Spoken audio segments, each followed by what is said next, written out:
TNC Predators turn to ban.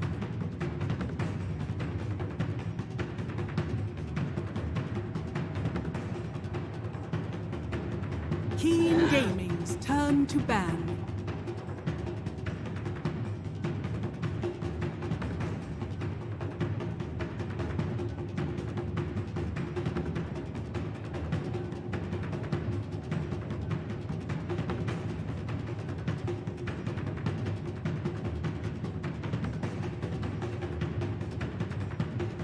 Seconds remaining. And it's TI group stage. 5 seconds. I'm feeling good, man. I'm Predators excited to be here, and finally we started. I could not ask for a better caster when TNC is playing. I know you're a big fan. Okay. There's probably some people out there saying they couldn't ask for a worse caster because of how biased I am.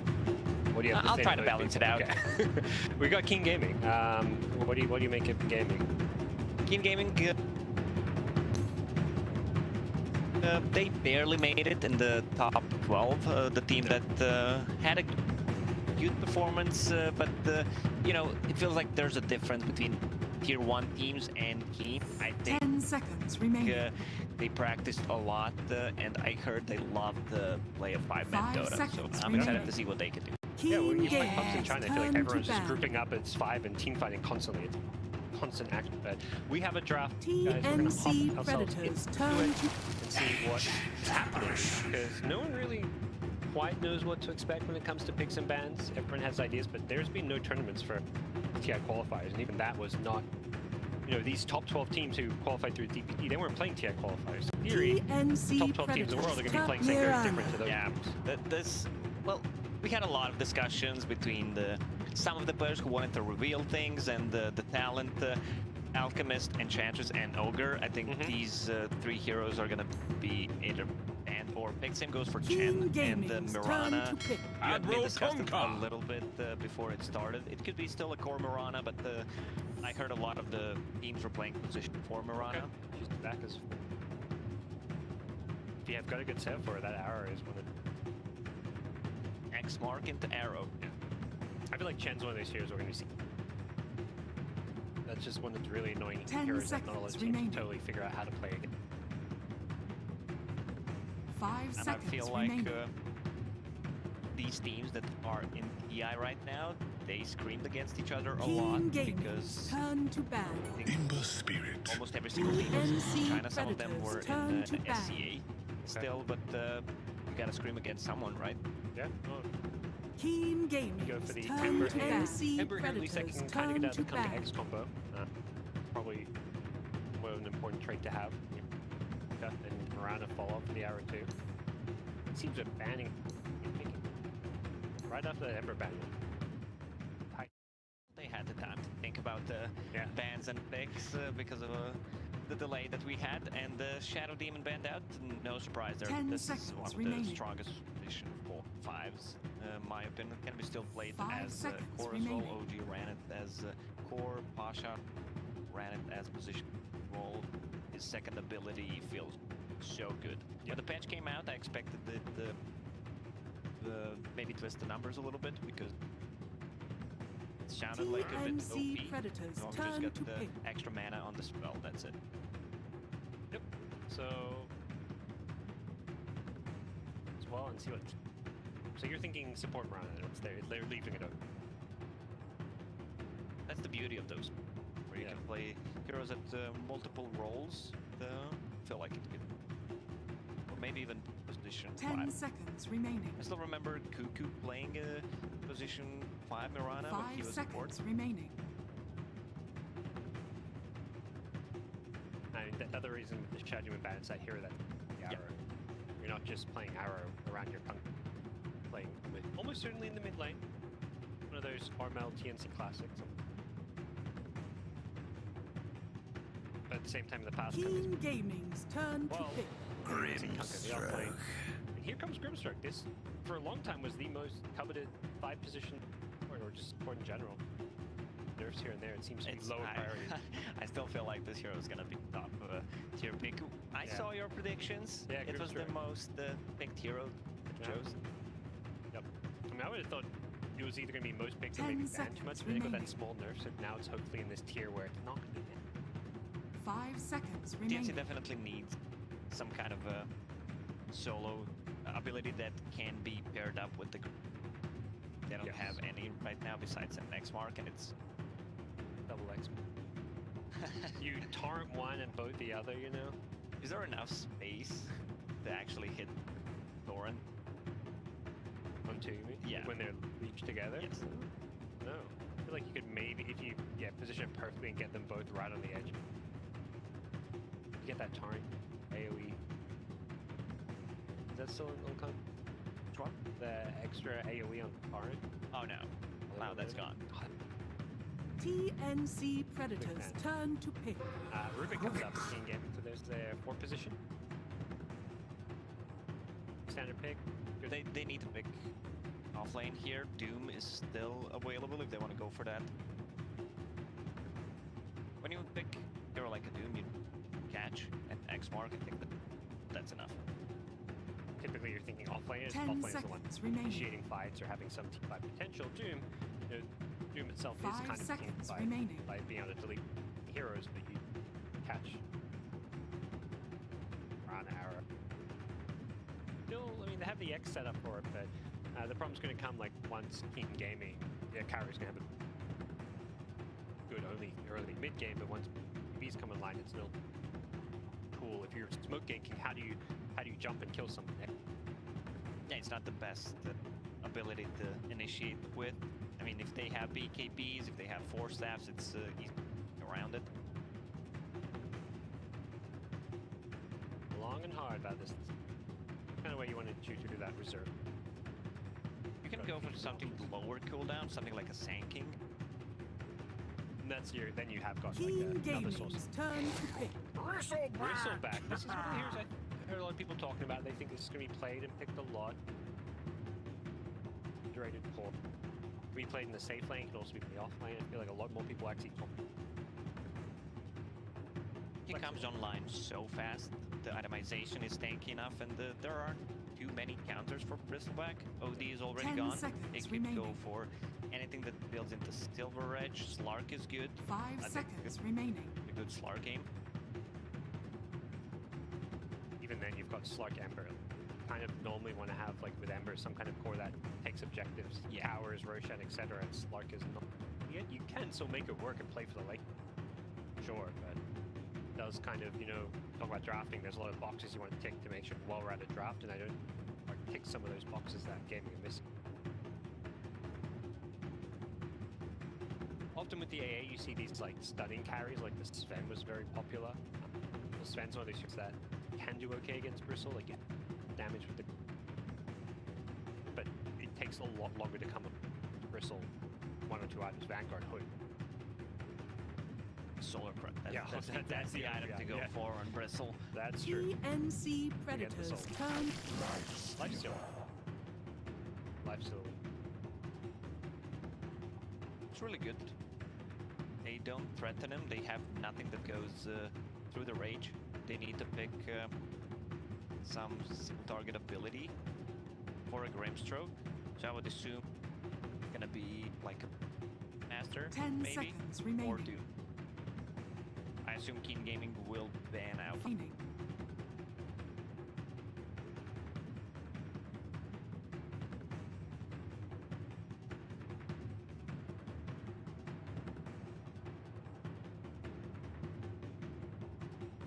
Talk about Tonka X being good early mid game. Well, it's not really good at any stage of the game with the lifesteal when you can just have to go.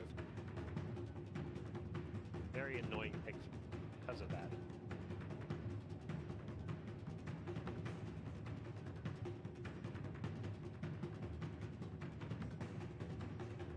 Some hero to combat. Alternatively, you just don't have an answer for him, and you just build this scary like lineup that could towers. Bristle gets a couple items, and you. Yeah, but right now they don't have any tower dam. Bristleback can deal some, but it's not enough Team to Gaming's turn play to that ban. fast. The axe is good against Bristle. He just turns him around. Axe Legion's another one that instead of needing the break, you'd fight it with. they? The Legion is I like Legion Commander when they're 10 seconds remaining. Phantom Lancer, when there's you're like a Batrider, so you have 5 spell. seconds remaining. Gaming pick first, and TNC had the choice of pick, and they chose second pick. They wanted to have this. They'll pick it.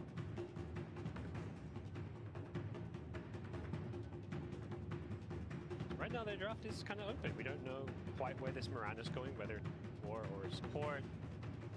I would kind of say exactly. One thing I'm hyped about around the TI time is because there's gonna be some stuff that we didn't see before, and we're gonna go, Team how did Gaming's I turn not to think? pick. Like some hero that's suddenly really good. Or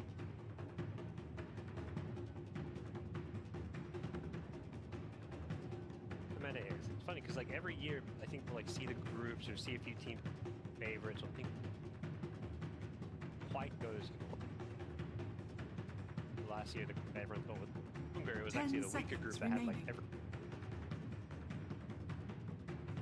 5 seconds quite remaining. know coming when it's a bit more pressure when you're playing for 32, 33 million. A little bit of pressure added. TNC Predators turn to pick. Timbersaw! Ooh. Oh, that's a good answer for a Bristleback, and they don't have a counter for. And that, similar to like TNC, they have catch out their middle. The Ember gives you some catch until stuff come online, so Yeah, but they're really limited with their last pick. They didn't have a good hero against Timber, Lifestealer, and Ember. They don't have enough control for Ember Spirit. I don't think X-Mark is that good because he dodged it at the 5 flight, and seconds remaining. there's really no follow-up besides the arrow. at least Kunkka is one of those catches that's good for Timbersaw. If you've got damage to follow it up, like you X him, you can't just chain himself away. You've got to be able to kill him now during that period. You also need a Spirit Vessel. Great against Timbersaw, so I'm wondering if Kunkka want to work towards that, to be a core Kunkka. Kunkka is the hero that you can buy pretty much any item on him in the mid lane, but if Mirana is going to be played as position 4, should be the one buying it. Well, Ursa ban, that would have been such a good pick against both Lifestealer and now the Timbersaw. TNC? TNC, they're running out of time. Timbersaw answer. TNC Predators turn to pick. Arc Warden. Maybe not an answer per se, but it gives them a way to try playing with this game, with his go late game. Like, let's just take it as late as we can with this Arc Warden. What do you make of this here? I don't feel like either of us were expecting a Gabby Arc Warden to come out. I feel like they just wanted to have a 10 better lane. seconds Try to remaining. stall it, wait for... Usually you don't pick Bristleback 5 with seconds another remaining. hero who go super... Bristleback is scary, especially... Say from 15-minute mark, the 35 to 40, and then he falls. Yep. Well, we're going to see how it works out, because yeah, this is, you've got the super late game of the Arc Warden, that more early mid game of Bristol. I mean, theoretically, it's like, okay, we have a hero that can do well in the early mid game and a hero in the late game, but in Dota, normally you want heroes that get strong at the same time. Yeah, but you also have like 3 great heroes come inside Arc Warden's bubble. Timbersaw does not really care about him. He wants to go in. He wants to be focused. He's gonna be the one creating the chaos. Also, Lifestealer can infest him, so it's really easy to close the gap and kill the Arc. This is not where you would normally typically expect to see an Arc Warden. You'd think, oh, you're playing against range carries like, you know, TB in the past with Metamorph. Arc Warden was like one of the counters to Terrorblade. But against these melee heroes that 2 of which have gap closes, and or Timber just doesn't care anyways. Why Arc Warden? And I guess it's more about the ability to delay the game and stall with like split push and clone to just shove out lanes and be annoying. Arc Warden became popular when Drow Ranger was also being picked a lot, so he was considered a counter.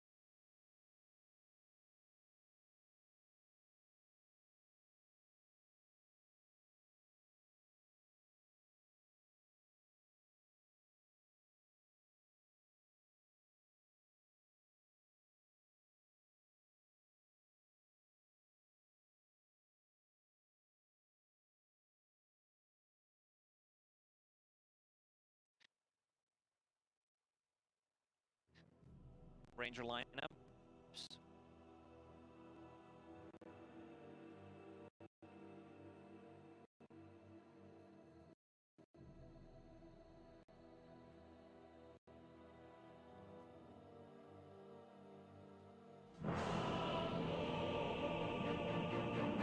Enter the bubble.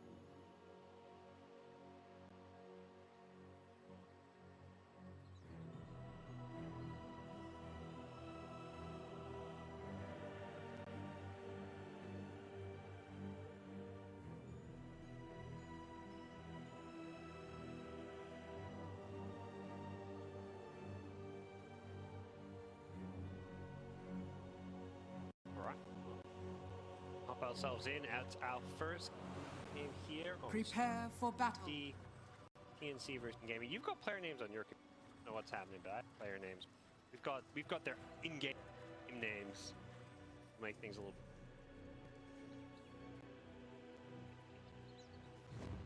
I estimate the probability of winning to be above 99%. To their own. Yeah, you can just watch my screen to know who's who. So it's gonna be so it's gonna be position 4 Morana,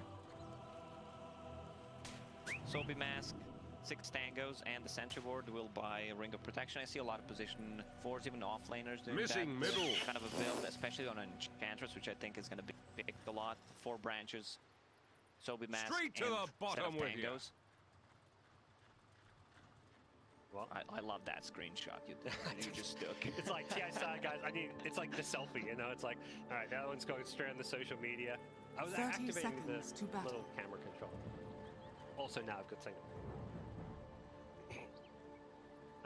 Here we go. So early ward planted down. It was the Kunkka or Mel who kind of scouted out that little smoke gank.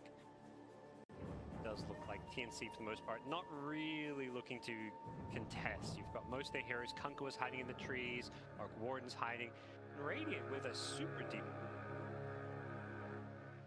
Crazy. Well, The battle with a ward begins. way up here. The one on the top. I mean, it scouts the lanes, but I'm not sure what they're doing with that ward actually. I guess they really maybe want a certain laning setup, like so the lanes match up they hope for. He is running from top down to bottom. Courier is running by mid, and it's going to be Courier snipe. Oh no, I think he mistimed it. Tanker, can he get the second right click? Yes, he's got it. Radiant's Gonna turret get it has to been start killed. TI and the pause. TNC say hello. What's up? Checking my settings. Yeah. Sorry, settings, guys. I bet the Grimstroke was like, don't pause yet, I'm going to kill the courier first, then we pause. Not For a moment, I thought that he's not gonna make it. He was like, it looked like he went, he did go a little late, but he managed to jump.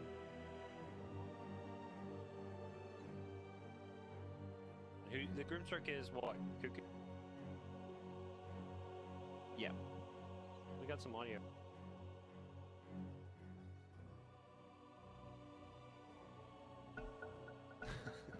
Well, here we go. We'll fight through that one.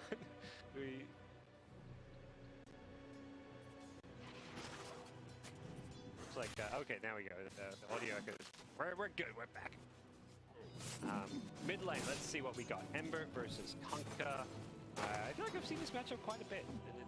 Where Kunkka usually with the damage to top, it's going to be a tri-lane aggressively from King Gaming. They want to go in nice and early on this Arc Warden, who's taking a lot of damage with the Cold Feet proc, but quite got necessary damage output to get.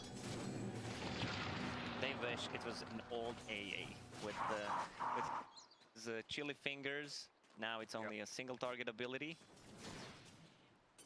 And I mean, you are playing with the Timbersaw in your team. You want to give him a solo XP on the side lane. Bristleback is tanking the bottom creeps. But Doing the a lot of damage. top lane Hey, is... yeah, forces TP out. This lane kind of gets a lot harder because they got level 1 telekinesis. Like, they kind of go for that kill to set the cold feet, but not having Fade Bolt in the trailing versus trailing for that damage mitigation, quite a big deal, I feel. Once they get the level 2, it's going to be so much easier for them to play the lane. Boys, battling it out down here. I guess this is a lane where Radiant's Bristle just bottom wants to kind tower of is under avoid attack. the Timber. That's why he's cutting waves from behind. Like, he can't really pressure the Timber in the laning stage, so he's just getting as much as he can, trying to drag the creep wave to the neutrals. While on the mid lane, Ember Spirit already forced back. He doesn't have a courier, which is such a big deal in the mid lane. I'm sure Kunkka saw that and is just like, I'm going to play even more aggressive. Gets a bottle, wow. It's not your everyday courier adventure, a ground courier going to the secret shop now down bottom. I'd rather have to go mid, it makes sense actually. The mid lane gets his items and then your off laner who wants his bottle to just keep on spamming Quill is happy as well. Top Mirana. There's the arrow. Yeah, leaps in, hits the arrow, and there should be a kill. The spark break 5 stacks. He tried to leap for the Warden, I think. Oh, he's gonna live. He's gonna get He's gonna deny deny himself. Oh, he gets it. Hopeful. That's Tim's First leaps blood. in. It Beats up was Roshan ours to all himself, along. but they kind of didn't expect those stick charge. You don't have the size. You gotta expect that. He was just stacking the Roche. He had to use all 3 leaps, which quite a bit of time to recharge. Yeah, but it got buffed, so it's not the 60 seconds anymore. Now it's 45. He also has the bottle for himself and the Ring of Bassi, so a lot of mana regen. X creation it is. One X. Take kill up top. Gabby. Mid lane. X gets a torrent. Can they land the arrow? There's a lot of creeps here, and as a result, I don't think he can actually get this kill. King Gaming. Dash leaping on it. Hits the melee range arrow. Doesn't do a whole lot of damage. The blink out. One more right click with the tower shots, and Tims gets another kill. Nicely done with the Mirana. Kills already. What position Mirana's back? Oh, Your he gave admiral is bottle. on board. The Kunkka, now he's gonna X-mark himself, use the bottle, refill it. Is this just Kunkka's bottle now, or does Mirana ever get? She should get it back now. Mirana is stacking some creeps. Give me back my bottle, please. Maybe Kunkka's just like, well, look, you want me to win my lane? Give me a bottle. That's how you win mid lane. Free bottle. Have you ever done that? Buy a I've bottle done for that. someone? Oh, yeah, it's one of those things where it's like, I love playing like the super. I feel like hard you're support. lying right now, No, Gods. I'm not. I'm a 6th position player at heart, you know. If I used to be like, you get random gold, and I would random as support. I would buy my mid a bottle at level 1 class. And they're just like, wow, I just want my mid lane. I am. If you drop your bottle, I'm gonna steal it. Yeah. Just kidding. Now I know if I ever lend you my bottle to refill, it's not coming back. Good start for TNC. 5-minute bounty runes coming up, so we'll see if either team can set for those. Bristle down bottom definitely wants to refill his bottle with those. It's going to be the Grimsword getting initiated on Dark structures are This is why they got that fortified. early point in lift, although now Radiant we're structures reinforced. are fortified. So it's a kill.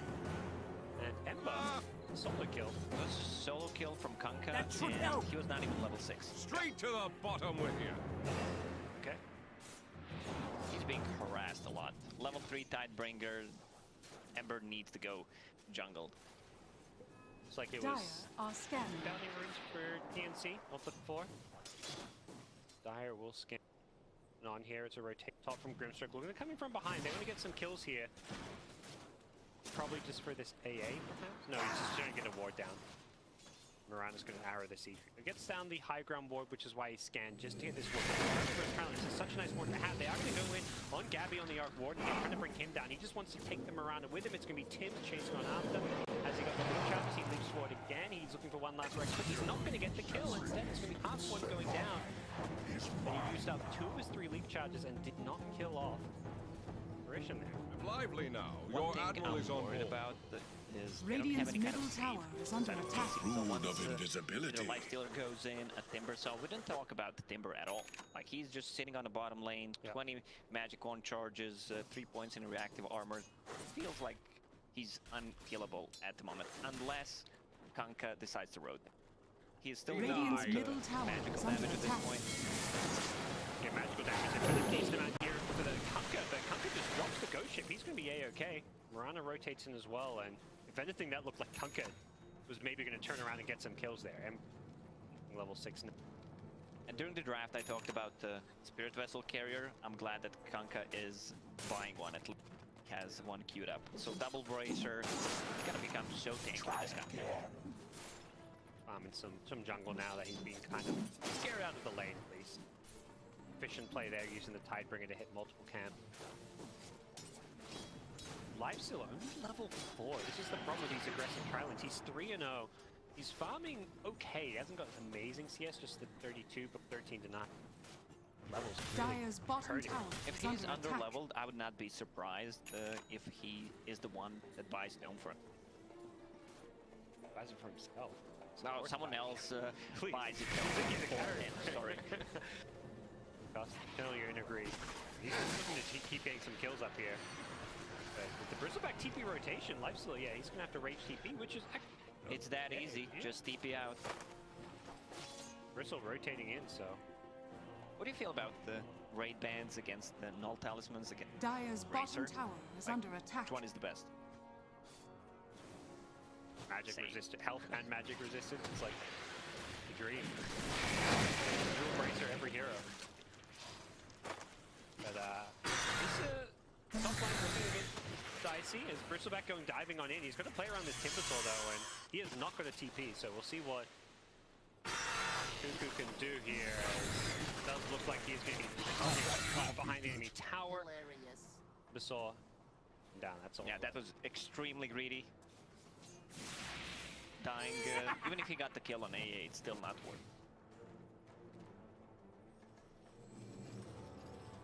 Quite paying off as he'd hoped for. Swifter than ever. Grimstroke to support taking over. Looks like Kanka's just going to spend some time in the jungle, as is Arc Warden. Arc Warden doesn't really have a good place to go right now. Big cool. Get picked off down the bottom lane. Kanka rotation. Kanka realizes his role. He needs to create space for Arc Warden at this moment. He needs to be active. He's on top of a CS chart, 71 and 13. Has that urn flying to him. Every single time the boat is up, I would not be surprised. Arc Warden really not having a good 18 CS on him. Whew. Boat is one of those low cooldowns, so we could see a very active Kanka here. Now it's going to be playing around this bottom lane, but the Lifestealer, not really the ideal hero to make plays on. They look for an arrow. Expect to have that initiation work too well for them. Come on in and start harassing with that Tiebreaker. Kind of probably knows he can't initiate here. Good damage with this Tidebringer though, is really want to pressure this tower, but Lifestealer, I think he knows he's got TP support if they overcommit on. He also has Infest, and even if they land an arrow this short Dyer's top distance, tower is under die. attack. 1 point in Rage is more than enough. Fast 4 Magic Wand charges. They should try to play maybe on mid or top. Lifestealer is tough kill to get. I think he kind of came down here because Lifestealer was playing top lane, but now Dyer's Lifestealer's top kind of tower just going is to under wherever the Kanka attack. is. And this is the build I love to see on Timber. So double Bracer, Soul Ring, Magic Wand. That should This help. HP 1600 HP. And magic resistance, 37% stuff. And this Yule Scepter is going to kind of take away one of the key ways they kill him, which is that X initiation. Damage! Kind of defensively Yules to Then typically dodge some of those spells. Kind of turns into this big mind game. First Moonlight Shadow used. They were using it. They dove in looking for a bit of a kill there. Life still got low, but they used the Moonlight Shadow just to get out.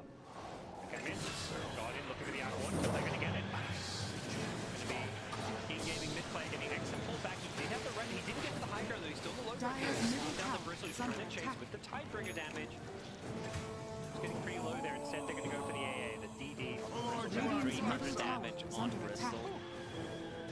That should be a tier 1 Dire structures are fortified. I would expect so with the double damage wearing off, but they've still got a siege creep. So nice timing around this rotation. So they can get a tier 1 tower. And a tier 1 mid, one of the more important tier 1. Radiant's middle Will tower go the way has of fallen. Cuckoo on the bristleback. And Timbersaw already saw what Dire's Kanka is bottom going tower for, is so under he's attack. building that Yule Scepter that you mentioned. It's a dispel, and also they kind of lack abilities to stop the TPs. Radiant are I mean, scanning. right now, what's the game plan for TNC? Dire's Is it bottom just tower delay for is late under game with attack. Arc Warden? Or are they actually trying to fight with their other 4 They can heroes? fight with the other 4 people. Dire's Every single time the bottom boat is tower up, has Bristleback doesn't have a big item yet. Has Vanguard Dire's queued top up, tower is under attack. farming the jungle at the moment. Level 9. It's the same level as Ember. Crazy, actually. Just having a good time. He's basically a core hero at this point. If he wants to transition into core, he can still buy a Maelstrom, even though from position 4 you expect him to go like an Urn, a mech is good. You can also buy a 4-staff, which should be great of value here. Top, they're looking for Mirana. Ice Blast coming in as well. They get the vision, another leap out. He'll just go for a TP. Telekinesis, not there. A little bit too far. It's an Arc Warden clone. That's gold though. Can they kill it before it expires? Yeah. Easy gold. Dire's top tower is under attack. Like Hunka found the AA. One of the easier kills for him to get. He's completed his Spirit Vessel. Another reason why Timbersaw is rushing that Yule Scepter. And already Dire's has it top back, so tower has a fallen. way to dispel off the Spirit Vessel charges. Step light. You might even need second dispel. Not that you just need to super great. Yeah, either load this over, or you can put it on. Yes.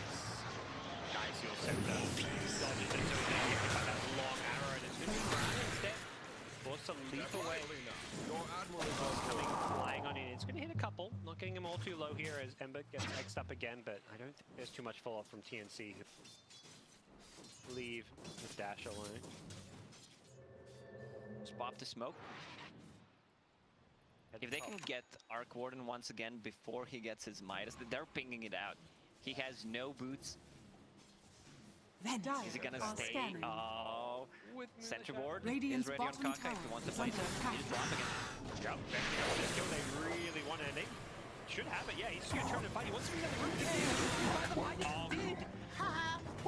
What He a actually player. got the kill before and bought the Midas. Yes, that's huge for him. Radiant That kind structures of are salvages fortified. that situation for him. And they're going to go back with the X into the arrow. Hits the Timbersaw. Didn't deal with this one. And now the Starstorm fall off. It should be enough damage. And yeah, they've got I the kill estimate with the the Mirana. probability of winning to be above. Really nicely done by 99%. TNC, punishing that dive up top.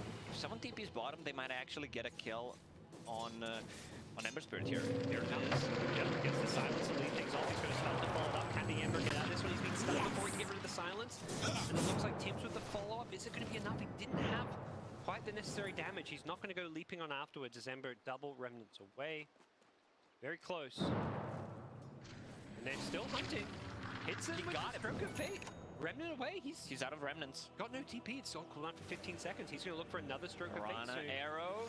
One more leap. Are they going for this? A leap into Radiant's a Starstorm? bottom No. tower is under attack. Decide to let Ember go. I think a little bit afraid because of the shrine. You could TP on in as well as, of course, heal yourself back up. I think it was a risky play to go with another leap.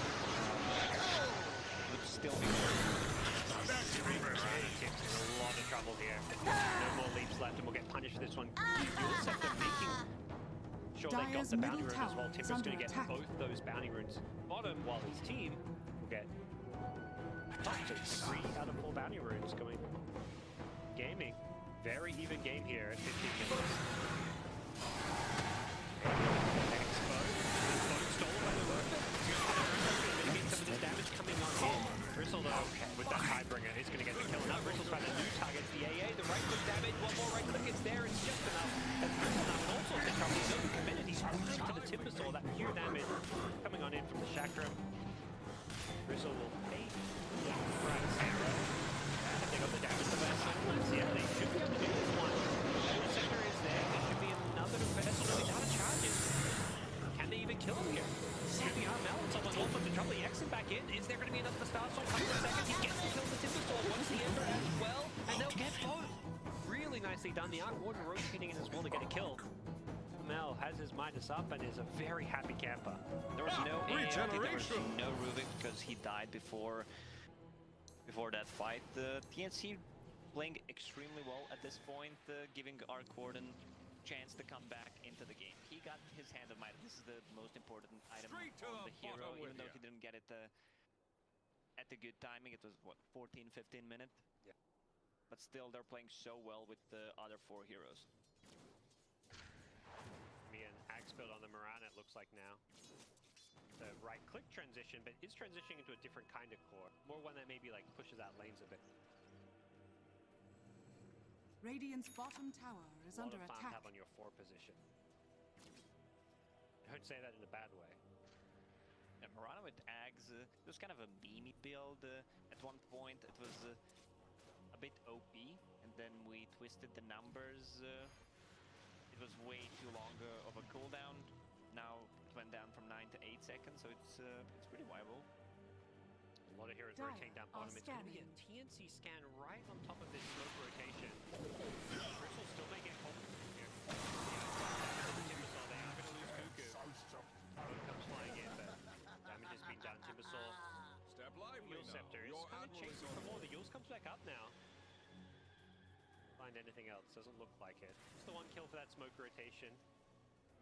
TNC will be too annoyed by that, but that's still a 3rd death on Cuckoo's Bristle. Not easy playing into the... I feel like both of these teams have good counters, but enemy. Like you're playing Timbersaw into Spirit Vessel, then you have AA against the Dire's Bristle, middle a lot tower of, is under attack. Coming in, Conker. Captured in the flame.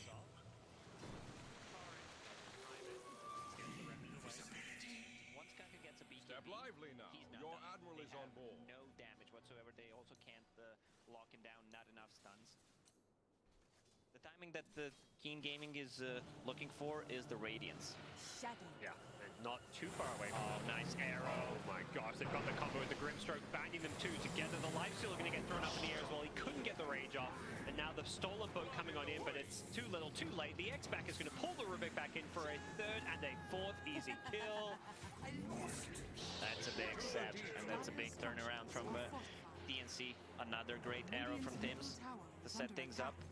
Also, they need this Timbersaw to take a fight. I was surprised that they decided to go for Dire's bottom tower is under tier 1 attack. tower or try to take a fight because tower Lifestealer is did under not attack. have a Radiance there. He didn't even have Relic. Oh my. Timbersaw was still down bottom and is going to find a free solo kill here potentially. Doesn't quite get Radiant's middle tower the damage is out what he falling. was hoping for, and he's going to get stunned and silenced up. Still chasing once his Arc Warden will get the kill there. 11. Radiant's middle tower is Playing in under the enemy attack. base here and will be out under the tier 3 tower. That was a huge for TNC. And the BKB is finished on Kanka to use the courier. There's no way he's dying. Also Bristleback tanking up, Vanguard finish hood, another arrow. This combo, this Kunkka Moran, you can see why they first 2 pick it. Lowered the TNC boom. showing they've got plenty of practice and experience using new heroes. Poor Timbersaw wants to run in and set something up. They've lost Ember though, so this is a bit of a bold play. Even though Arc Warden's dead, 1, Gabby's respawning soon, and 2, it's an Arc Warden. It's not a hero that's looking to fight. Ooh, bounty. They desperately need this Radiance on a Lifestealer, Gold even from though my it's not the chest. greatest timing. He still needs to buy a full recipe, 1300 gold.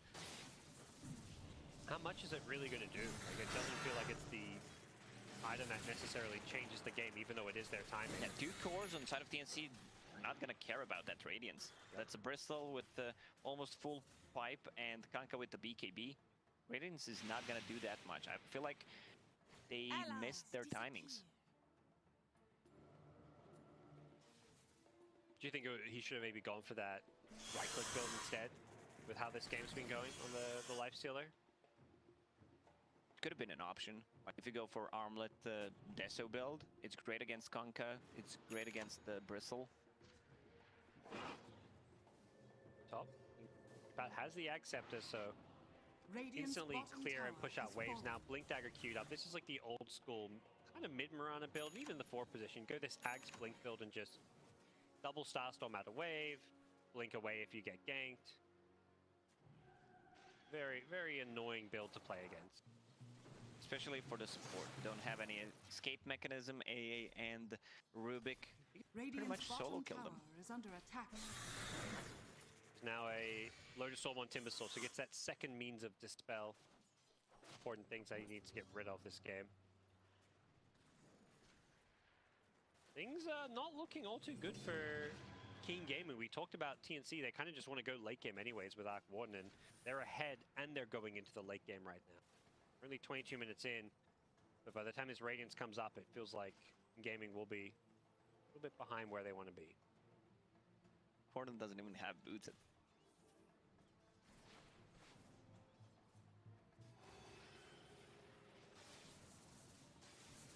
Not your everyday build you'd expect to see. Going for the Mjolnir first, you know? If TNC gets another pick-off or 2 hero pick-off, they can easily turn that.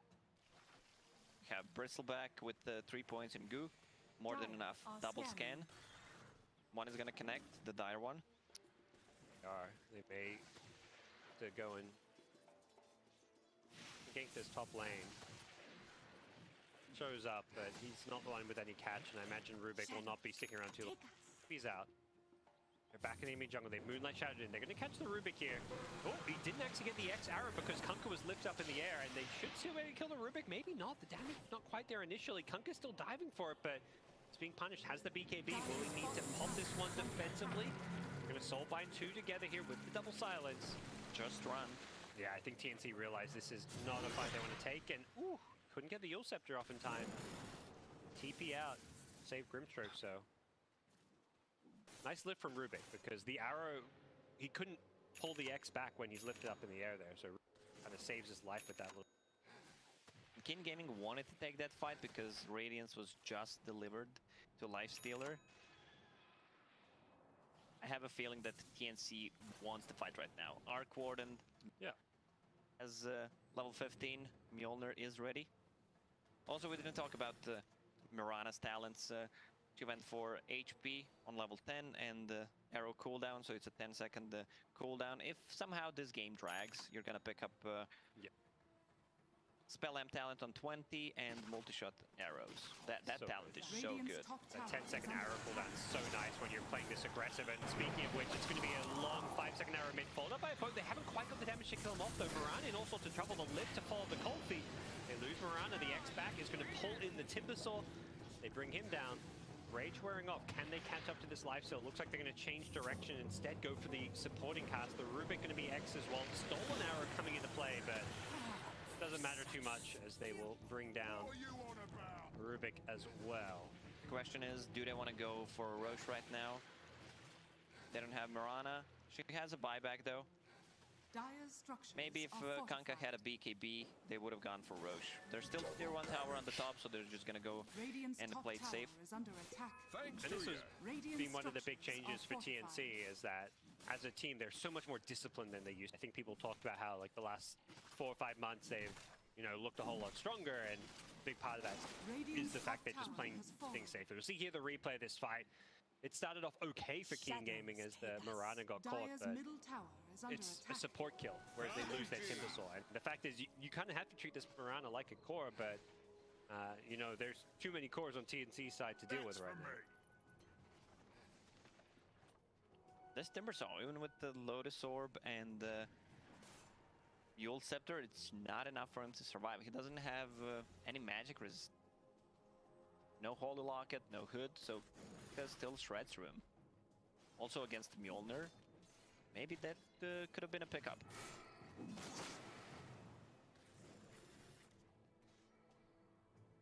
Gaming's next. Yeah, have they really got much going for them if they just keep farming more late game? Are they gonna hit any big scary items, you think? On the side of Keen? Yeah. Well, Lifestealer still has like 4 slots left. Ember Spirit is also struggling with his farm. Is it items that'll change this game though, do you think? Or is TNC's draft just the scarier late game?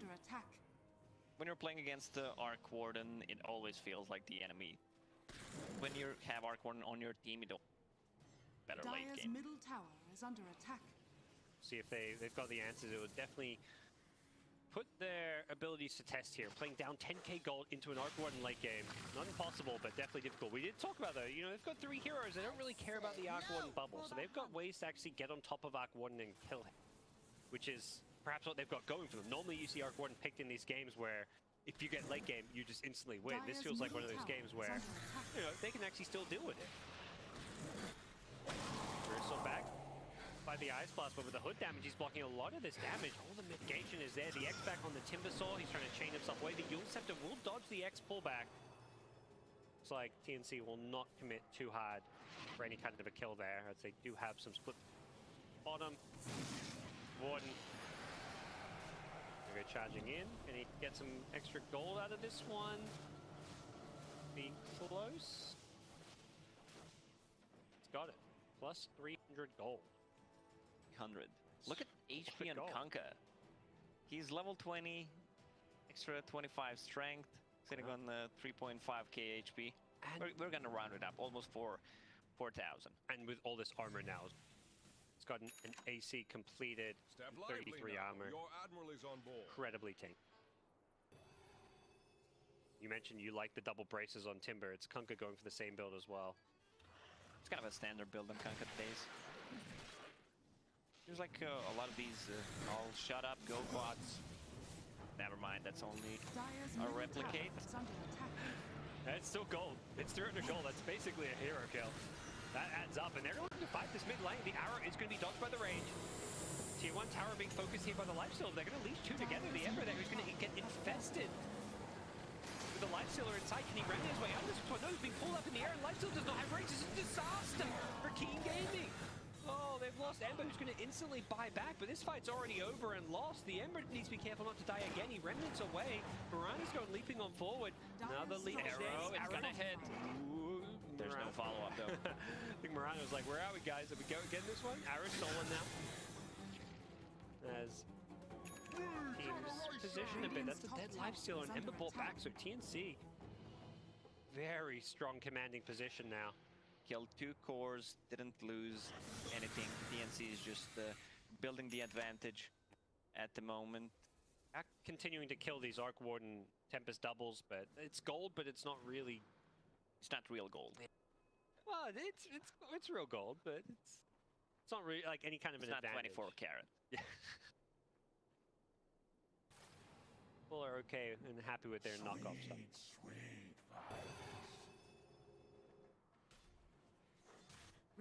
Arc Warden, it's like you feed away that 300 gold, but it's getting you 300 gold every time you send it to another lane, and it's pressuring lane. So strategically, yeah, you're giving up gold, but you're keeping every lane shoved out, and that's helping your team find good. Structures are and I love the pickup on him.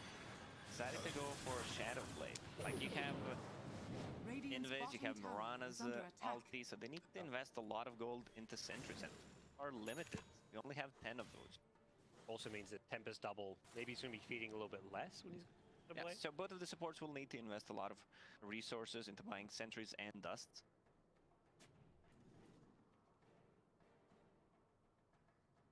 Radiant are scanning. Radiant scan. This feels like it's go time. Quite got the AC on Lifestealer. He is close to it though. Couple hundred gold. They want to fight over these bounty runes up top. Timbersaw looks like he's king of the bounty rune. The Bristleback running on in as well. It's going to be Brawl coming out here. Bristleback needs to be careful. Hit by the Ice Blast. He's getting low, but it's also Timbersaw. Defensively, uses himself. Can he chain himself out of this one? But the torrent timing, that Yules just sets up an easy torrent. They'll trade Bristleback for the Kunkka, so a bit of an even trade so far. And with the Infest link out, nicely played by the Lifestealer. Instead, it looks like Kunkka's going to find the AA instead. Easy Starstorm follow-up, and Kunkka, another kill. Armel is just beasting it here. Another X, arrow. Yeah. Didn't hit the torrent, or the arrow. Not sure where that arrow went. Lifestealer's going to go charging forward. He's going to rage. Be out, as you do. Didn't have any detection or a wave going on the Grimstroke Glimmercape. And on the bottom lane, you have this Arc Warden, Tempest double, dealing some damage to tier 3 tower. They need to address that problem. Also, I don't feel like there's real item progression on Timbersaw. Like, this Lotus Orb is not doing much. If you wanted to get a second Dispel, I think Guardian Greaves would have been better. Just tank up your Radiant's top team, tower is and under attack. there's not good spells to echo back, right? Like, is there any benefit to being able to use on your team? I guess like Lifesteal has Rage and Ember has Remnant, so maybe not so much.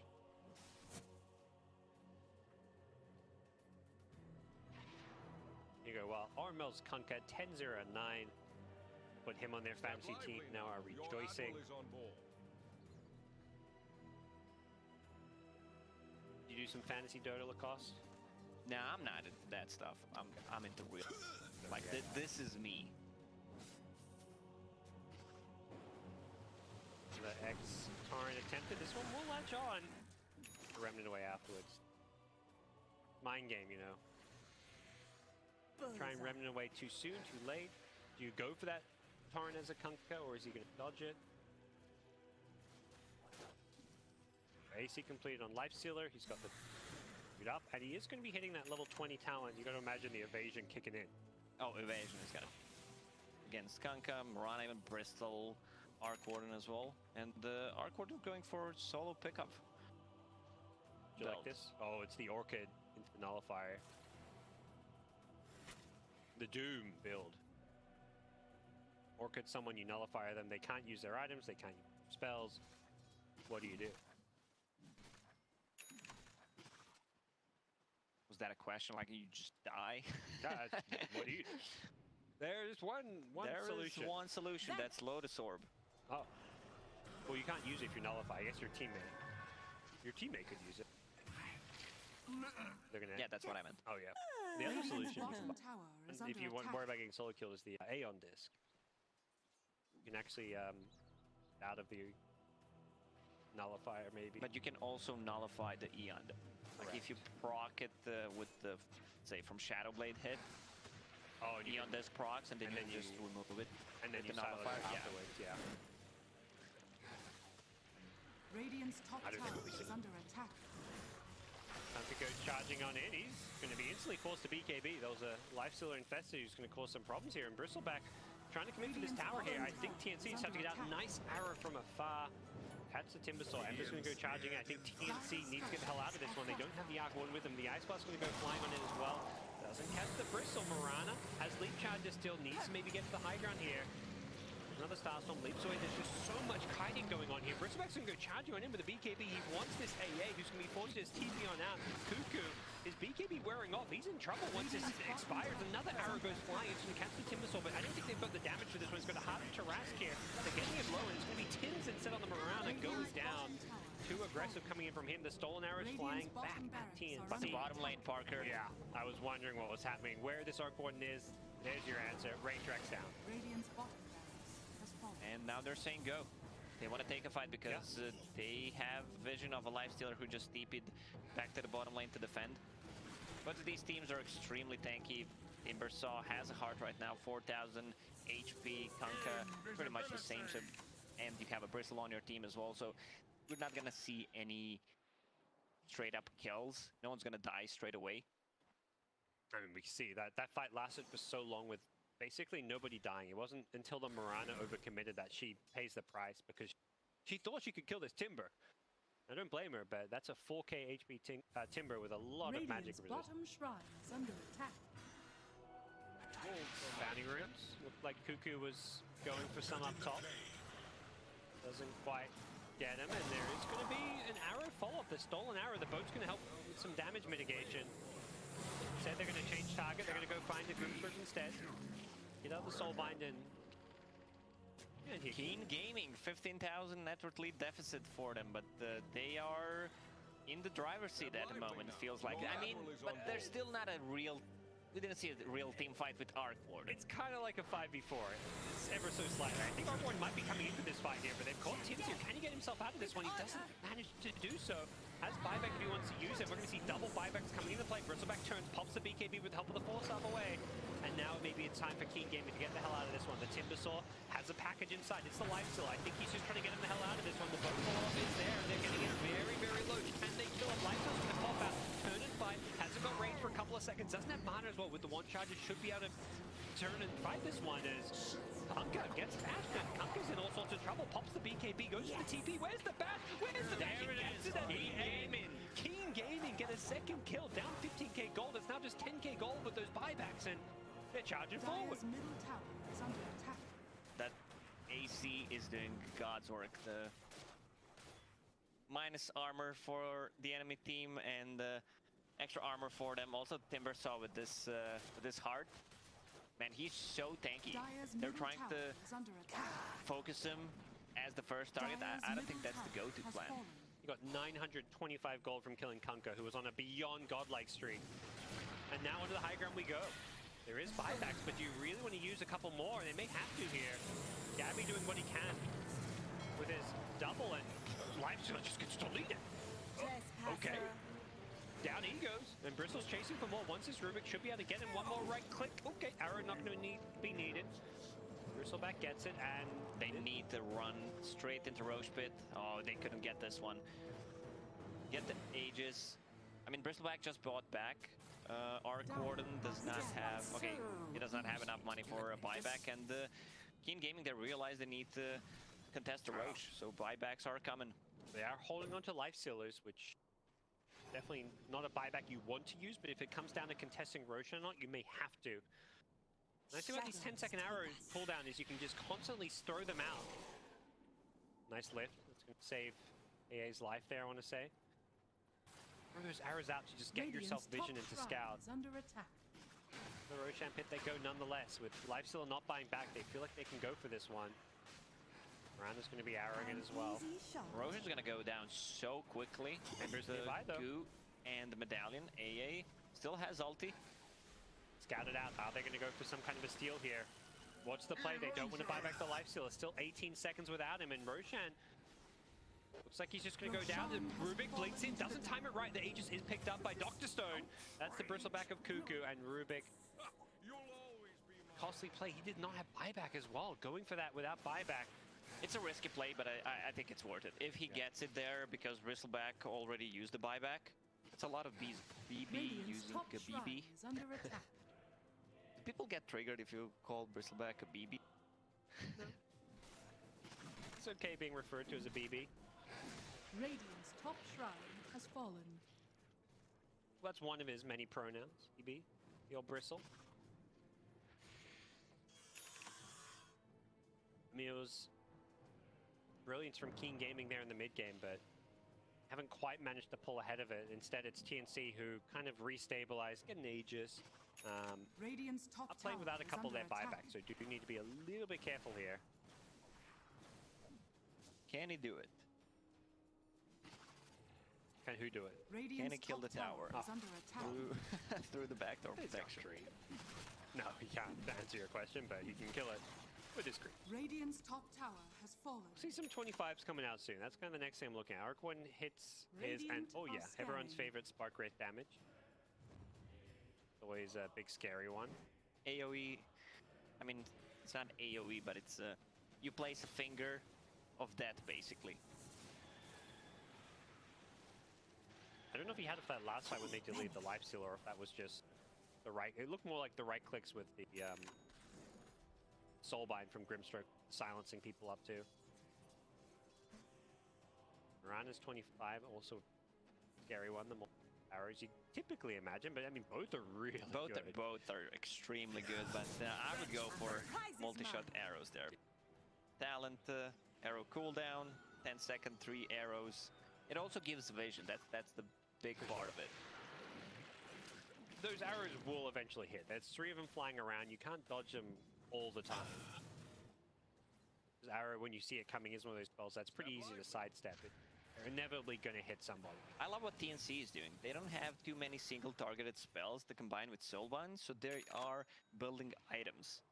Have this Arc Warden with the Orchid Nullifier. Even Spirit Vessel works. TNC, despite having his Aegis, are kind of just playing it slow and chill though. Swifter than ever. Double damage bottled up for Kunkka as well as Daedalus, so crits can start doing some work in these fights as well. like they are just going to slow down this pace. Instead of the BKB, Mirana end up going for Lotus Orbs.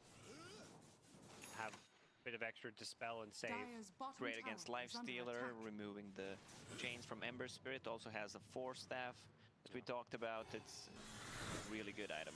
Just kiting potential. What Mirana has right now is Dyer's bottom Oh, tower Timber. is under Oh. attack. Nullifier. It was mid-air. It's flying across the map. He was close to catching him there. Still gonna hit him. I think it's gone.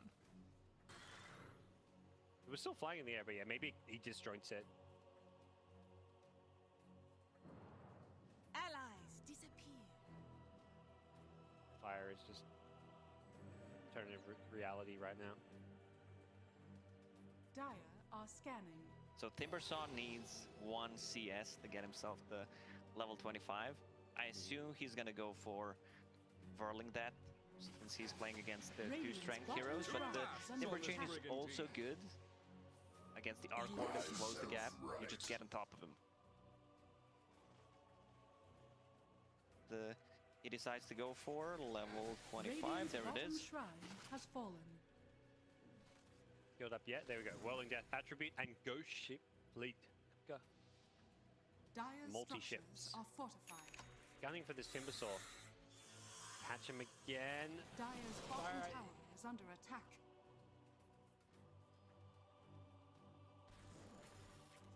28% stats loss against Bristol and the Kanka. They're not just stealing the stats, they're also stealing their magic resist on top of it. Rubik. I estimate know the what's Found out. probability of winning. Nullifier cancels TPs, right? Yes, yeah. That's just twice in a row he's TP'd out as the Nullifier was mid-air. That's what I thought. I was like, I'm not going crazy here. That Timbersaw is really pushing the limit. I'm sure he's just like, both those times where he TP's out just barely. He's thanking his lucky stars.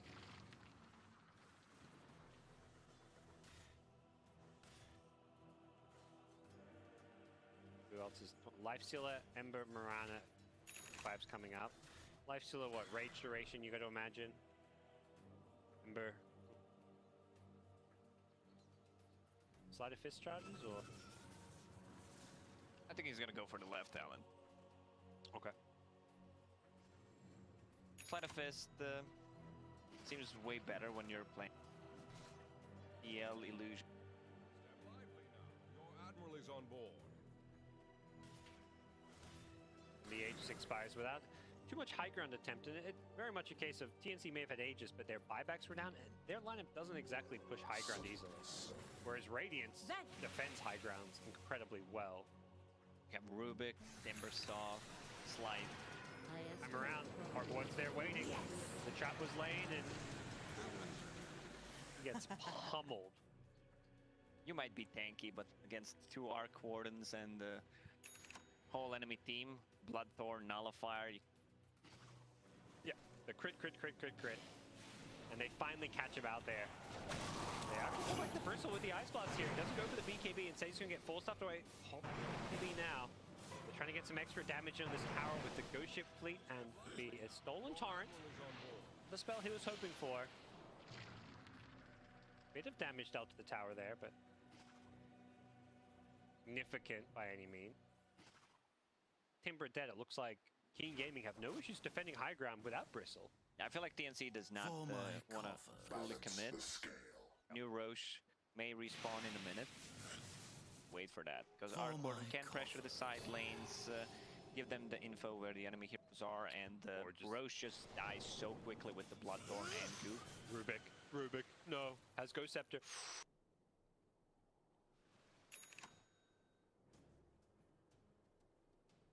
Didn't have detection. Yeah, right about to die, I want to say. Nullifier there as well. Rubik does not have a escape for that. Back at top. There we go. Triple arrows flying around. I like this gem pickup, because they have a lot of invis, and the Radiant sentries are now scanning. limited. They're not going to be able to see them. You want all the sentries on the map and also take out all the radiant vision as well, ideally. They've got a lot of vision down in this bottom jungle, but TNC they're not playing the bottom part of them. The only one who's at the bottom is Arcord and Tempest up. Backdoor protection. There is no backdoor protection. Creeps one in mid, so he's doing permanent damage. And Rubik's dead. yeah, permanent damage to Rubik's life. So I say permanent damage, it does have that health regen. 700 damage dealt.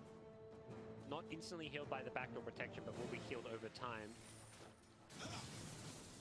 Just gonna keep sending some doubles in down that bottom lane. That's gonna be the play. Has a blink dagger now instead of the shadow Arrow. Ooh, It connects on Ember. they're pinging it. It looks like they want to go for the building damage. They're playing it safe, and then it's gonna be Archon blinking in with the nullify. He broke the Lincolns. Trying to get those right clicks in. Doesn't quite have the damage with the Arc Warden, and he will lose his Tempest double. Still, permanent damage dealt to this tier 3 tower. Level 25 Mirana. What a zoning tool. They can keep doing this. If the lanes are pushed in, she uses the arrow for the vision. They need to reposition themselves, and they just deal the damage to the towers. Slow and steady. We have TNC. 3 hearts in this game.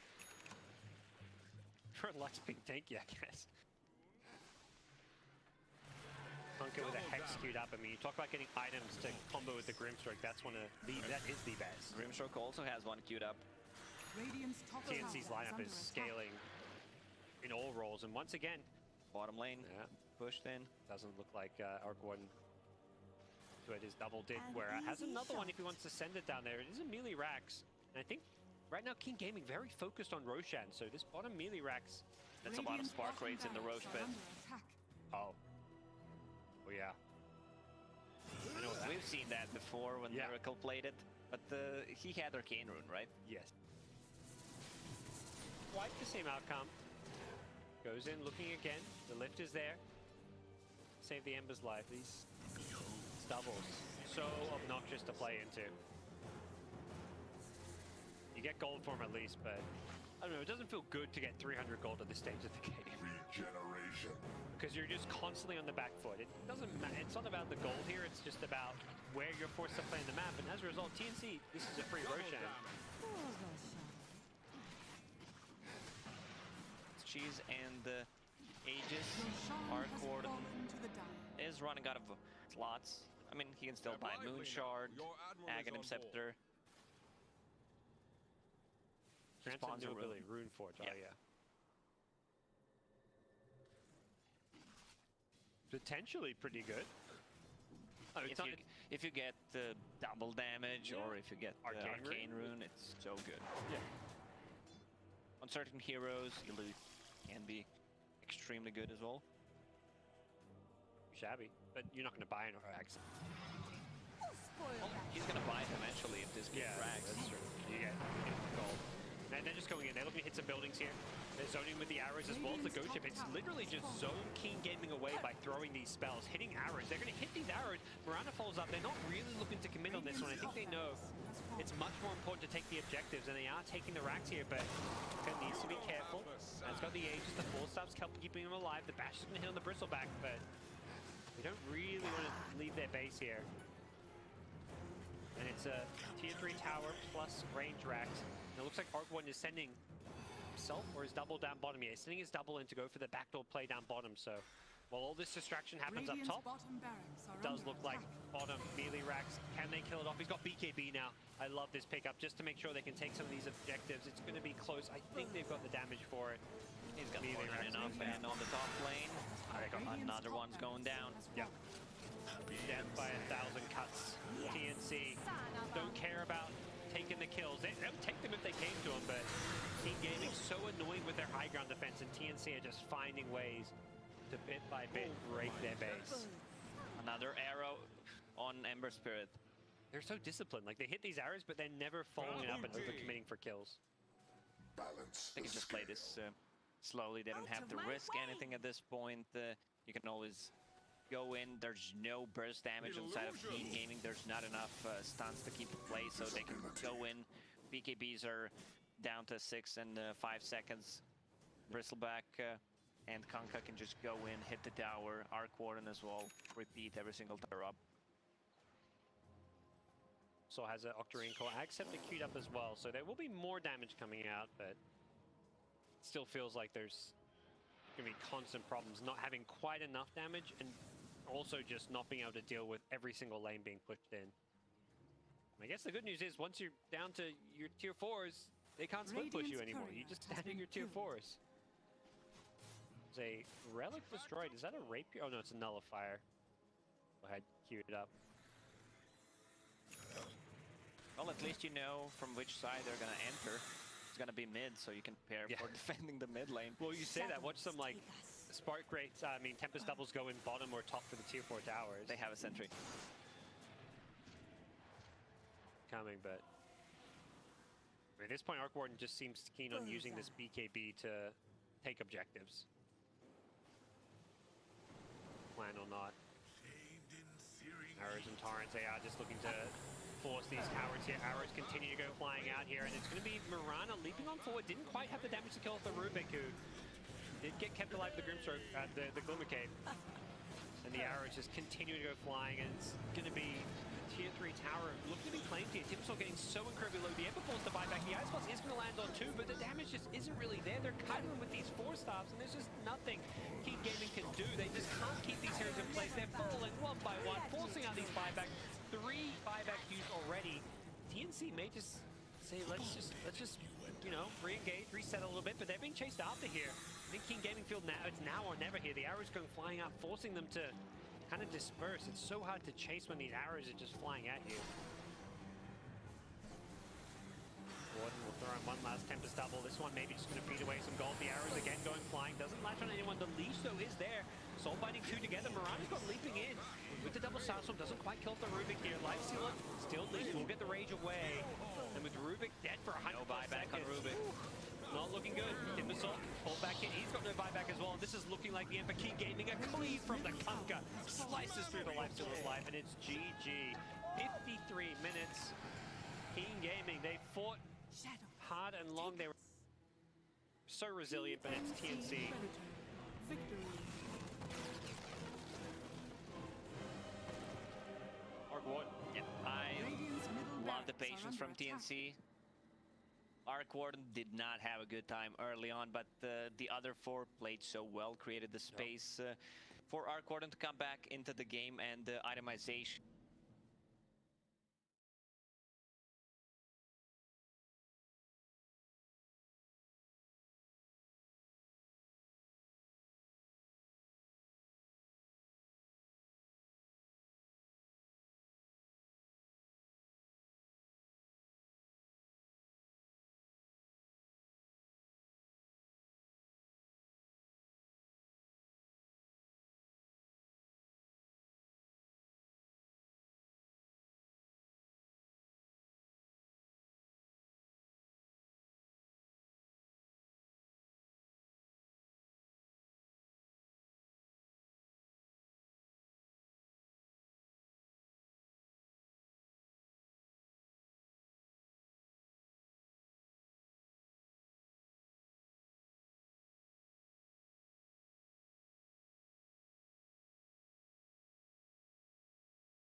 seconds remaining.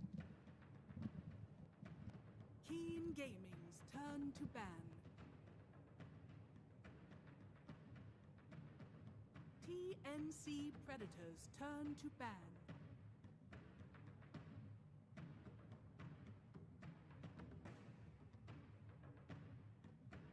Keen Gaming's turn to ban.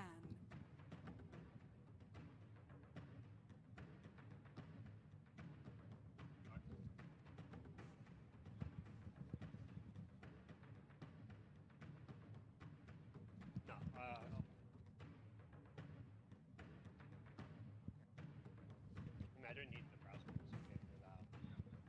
10 seconds remaining. TNC Predators turn to ban. You ready? Yep. Hello everyone, welcome back. Game number 2. I'm Gods, he's Lacoste. Game 1 was pretty good, I gotta say. It was. From both teams, I think. Even though the game ended with the 50,000 net worth lead for TNC. Wow, is that big? It Predators turn to ban. 50 exactly in the end. But Turn to ban. we discussed some of the heroes that are going to be picked and banned during this TI. Alchemist is still in the pool. I think a lot of the teams are going to first phase it. Mirana's gone. I checked some of the games. Spoiler alert a little bit. Mirana is being picked in a lot of those games. Okay, so what are the heroes still got for? I saw Kyle tweeting about it. It's going to be one of the most picked, or the most picked. Maybe Kyle's right. TNC Predators turn Well, Alchemist. there it is. Alchemist first pick. No surprise there. Okay. This is the hero that has timing. He gets the Radiance around 12-13 minute mark and just snowball from there. What are the answers to it? You do. Play well against Alchemist, you need to address his jungle camp. 7 and Predators turn 11 minute mark. I would say Shadow Demon is a good counter as well with the illusions. You also lower his HP with the Soul Catcher, so you have basically built-in good abilities against Alch. You get free Radiance illusions yourself. Yeah, so that's like pretty nice. Okay. And then hey, if you get into his jungle, his stacks, you can steal it with Shadow Poison maybe. 10 seconds Yeah, how remaining. TNC do addressing it. They ban the AA themselves, which has been one of the 5 seconds support remaining. counters to Alch. Of course. Keen Gaming's turn You need to have pick. good heroes who can rotate. Right, This is it. Kanka is the hero that has a lot of burst damage once he hits level 6 with the Torrent and both. A good setup with the Shadow Demon as well. So a lot of rotations should be made from TNC. It also feels really nice because let's say you rotate once and contest the jungle, your boat comes up 10 really seconds quickly. remaining. Like some of those big long ulti cooldowns, like co-op with Sonic Waves, like you kill out once, then you gotta wait 5 like seconds 130 remaining. seconds for your boat is nice with that look.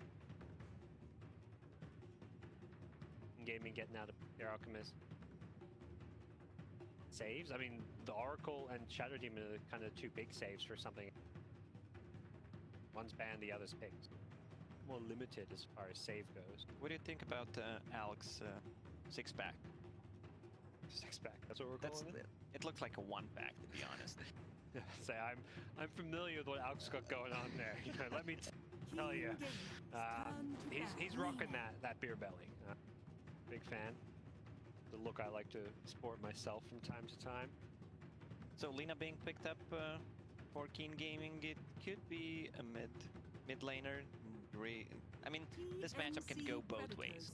It's mid Lina against mid Kanka. It can also be an off lane Lina, position 4 Lina. I think plus 4 Lina is also extremely good with the Lance and level 10 talent.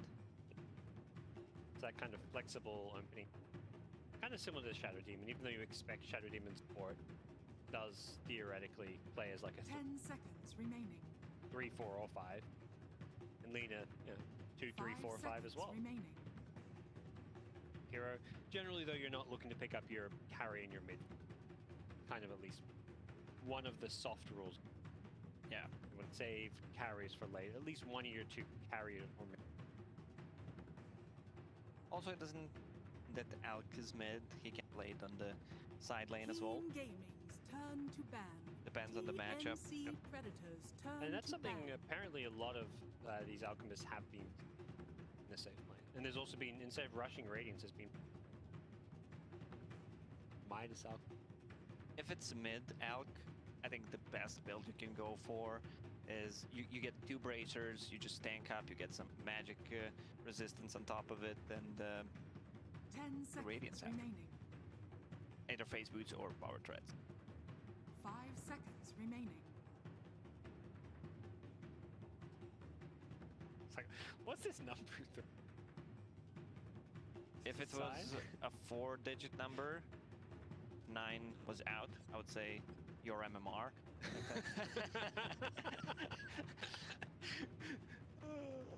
So instead it's TNC Predators Abed. turn to Probably. pick.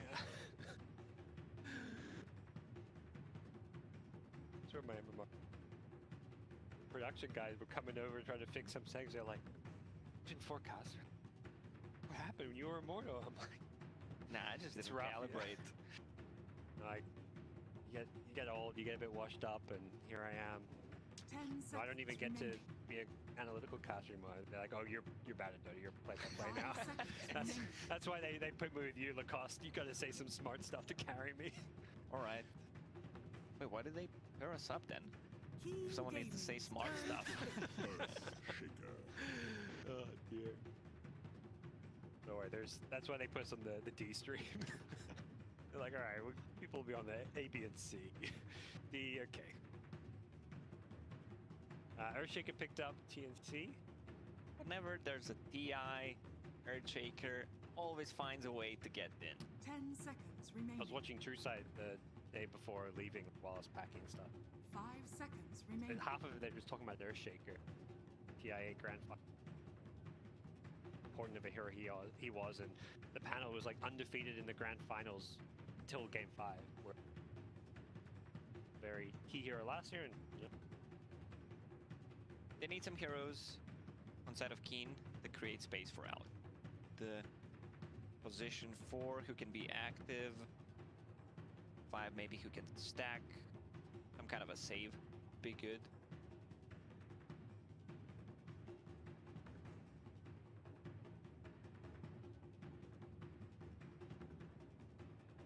Start coming out. Drafted. And as something you pointed out, every team here at TI except Infamous with Coach. Coach is obviously very involved. Maybe they work with TNC someone, but it's not Predators turn. listed on Liquipedia. That's To go with Bane. Bane is the hero, kind of a classic Dota hero, great laner. He also has good saving potential against because Yeah. it's combo. That was something. The second like the Shadow Demon Kunk was picked up, I'll probably want to 10 save for this. seconds remaining. There wasn't really much left. OD with the Astro could have been one that was banned out, and 5 Bane. seconds remaining. It's at least a soft save. Like, it's not entirely reliable. Always going to work maybe, but it's pretty darn good. If it's gonna be Lina or duo, even if it's such an easy setup for Bane. Smoke, Keen go from Gaming's behind, turn to pick. set up with the Nightmare, and this is an early Slark. I mean, early. It's not a 10 pick Slark, but still works because they don't have a good hero against him. And they're probably worried about being banned out because I feel like Slug is one of those heroes that soft counters to out. I've seen a lot of Slark get played in pubs at least with all these alchemists. 10 Alch seconds does come online remaining. pretty fast with the Radiance, but if you survive long enough, Alch doesn't necessarily 5 seconds remaining. have enough kill potential to deal with Slug ever. So they have no real lockdown for Slark. He can get much out of every single ability they have with these 3 heroes. Address that with If they want to shift maybe towards, we're gonna get a good timing on a Radiance and snowball from there, not give Slark enough time to go late game. Maybe that could be a plan for King. TNC Predators turn. Sand King. That kind of fits that note. Hero that is pretty much always ready to fight, isn't too wide So- independent. Right now, it looks like it's Lina position. Lina and Sanking duo can make a lot of rotations on the map, and if they want to play this fast, I think they need hero that deals damage to tower. 10 seconds. Deals damage remaining. towers, maybe even takes Roshan as well. I mean, often, 5 usually the heroes that seconds do want to remaining. some way to. Now, of course, it's flexible and that could go mid or safely. In gaming 1, they can pick something for either of the two.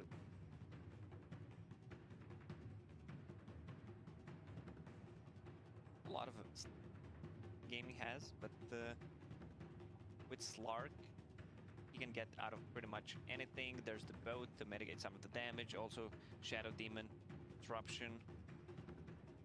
Like a really good Shadow Demon game. I mean, this save from Shadow Demon. There isn't the best hero skill on top of Shadow Demon if he's positioned in the backline. To be like out when you hit Team Gaming Dagger, but even that. This is a good bet. This is the hero that plays fast, takes the towers. Other hero that comes to my mind is maybe a Dragon Knight, but you're picking blindly. OD is gone from the pool. Maybe even shift towards something like a DP, but I feel like they need tower damage. Yeah, DP sounds actually pretty solid as well. We'll see. I mean, TNC utilizing that last pick of the draft to their advantage. We saw it last game 10 and seconds remaining. see it again. Although they are looking more for an offlaner theoretically.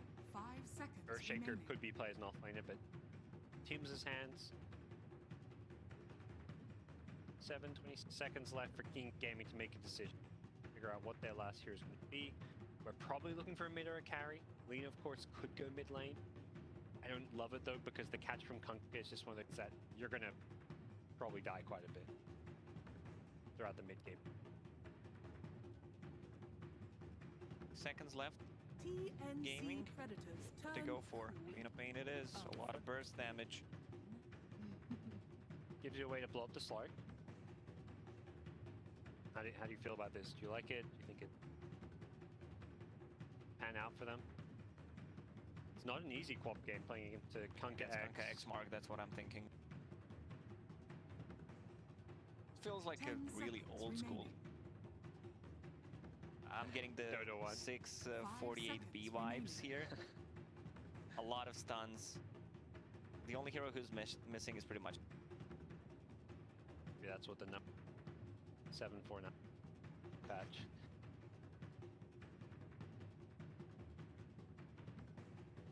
But Sanking Lina's dual stun side lanes is such a throwback. For something the off lane, theoretically the lane with the shape. So this means the Alchemist side lane, yeah. and it could be a core Earthshaker.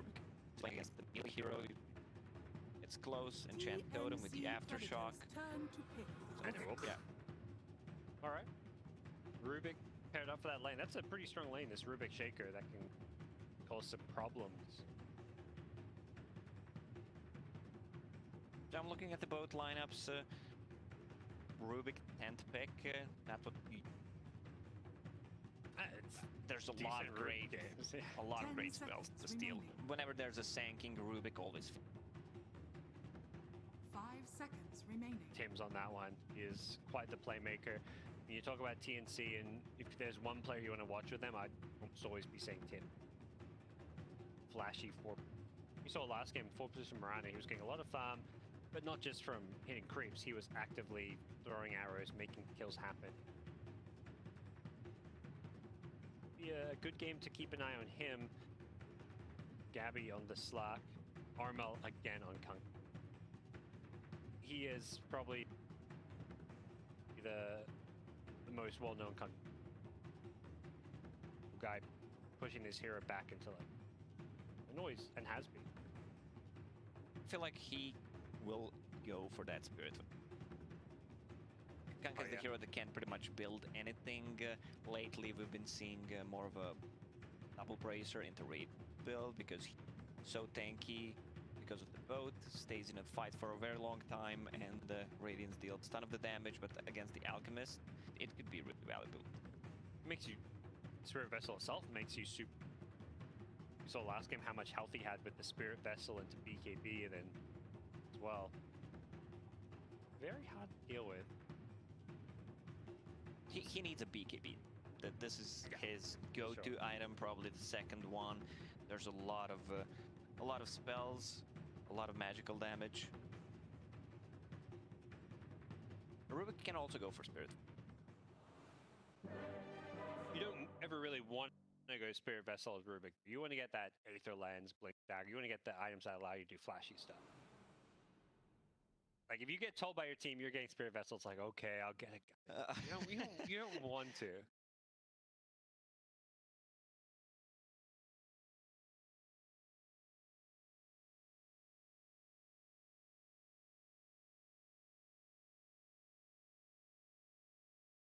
You're probably looking around trying to figure out who is the Spirit.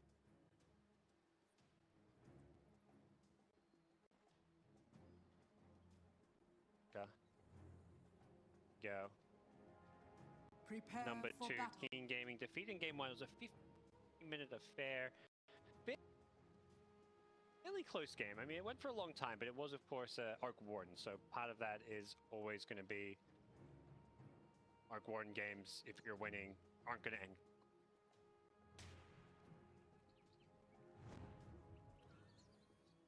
I think we discussed about this build from position 4, sometimes even offlaners where they get the Sobi mask, Sage mask, pardon me, and then you just buy Ring of Protection in the side lane. The 2 extra armor and the mana regen, insanely good, especially if you're playing these spellcasters like. And something, yeah, both Rubik and Rubik Lena is also doing, going for. Yeah. Expect it from like 30 seconds. the Lena maybe more so, but yeah, Rubik. Once you get those bounty rings, you've got the gold for it, and you've still got 6 tangos for your lane, so it's still a very powerful laning tool to have. Enables your partner as well in lane with aura, so really nice stuff. As see, looks like both teams just taking control of one side of the map. The bounty route. We saw the same thing from Armel's Kunkka, where he just stands in these trees in the mid lane to as the enemy King Gaming go by, but King Gaming that same ward around mid, and with that same ward up top again. Very deep observer ward. It's kind of bold of them to go for the same wards 2 games in a row. I feel like if there's anything, like, you're gonna, you know, your coach is watching the game as it happens and seeing where those wards were planned. Probably checking that replay between games, and that you've got 5. Yeah, but that's a reverse psychology. We're not gonna put it on the same spot twice. Fair. Ahead of the game, Lacoste. And this time around, by the way, Courier. No Courier snipes today. They're waiting for everyone to show on their lanes. Yep. Both supports are down in this bottom lane for now. Big. That early Bassi ring, Shadow Demon as well. So his heroes down bottom for TNC. And there we go. The Courier's moving. He's like, all right, it's safe. Courier. Pain does not want to get handled by Armel again. We saw last game Armel have such a good mid lane. I think TNC should move one of the heroes top. You do not want to have Alchemist +1 against the solo hero, because he's just gonna free farm. Annoying lane. The Bane's up here just using that Enfeeble. Attack speed. Making life a little bit annoying and difficult. And there we go. The TP coming up top from Rubik. So he's looking to even out this lane. Make it not just a straight free farm lane for the Alchemist in a 2v1 setup.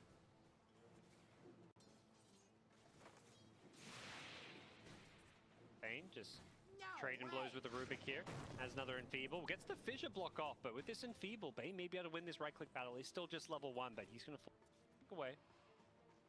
It's really hard to trade against the Bane. Even though he has Enfeeble level 1, usually Brain Sap is being picked up, pure damage, so really hard to trade.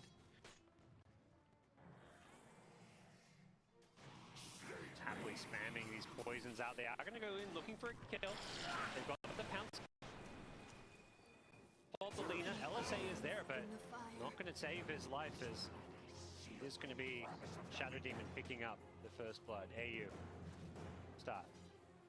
No perma Agi for Slark there. still decent. Lina, gonna be a stun. Bounce is ready. He has that if he needs escape, but doesn't look like he's gonna have to pop it.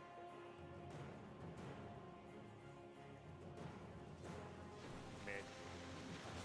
Lane be so influential last game, and that Courier he is going for. I was about to say, once that Courier shows, what? Has been killed.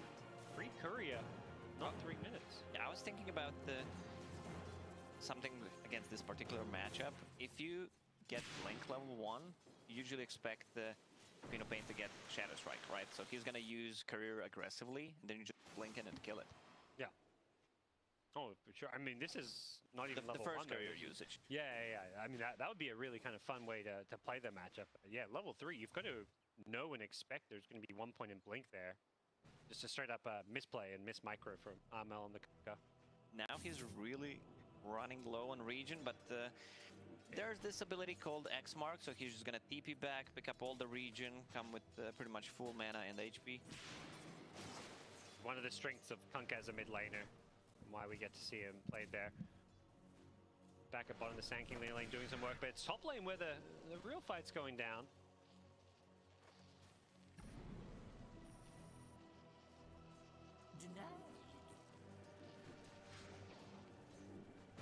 Rubik and Shaker doing their best to limit what the Alchemist can get in the way of free farm, but Alk already with double bracer is very tanky, 1k plus health, the extra magic resist well. Be hard to deal with in this lane. The question is, how much farm can you take away from Alchemist? Every single deny is worth much more than the usual. He just cancelled the salve. Nice acid spray usage in the trees, but even so, they are still looking to go in and like they're not going to be able to fully Dire commit for this kill. structures are fortified. Straight to the bottom with you.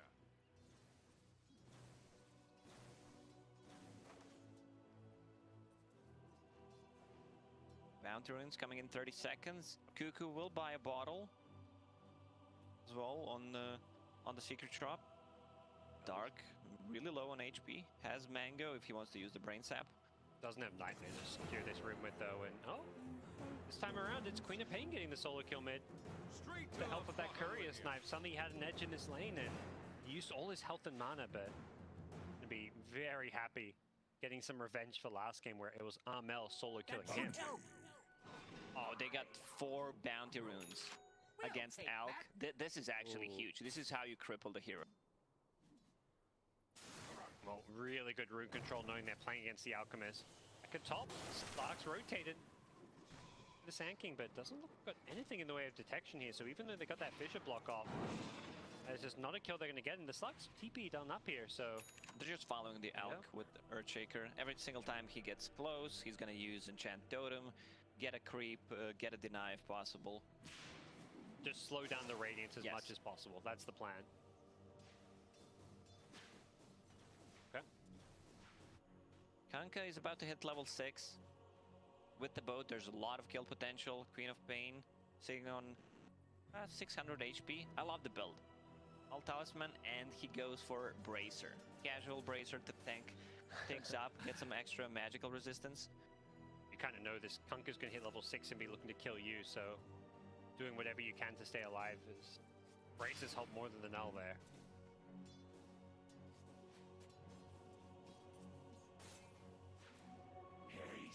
Sansa out looking to protect this Queen of Pain. I think knowing that Kunkka's level 6 here, they're trying to bait her a little bit, but to be careful that she doesn't get too low. Shadow Demon looking for a disruption setup and unable to find. Said Quap going for it. They ping it out though, so they know. Queen of Pain will be coming back to this lane, full health, full mana. Okay, even I think for a Bane kill there. Again, position while Keen Gaming staying away Gaming these heroes. read that movement from TNC really well. On the bottom lane, Cuckoo just continues to free farm. 30 CS on him right now.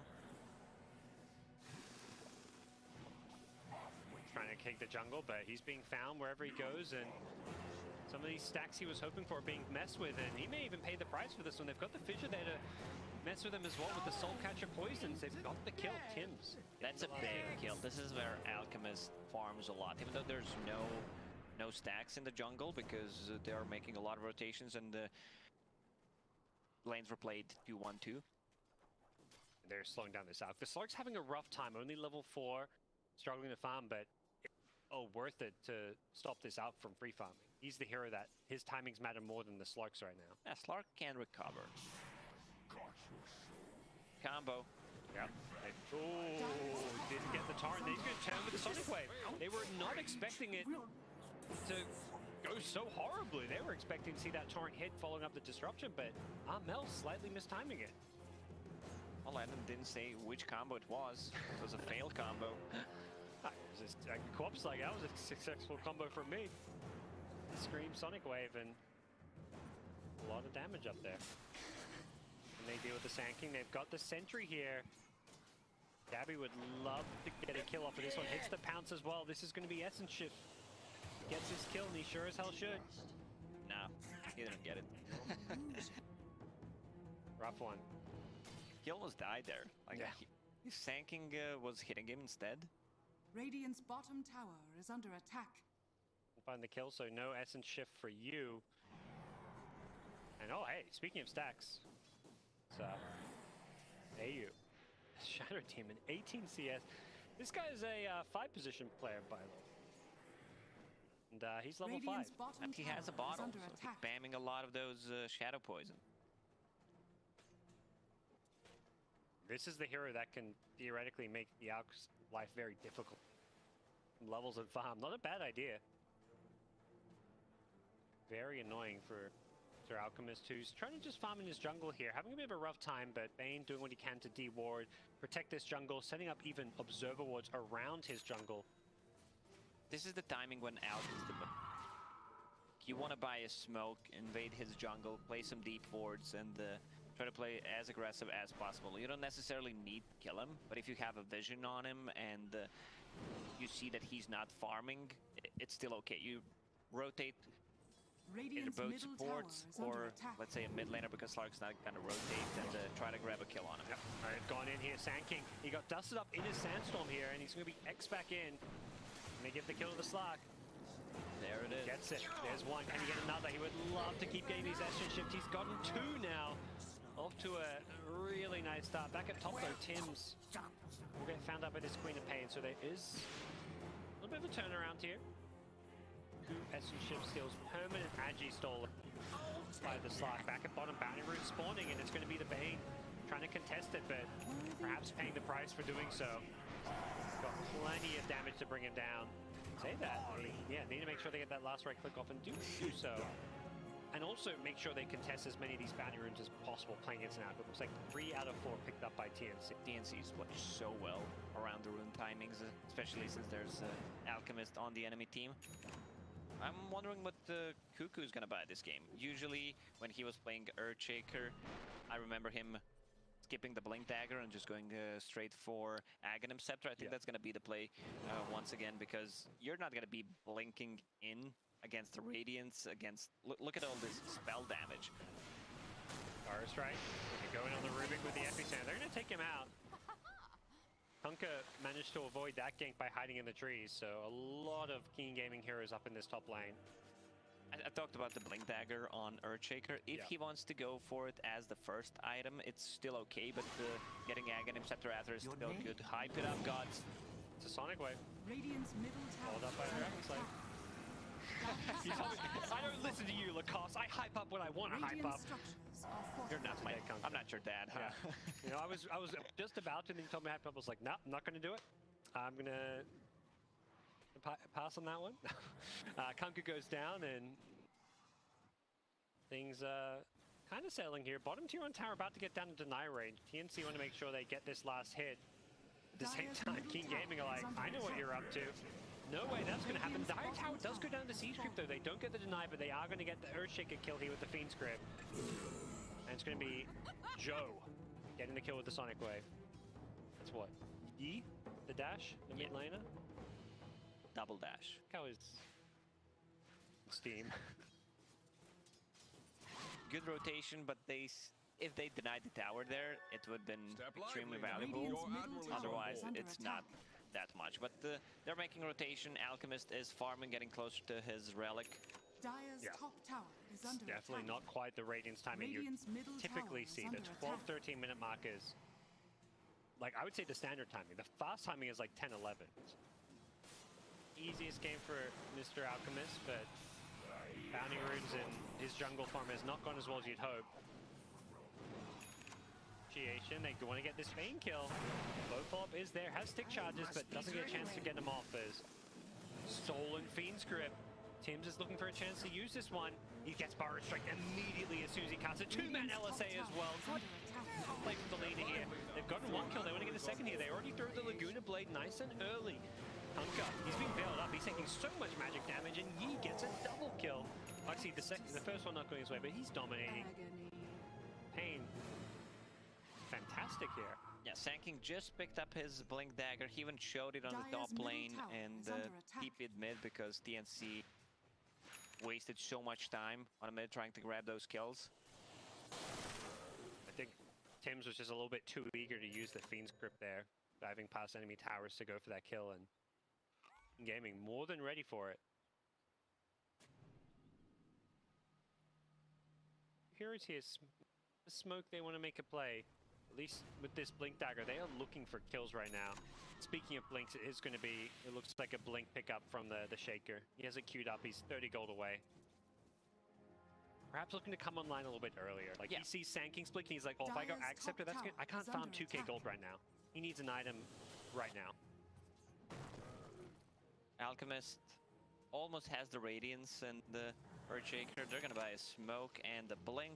Try to grab a kill. Ideally, you would want to kill either Queen of Pain or Alchemist pre-Radiance, but Dire's top tower is under attack. Gonna Midas Slack on their own side, so while the Alch is of course ahead number one on net worth, it's, you know, what you'd normally expect to see. Slark is this hero that will match up very well against Alchemist and has recovered after his slow start. When you have a Slark in your team, you just buy 2-3 sentries and give it to him FP. Fire Strike follow-up, they want this Shadow Demon in. Ooh, doesn't hit the screen. There is a Sonic Wave, and there's the blink. There's going to be an Echo Slam Vision combo. They immediately delete Sanking. Sonic Wave is there. We'll finish off the Shadow Demon. Is there a blink? It's on cooldown. It's level 1 blink, and as a result, Shaker. Blink reveal instantly gets 2 kills. Great play from Cuckoo. Yeah, that's really worth it for TNC, even though Alchemist just picked up his Radiant, so he's going to continue to farm. Dire and Radiant, both of them using the scan. Radiant one connects. They get another blink in with the Totem and the 2-man fissure as well. They were ready to contest that rune fight. Stolen LSA as well, and once again, it's 3 out of 4 bounty going TNC. They're so disciplined every time. From 5, 10, 15 minutes, bounty runes, they've only given up 2 of those 12 bounty runes. And this is what I was just talking about. They bought the center wards for Slark, 3 of those. He just cleared the 1 observer ward, free XP for him, and the gold. Really, mid tower's really low. About this hero. They want to pressure it right now. Yeah. With the siege creep, it's getting down to deny range, and yeah, they just want to make sure it doesn't get denied. It's a good chunk of gold. Bob looking to punish this one. Nicely done by Cuckoo. Great Fisher. No one can pass. And they realized that King punished them for that tower, and they just had to get out, so. What's that? Step lively now. Your admiral is Like Fire Strike, they found Kunkka, Armel. Not having quite the same Kunkka performance of last game. They were just ready for him to be there on the map, I think, expecting that ancient stack to be happening. And with a Radiance on Alchemist, Keen Gaming say it's go time. We've got this double Bracer Radiance. We're pretty strong right now. King Lina hunting. And they will successfully hunt. They find the Shadow Demon, not the Earthshaker they were perhaps hoping for, but he managed to blink away quickly. They have a ton of magical damage on Keen. So Veil pick up from Queen of Pain is Dire's middle tower has fallen. Add Radiance on top of that.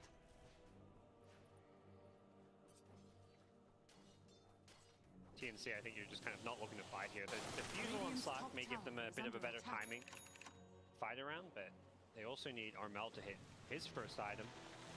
Torrent is there, nicely done. Stacks the Ancient Camp using that Torrent. Trying to farm as safely as possible for himself. comes the smoke train. They're smoking towards their Slark, who is in the enemy jungle. Found by a Queen of Pain here. Be careful here.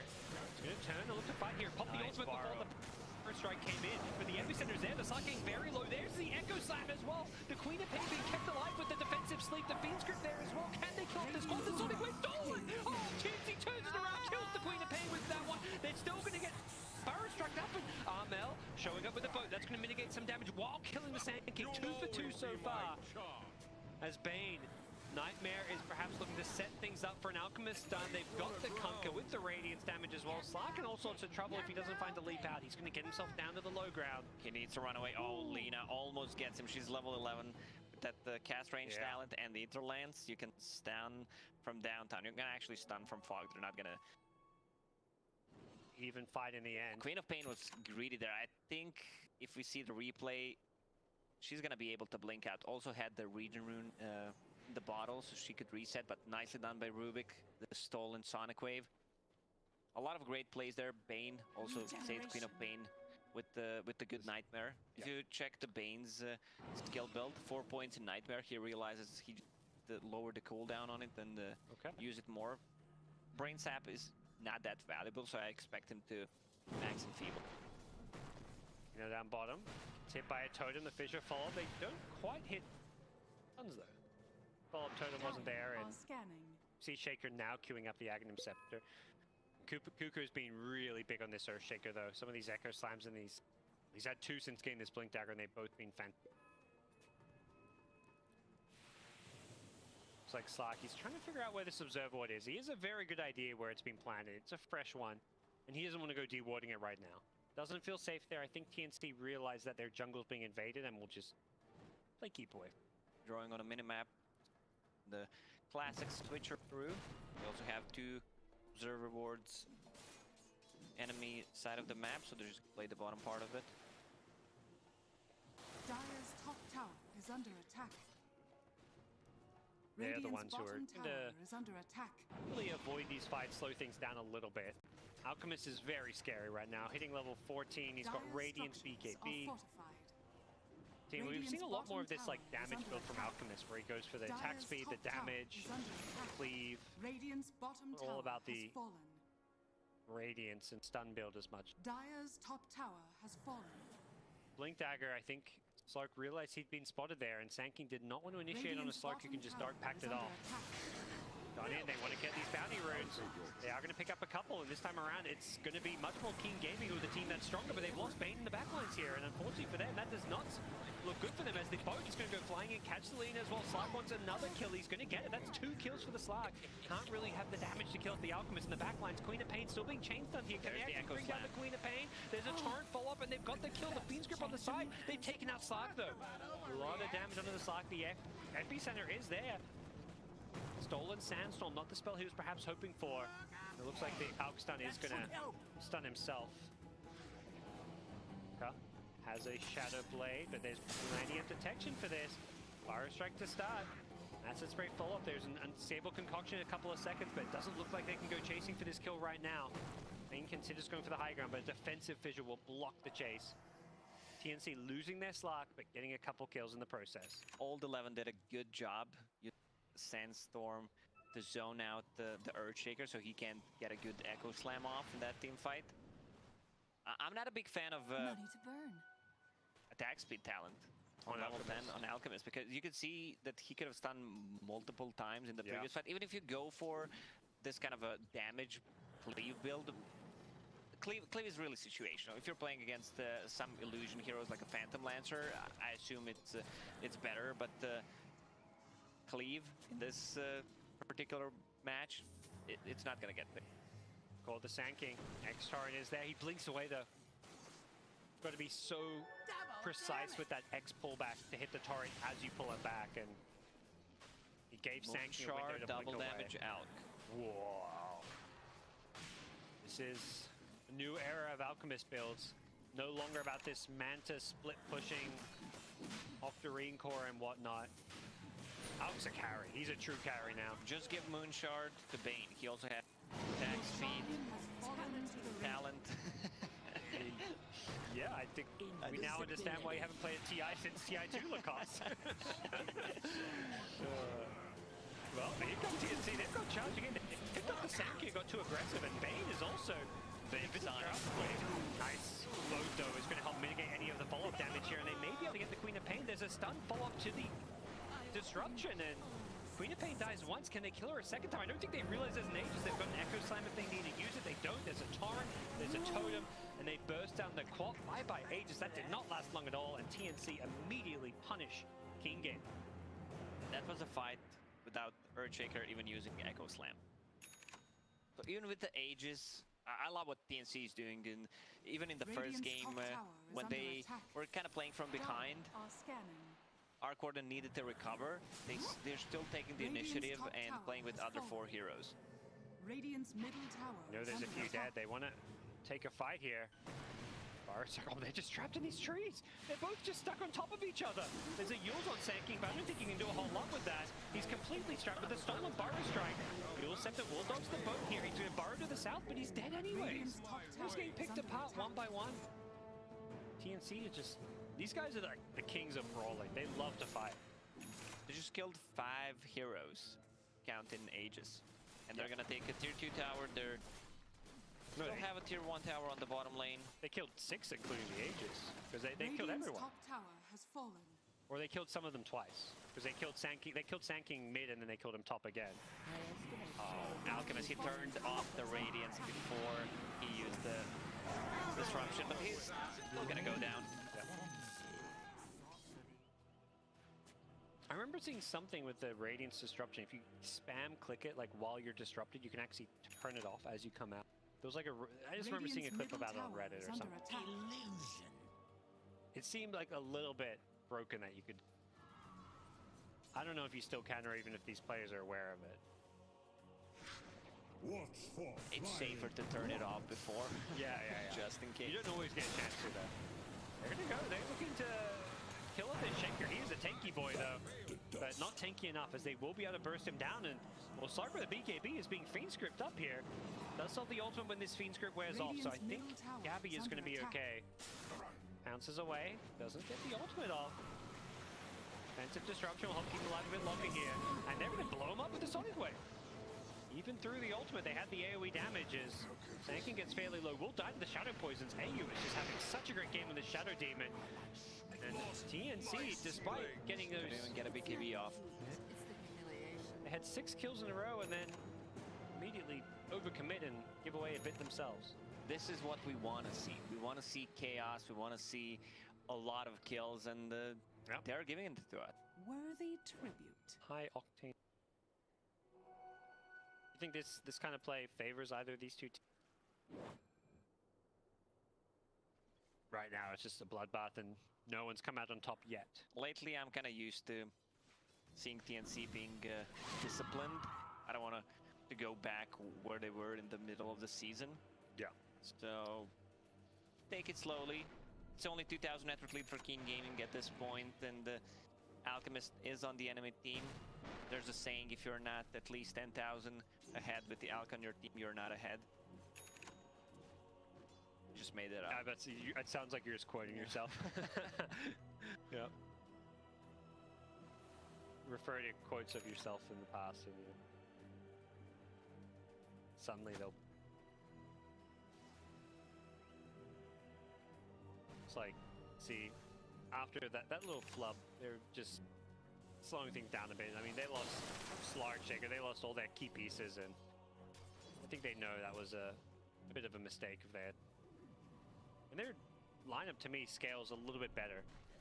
To say it's in the bag if this game drag, but Alchemist is not the hero you necessarily feel amazingly back on late game with, but perhaps with this new build. He's got the damage, he's gone for a Basher Moonshard. He hits hard and fast. You can also keep Slark in a place, even though they have a lot of lockdown, but it's still a great item pickup. Yeah. This Slark BKB won't feel good if you're fighting the Alchemist. You're just going to be getting bashed over and over. Good, of course, for going on other heroes. Sand King. And just making it so you can go in and use that KB and not have to worry about being stunned by other heroes. So though down here is Out keeps on farming and Slack does what he can. All three TNC cores in a pretty good place in terms of their farm though, and Slark continues to run around the map just deboarding everything. Very pesky. TNC right now, they have 3 observer board placed on the map and 3 inside of Shadow Demons. Yeah. Queen of Pain. Nice. Not nice. No, that's I thought disruption was a save, but no, that was a dire disruption.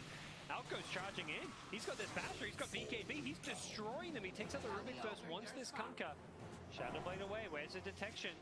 Looks like the dust didn't quite clip him as another blink hit from the Sand King.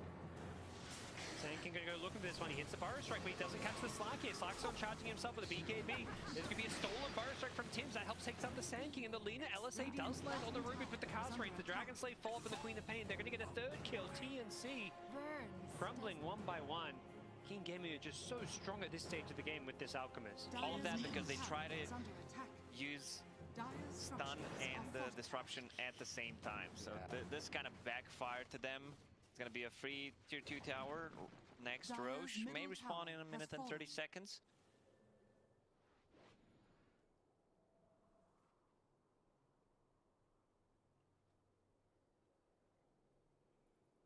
How and when that does respawn, but stands this BKB timing on this Radiant side is making them pretty potent. Queen of Pain and Alk both having BKBs. Big problems.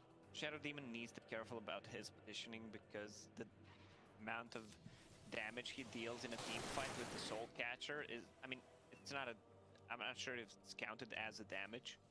Yeah. But the Soul Catcher, if he uses that multiple times in a team fight, I don't see them using it. 3-second cooldown. These are long drawn out fights, particularly with BKBs in play. Abyssal Blade completed. 20, he did go for the 40% cleave. They changed the unstable concoction damage, so it's not as good at you, where you got plus 400 damage even if you did no time channel it's done. That's when it was insanely powerful. I mean, with the cleave, he clears the creep wave in basically a second. Continues to flash farm. 1 second bounce leash. That feels kind of sad as level 20 talent, don't you think? It doesn't seem amazing. Like compared to like, I don't know, Amber with Searing Chains or something. It feels underwhelming. Bounty. It's a level 20. With that said, it's Slark. Let's give Slark some bad talents up. That. You don't need more Slark in pub games.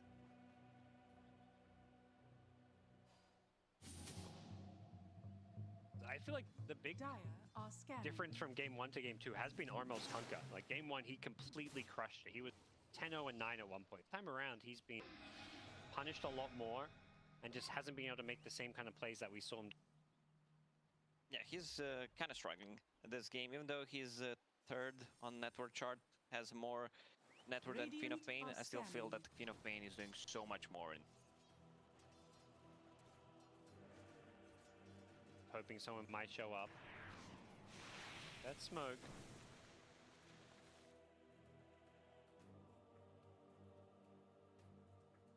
Yeah, I don't believe so, but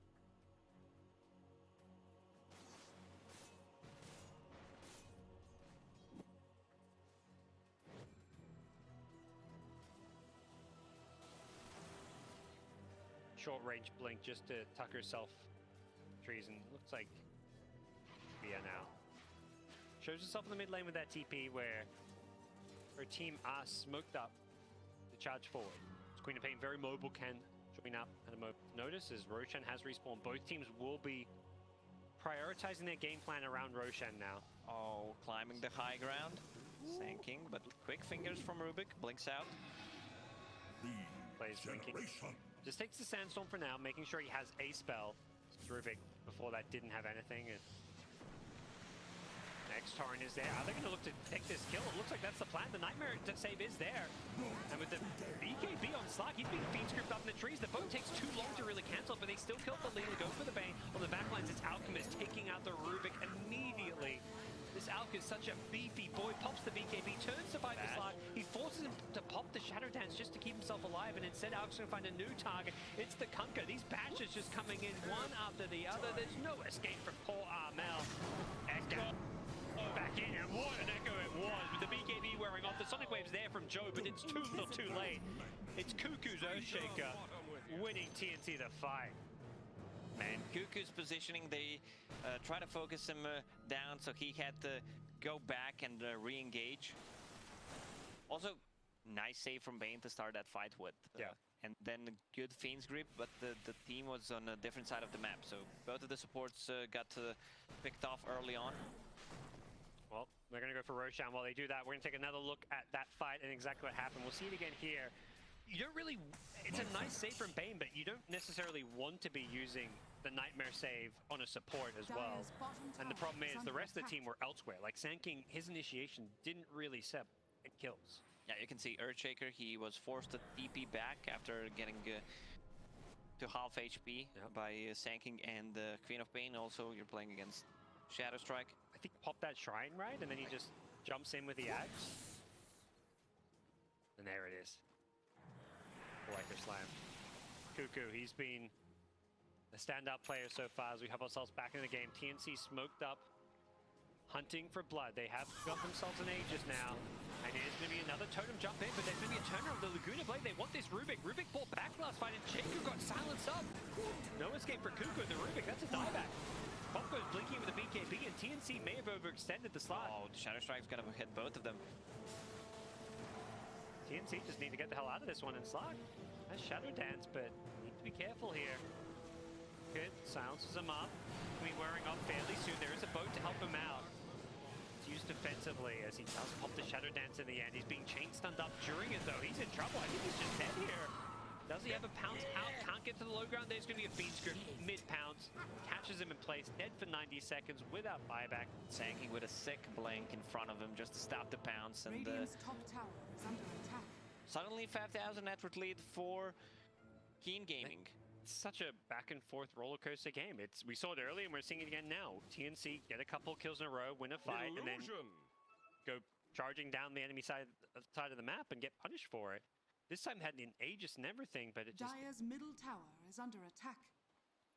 Dire's structures are fortified. Now Alchemist is knocking on your Radiant tier 3 towers. Has that moon shard still, level 22. They didn't actually take Roshan. I thought they did during that replay, but Shen's still standing. Not sure what happened there, but they ended up taking a fight instead and Dire's middle got tower punished. has fallen. Tier 3 tower goes down. Alchemist, the Fissure, kind of blocking his way to the other racks, but... Money to burn. If he was on a different side, he would have died for sure. If he pops a BKB, Purge, I think they would have enough.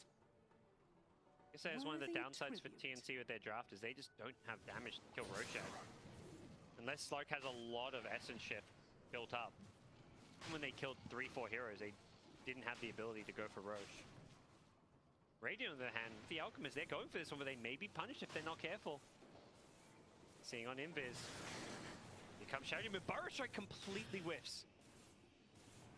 It's maybe going to force a reset, but it's going to be Earthshaker in the front lines with a BKB. Can he pop it? The defensive disruption is there, and the Alch's BKB himself jumped out from the Shaker Alchemist. He's going to stun himself. His BKB wore off right before the sun landed. He's in all sorts of trouble here. The Nightmare save is there. They wake him up. Slark's BKB also being wasted.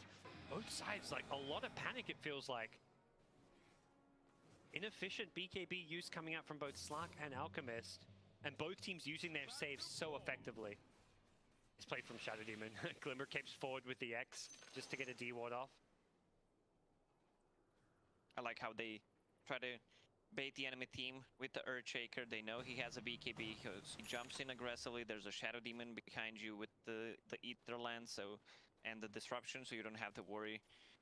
Also, he forced them to use 2 BKBs, but they still didn't take a full fight. Do we see any level 25 talents approaching. Alchemist level 23, we're still not there yet. 23 on Slack, 22 on Quad. Mid lane. King blinking in, but he's being lifted and needs to be careful. There's a dire sentry ward here. Does have the defensive Yule Scepter with the demonic purge. He's going to pull him back down from that Yule Scepter. The boat pull back. Nice save coming on in from the Nightmare, but it's only going to do so much as they wake him up and still take him out. Alchemist's gone charging back in, has the BKB back up with the Dado. He's doing so much right-click damage, and the Sonic Wave there to help secure the kill. No buyback in place for the Rubik. Instead, it's going to be the Radiant. King Gaming using their buybacks. They've lost the Bane, though. Buys back himself. They are so dead set on winning this fight and trying to secure themselves Roshan, and I think TNC realize they've just got to get the hell out of here. Everyone's steeping on Shrine. Can they go in? Roche, Cuckoo does not have a buyback. This is kind of their reward for perhaps winning that fight and killing the Earthshaker. Yeah, but they had to use 3 buybacks for this. But they don't know that the Cuckoo does not have a buyback. Echo was not used, so they should be careful. It's just about the mind games.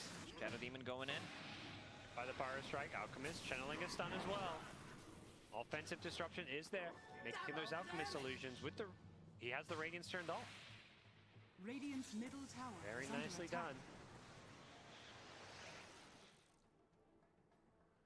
Tanking.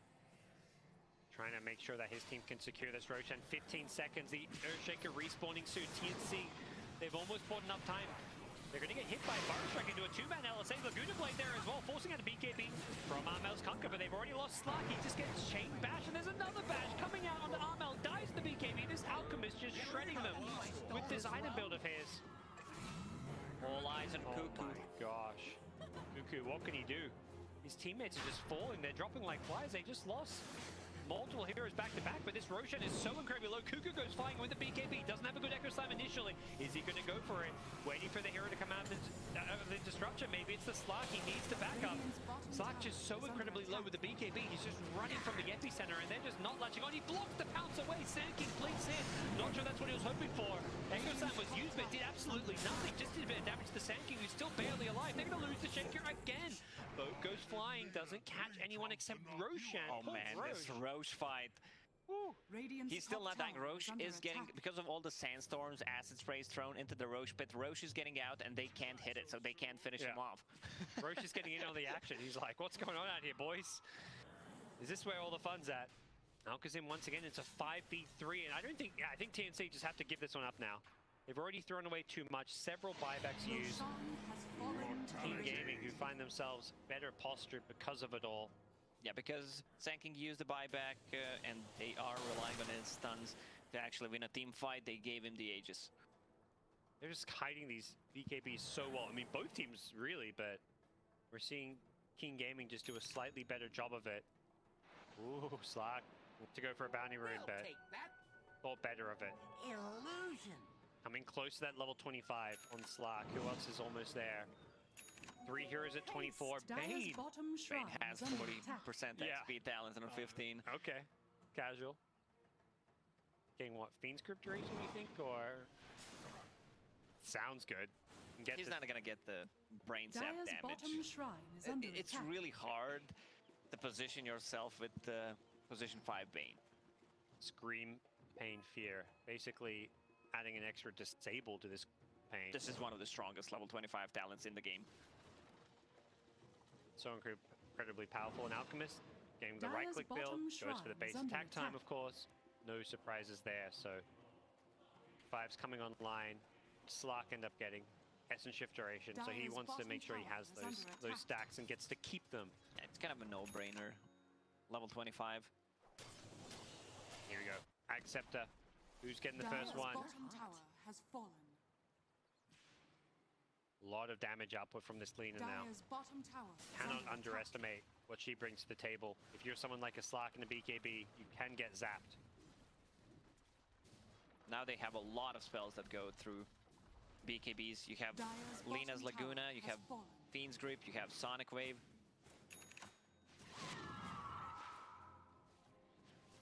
And Sand King has a gem, so they're getting rid of the TNC's vision.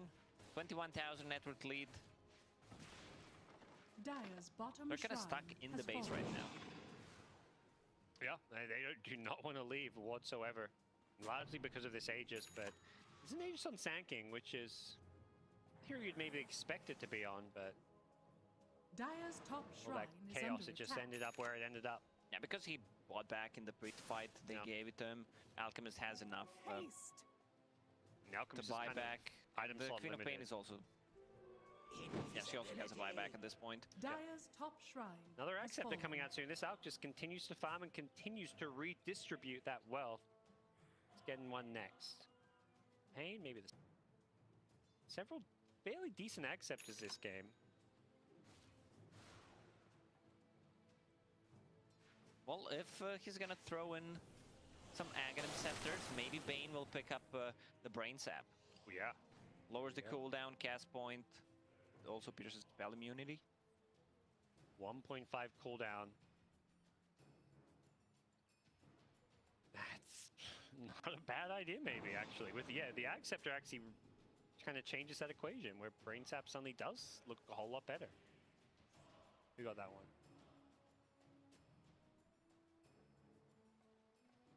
Dire's middle barracks Blessing. are under attack.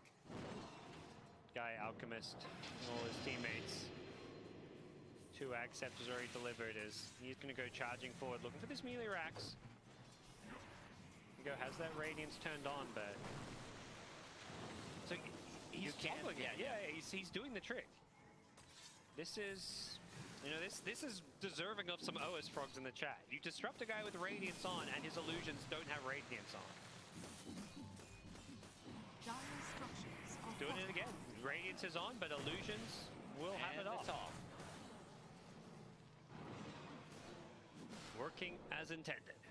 I mean, this has been in the game for a while. This is something maybe not every player knows about, but I imagine people, carry players who go Radiance against Shadow Demon should know about this.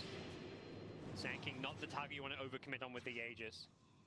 They're just looking to repel him back, try and keep this melee Rax alive, although we are 44 minutes in, so losing, you know, a lane of Rax at this stage is not the end of the world. Time. See, Radiant just want to make sure they don't lose a fight and lose this game right here and now. 27k gold lead. 32 to 30, so even on kills, but all these buybacks and farming pace of the Alchemist just so hard to keep up with. Lotus Orb goes in. All that Soul Catcher damage though. Doing some work here. Queen of Game blinking from the sides here. The Sonic Wave is there, but the disruption helps keep the first target alive. It is going to be the Alchemist following up the disruption though. He's looking to go on the Rubik, but the Invis from the Glimmer Cave help him keep him alive. The Alchemist gets pulled back in. He's in some trouble. The Aegis actually expires. The Exorcism is there. They catch the Sanking as well. First goes down the Alchemist. Can Sanking out of this one? That's got a Yule Scepter, but he's got no more Aegis, and this is trouble for Keen Gaming. They may have been baited in. He can't blink with the poison. Drops the gem as well, and TNC punish Keen Gaming. They may have taken the melee rack, but I think TNC will be so happy with that. Alchemist went too deep. I think Queen of Pain blinked in just to push them back so Alchemist can finish off the melee racks, but seems like they were not on the same page there, because Alchemist went all in. He was being hit by tier 4 towers, and I mean, you're blinking into Shadow Demon, who's going to use Soul Catcher. You're most of the time full HP because of the chemical rage, so you're going to lose 40% of your max HP. 4k gold swing. What? Illusions. She thought about denying those bounty runes. But the Acceptor is just able to push out some weight. 4k gold swing, and Slark with these Essence Shift charges, they last a whole lot longer. It's not permanent. He's got 13 permanent though. A decent amount there. He's looking to go on in. Finding another kill. There's another one for himself. Racking up that Magi. Step lively now. Your admiral is Kunkka on board. has a Hex right now. No buyback though. They needed more control against this Queen of Radiant's Pain. middle tower is under attack. And Alex, it's going to be an Radiant's middle initiation tower tool. has fallen. Like Dire's they top aren't tower gonna, is I mean, under they don't attack. really have the heroes that force high ground. It's, yeah, Bane Sanking are dead, but always that risk of buybacks, and you just don't feel good about. Dire's Yeah, especially top after how tower this is game under slipped away attack. from them. They were the ones who, for the most part, were winning some key fights, but then they would overextend a bit following those fights. It's been very back and forth. If TNC wants to come back into this game, they need to take these prolonged team fights. where Slark is getting a lot of agi. It's over, Lacoste. Dire's won. Why is that? Yeah, but he says so. 100% win chance from minute For the zero. Dire. Yeah, for Dire. TNC's won. Let's pack it up. Let's go home. Dota Plus is not wrong. Something a little bit wonky there, seeing as it has been stuck at the 0 for the entire game. Keen Gaming say, we are non-believers. We don't subscribe to Dota Plus. We subscribe to killing this slot, deleted from the game for 2 minutes with a buyback. They're going to get Cuckoo on the Shaker as well. And they're hunting for more. Shadow Demon will get the Glimmer Cape TP out.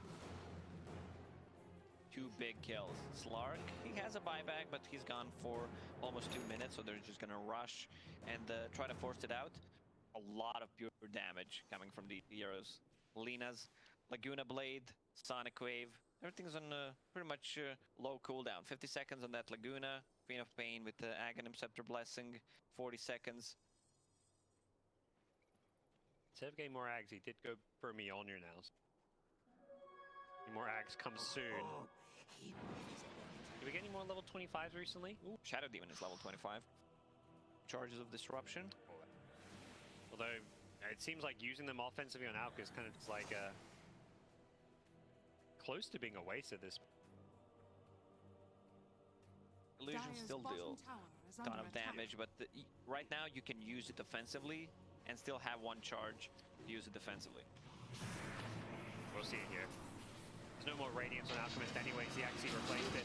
He's getting deleted though. The Lotus Orb with the Burrow Strike pulled him really deep in the base. The Shaker is there, gets the BKB up, but he still dies. Just enough damage to bring him down. The Slack holding onto a buyback kick. Joe gonna BKB blink out of there. Radiant's bottom tower. He's setting is here, under But attack. look at the lanes. Bottom lane is being pushed in. Well, that's a It's double 50, siege. double Yeah. siege creeps. That's a dead tier 3 tower unless someone addresses it right away, which could be happening. We've already taken this mid-melee rack, so I'm not quite sure what they're hanging around for. And there we go, Queen of Pain. May just need to throw a Sonic Wave here. Fear. Keeps the tier 3 tower alive. High range, but I'm gonna let Dire take away some of those shrines. With stuff like Roshan control being so important, if you can keep shrines alive, it really helps for that. Lina hit 25, got the Dragon Slave cooldown. Second cooldown Dragon Slave. What do you think about that, pal? It sounds like you hear 2-second cooldown Dragon Slave, like, oh wow, wow, but it's hard to like just sit there spamming this nuke in a team fight. It's more of a, I feel like it's more of a tool to reset the Fire Soul. Dire Yes. are scanning. But you never really have problems resetting it anyways with your Dragon Slave LSA. I'll take your If Fiery Souls didn't have a cap on it, then yeah, it's like, great, you can just build up like an insane amount. But with the cap on it, it doesn't feel like amazing. Oh, they catch the Bane here. With their ward, they saw Double damage. Summer. Still looking for him. They get the Demonic Purge out as well. Slack coming on in once. That Agi. Oh, Shaker in some trouble here. The Nightmare forcing out a defensive disruption just to keep the Shaker alive, but the Shadow Demon will pay for it with his life. Now looking to BKB run, but the Fiend Script is there, going to catch him. Trying to leap away, and Alchemist is going to come well away. That's a dead Earthshaker with no buyback. He previously had fought back into the game, so Roshan alive, and you got to imagine King Gaming have a free shot at taking Roshan now, or even maybe trying to break the high ground. Cuckoo does not have a buyback. They know about it. Even though it's Roche, I still feel like they should go and try to close this game. Instead of, yeah, it seems like they're not even going for, and they realize, say, there's no buyback on Shaker. This is go time. That's the hero that's ruined us in so many of these fights. His Echo Slams have been the bane of their existence, but Is under attack. time to test TNC's high ground defense. They are in a 3v5 scenario, and they don't have those illusions to play with. Dire's middle It's the plan here. Two-man Burrow Strike, two-man LSA follow-up. An absolutely beautiful setup coming in from the Sand King. Hold 11 with a fantastic setup. The Rubik in trouble as well with the Orca there. Beyond godlike. He is having a fantastic game. Another two-man Burrow Strike coming on in. This Sand King is just having a hell of a game. Armel in the fountain. He's so incredibly low. The Queen of Pain wants it. He's actually getting stunned by the fountain. It needs to be careful. Bought a refresher in the fountain just to blink away. I think he wanted to get a Sonic Wave out as well, but he didn't have the mana for it, so...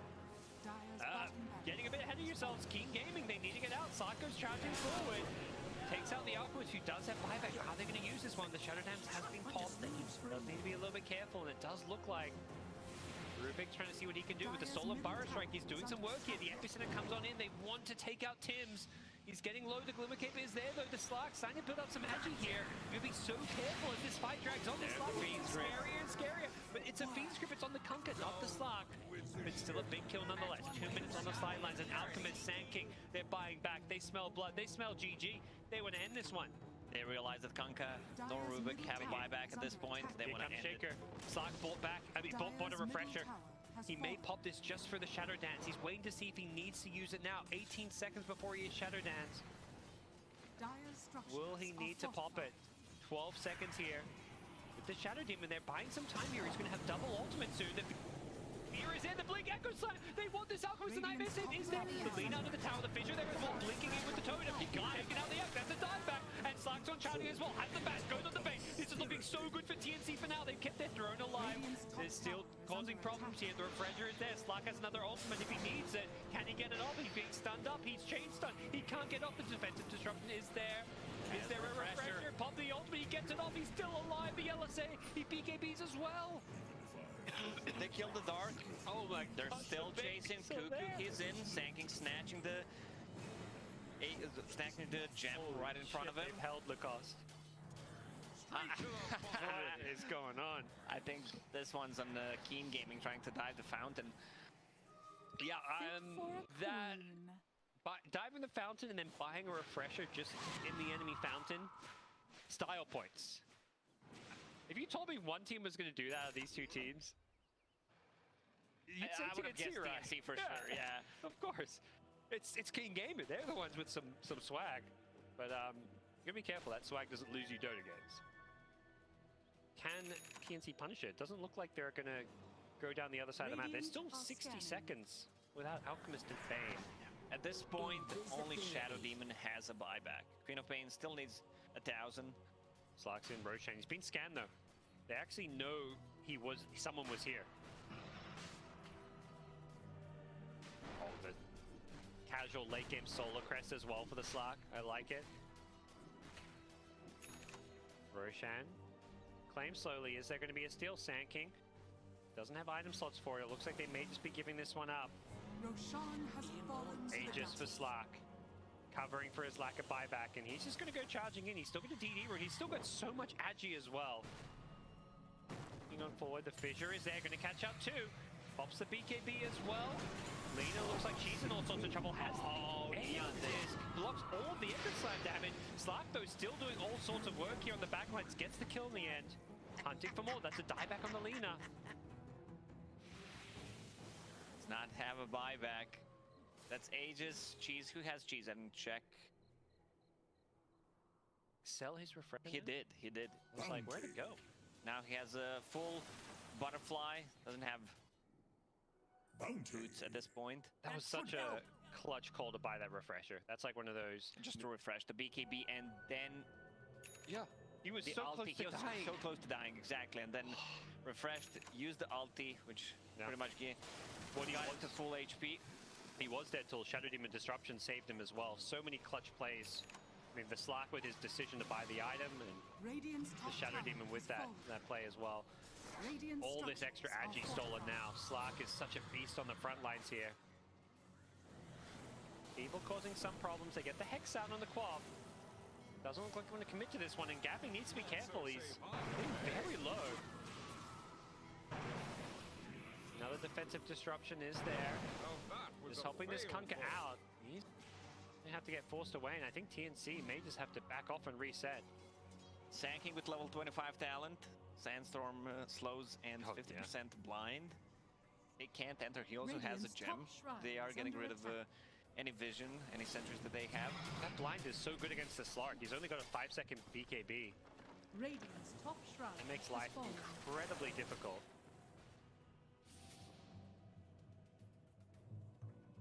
What did Bane got the brain sap damage and heal. He's waiting for that Aghanim set. Dude, he's far away from it. Alk's like, I'm getting a refresher. You're last on the list, Bane. He's not even on the list. He's in the naughty list. He's not getting any Christmas presents. He's not even. He's been a bad boy. Sand King's also not on the list. He's wondering where his Ags is. Illusion.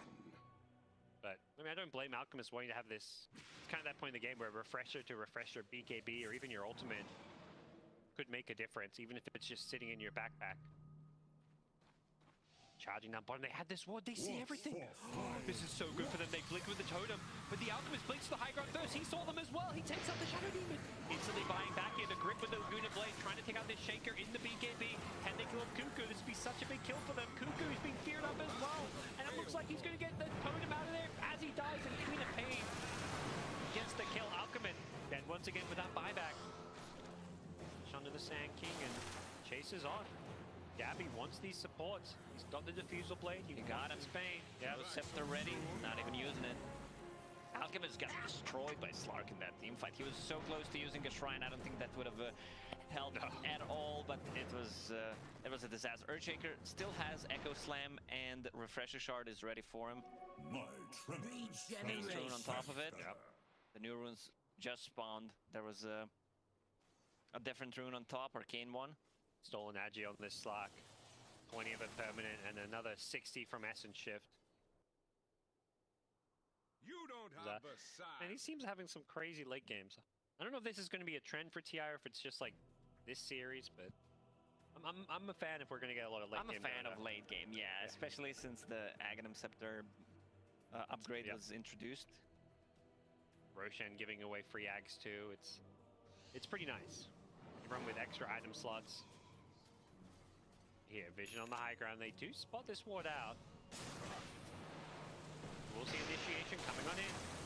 Laguna Blade being thrown. They really want this Rubik, but they're going to turn around with the Abyssal Blade. They've turned to take out the Sand King. He's dead without buyback. Alchemist still dead for 28 seconds as well. Abyssal Blade onto the Queen of Pain with the BKB. I think her refresher allowing her to have that one up. Was used some time ago, but right now, TNC just taking what kills they can get, just building up the Agi stacks for their Slark. Oh, they gave Rubik a Refresher Shard. He is level 25. Oh, he's got double Fiend Script potentially. He has the Fiend Script stolen still from the last fight. This is huge. Got to keep an eye out for this one if you're keen gaming. You can't allow him just to sit there channeling it.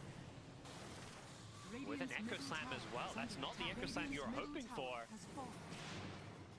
All right, time to give back that refresher. I was just thinking that. He's hugging the Rubik. He's like, bro, give me this refresher. He's asking for it. Queen of Pain blinking in, using that fear just to repel them from the base. The Sonic Wave doing some good damage as well, but that's the stolen Fiend Script killing off the Alchemist. He's dead again.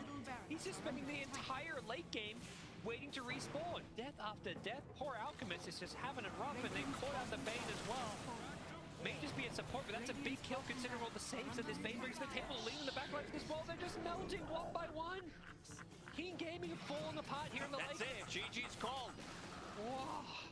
Wow. Pause. I imagine TNC, emotions running high. What a comeback from then.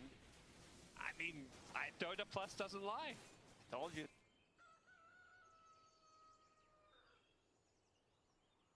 Doesn't lie 100%. Look that they actually went into a fountain. They never had a gold lead, and yes, they went into a fountain.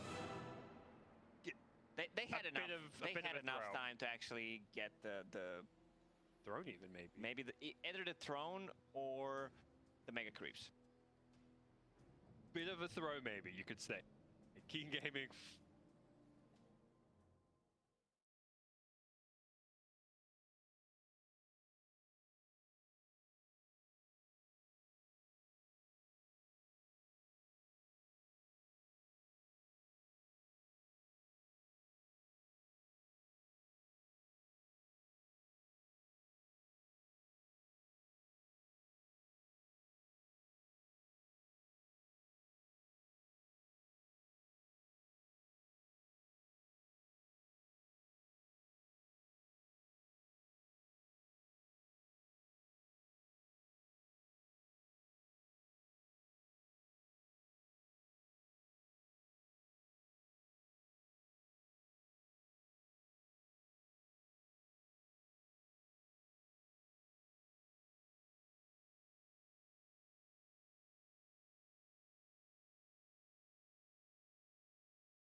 TNC predators turn to ban.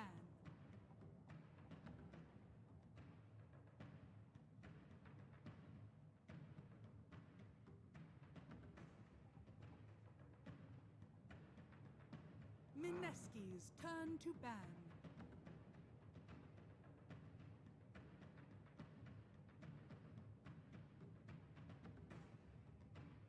TNC predators turn to ban.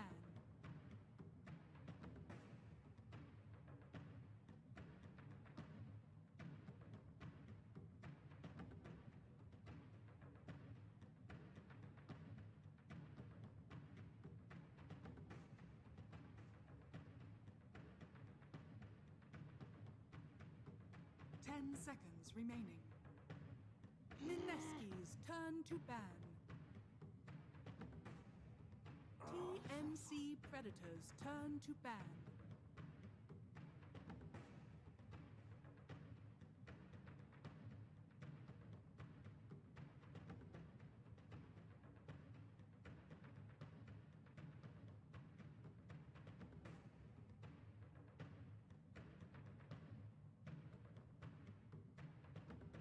Ten seconds remaining. 5 seconds remaining.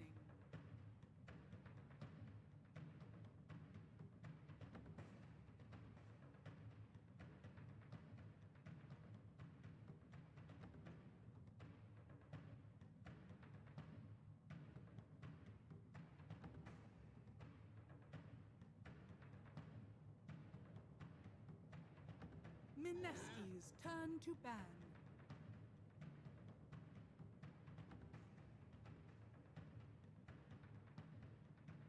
TNC predators turn to ban.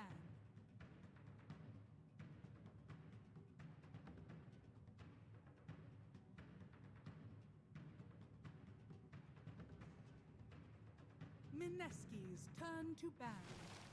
Ancient apparition.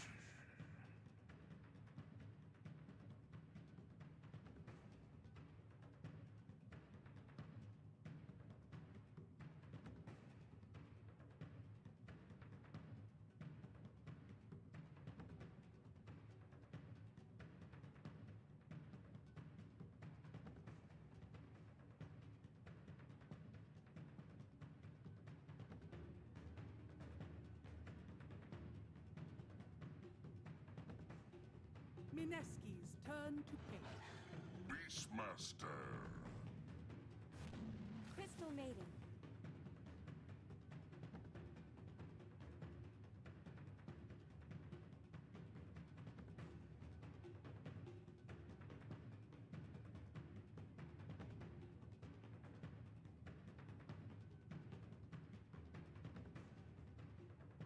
Ten seconds remaining.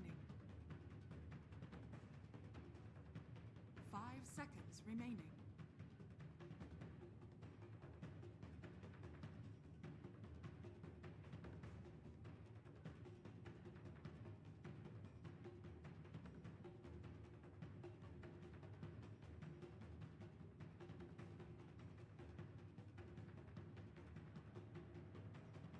TNC predators turn. Admiral Concar.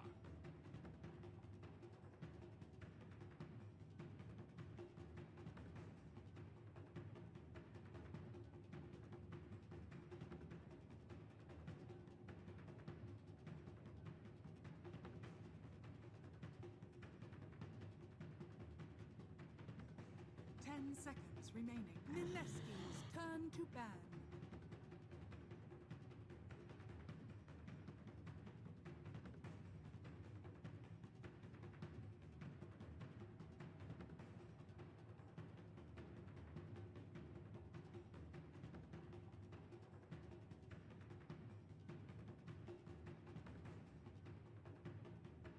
Ten seconds remaining.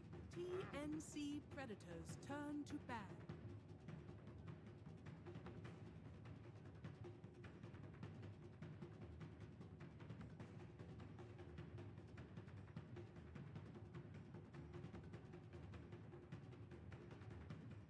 Mineskis turn to ban.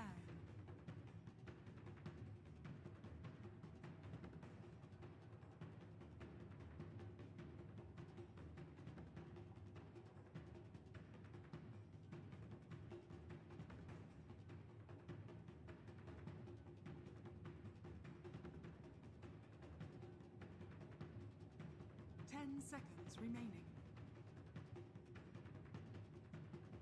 5 seconds remaining.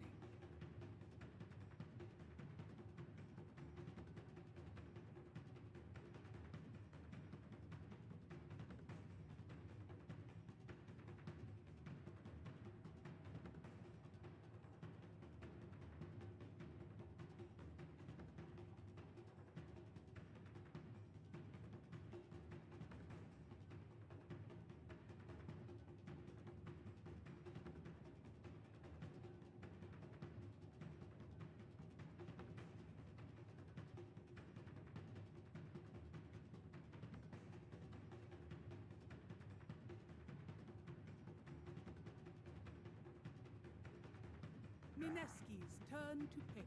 TNC Predators turn. Imba Spirit.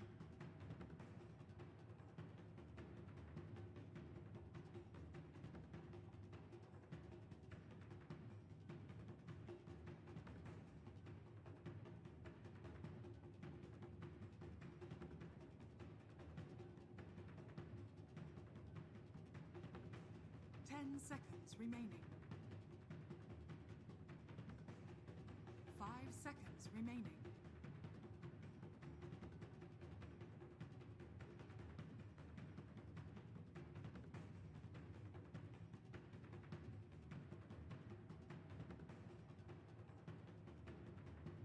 Mineski's turn to pick.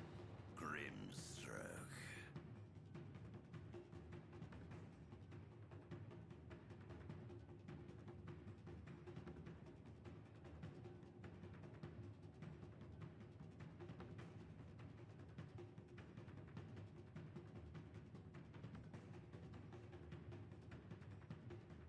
Ten seconds remaining. 5 seconds remaining. TNC Predators turn. Shadow Demon.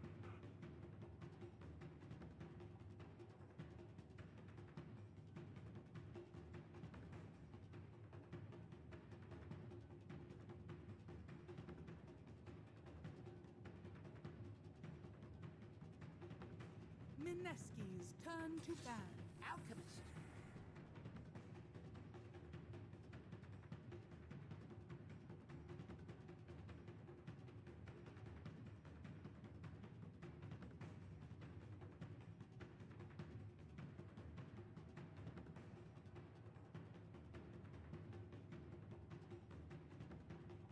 Ten seconds remaining. To prevent the counters from affecting your that Yes. you 5 grab the seconds counter remaining. and then you let the draft go on, and then if it looks like an okay game you can snag it. I think Secret did that earlier today. They went for Kunkka in the earlier phase and then they picked Brood fourth, Yeah. knowing that like, oh, there's the hard counter mid, we've got it on our team, we can play it off lane. It's also good. I love seeing that because it's like you get these strong heroes in the meta and then you can just develop these really cool strats where you sneak it in early. It's just, you know, like a draft win. There are a few conditions where Alchemist needs like to drive, and I think one of the conditions is enemy support cannot come to harass your jungle. SDCM, they're both fragile. TNC I don't think they Predators can turn to ban. come to the Alchemist jungle. Yeah, you can come mess, but the downside is if enemy rotates to defend against you, it's like I just die. If you're like CM in the enemy jungle, dude, it's so easy. Just one guy TPs and Yeah. you get run down. Yeah. SD can be a little annoying, I guess, and at least I have Soul Catcher. Soul Catcher amazing against 10 Kunkka. seconds remaining. I think the SD pick was so good 5 against like seconds remaining. Kunkka, against AA. Like they just have these heroes that are like, we're gonna blow this guy up, and disruption is gonna be. I'm wondering if CM is going to 5, but I've heard from a lot of the players that CM is being played like Enigma. There's like no BKB piercing stuns. This hero can take over the late game. I kind of like that. Yeah, and right now there is no BKB piercing stun, so it might be a position. Yeah, I prefer to play when I do get her, just because you can buy more mangoes, you can get more novas, and you get more last hits. And like if your offlaner leaves briefly, easily could like just sit and continue harassing your lane. And you know she's a little bit squishy, but she does really well with item. She doesn't need as much. takes like a couple items from leverage in it, plus a mobility item, and it just feels like two CM can do. TNC Predators turn to pick. Clark, man. It is really good against Archimist. Mineski's You have turn throw to Kunkka A. Clark. Oh, Abaddon. I don't think we've seen offlane. I don't. I saw one or two other teams that I think it was support. I heard a few teams experimenting this as offlane too. It's a really great like power hitter. It's And the that's what aura, they right? lack now. 10 Yeah. seconds Pure remaining. attack speed. Yeah. In the laning too is strong with the burst. 5 seconds remaining. Yeah, especially against actually weak supports is where you can really abuse them because you're already like 315 base movement speed or something. And melee. Yeah. Course. That's a really good point. So like CM's like 270. If a Batten gets on top of her, or God forbid if he gets a little bit ahead and gets a fast boost, she is screwed. Because like getting hit 4 times is like a death sentence. Especially with like a Grimstroke or something, like a Batten against either CM or maybe not Shadow Demon because you disrupt yourself or other. Also Aphotic Shield against Beastmaster gives them another really good solution. And the big thing actually is removing Spirit Vessel on your Alchemy. Once they hit that Spirit Vessel timing, trying to fight as Alchemist, it's so hard. Yep, even as the second Spirit. Oh, I think Abaddon was a really good point. tank. I was kind of worried for Mineski's lack of damage, but I feel like it is a bit of a timer. You have to for early game card.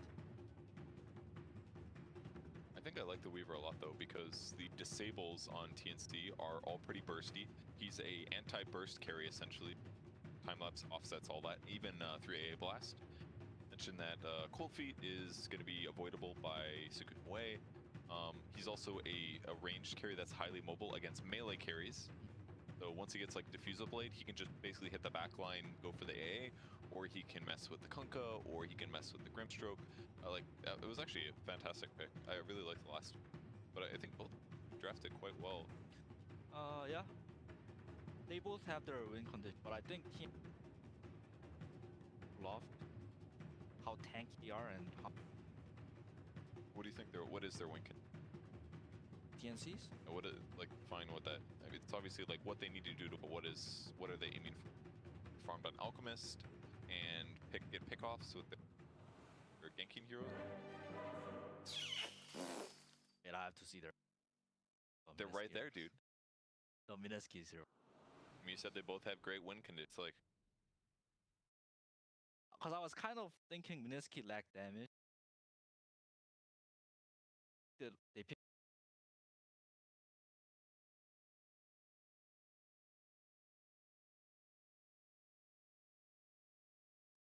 Evil to cover that, but I still feel like it's not enough to kill the Archimist.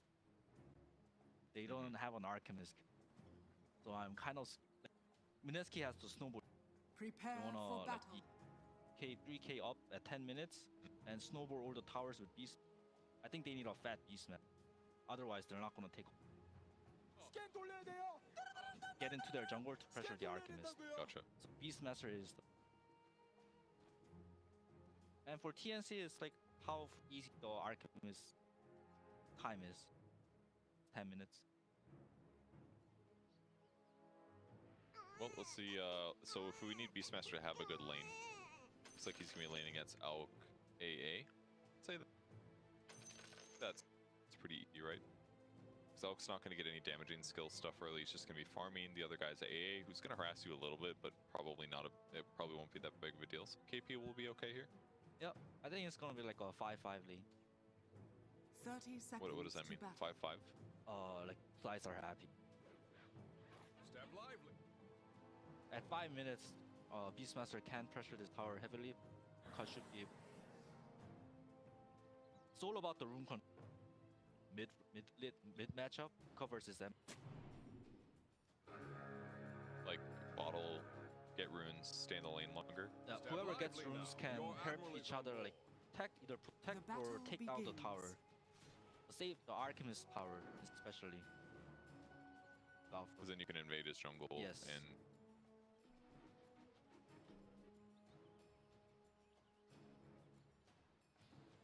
bounty runes was 3 for Dire, actually. Negative of plane up. Yeah.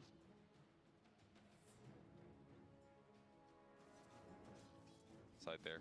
Welcome to my observing, by the way. I hope you guys are excited. If you miss some kills, it's gonna happen. Just letting you know ahead of time.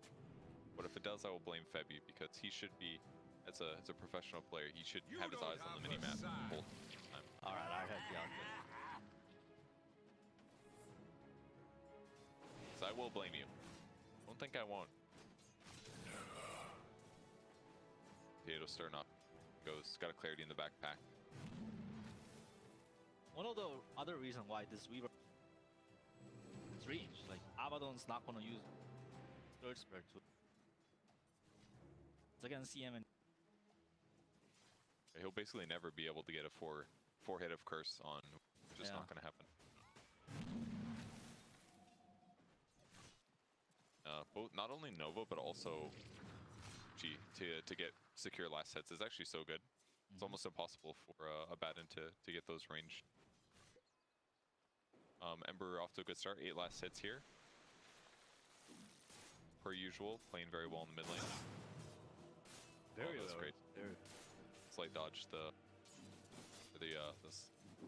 Tidebringer. There we go. Skill names. Sorry guys, we're a little sloppy. We've had a really hard day so far. Been sitting around, eating food, watching TI games. You know how it is. Getting fat. Exactly. Max is level 2. Pressure a lot better with it. Maybe it's because of the CM aura. Feels like he can. I mean, inner beast level 1's really not good. It's 10 attack speed. It's like, it's okay. I guess it's free or whatever, but Yeah, but the reason why you get it was Axe. It costs too much money.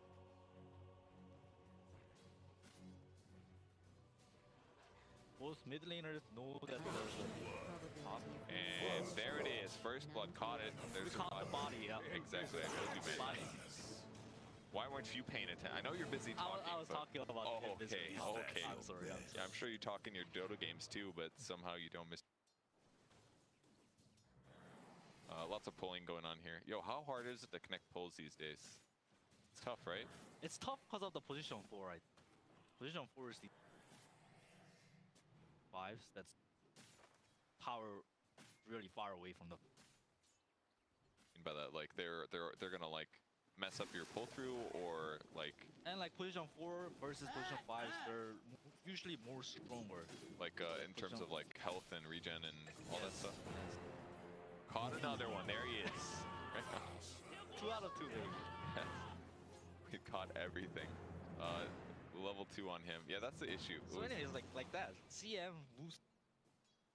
He doesn't want to man fight the Grims back off. That's and if he Nova's a Batten, he just aphotic shields the slow. yeah. And he just slaps him 4 times and it's just over. You get what 60 attack speed. He's slowed by an extra 40%. Oh, and they're even doing. God, that's actually so scary. Look how fast he is with Inkswell.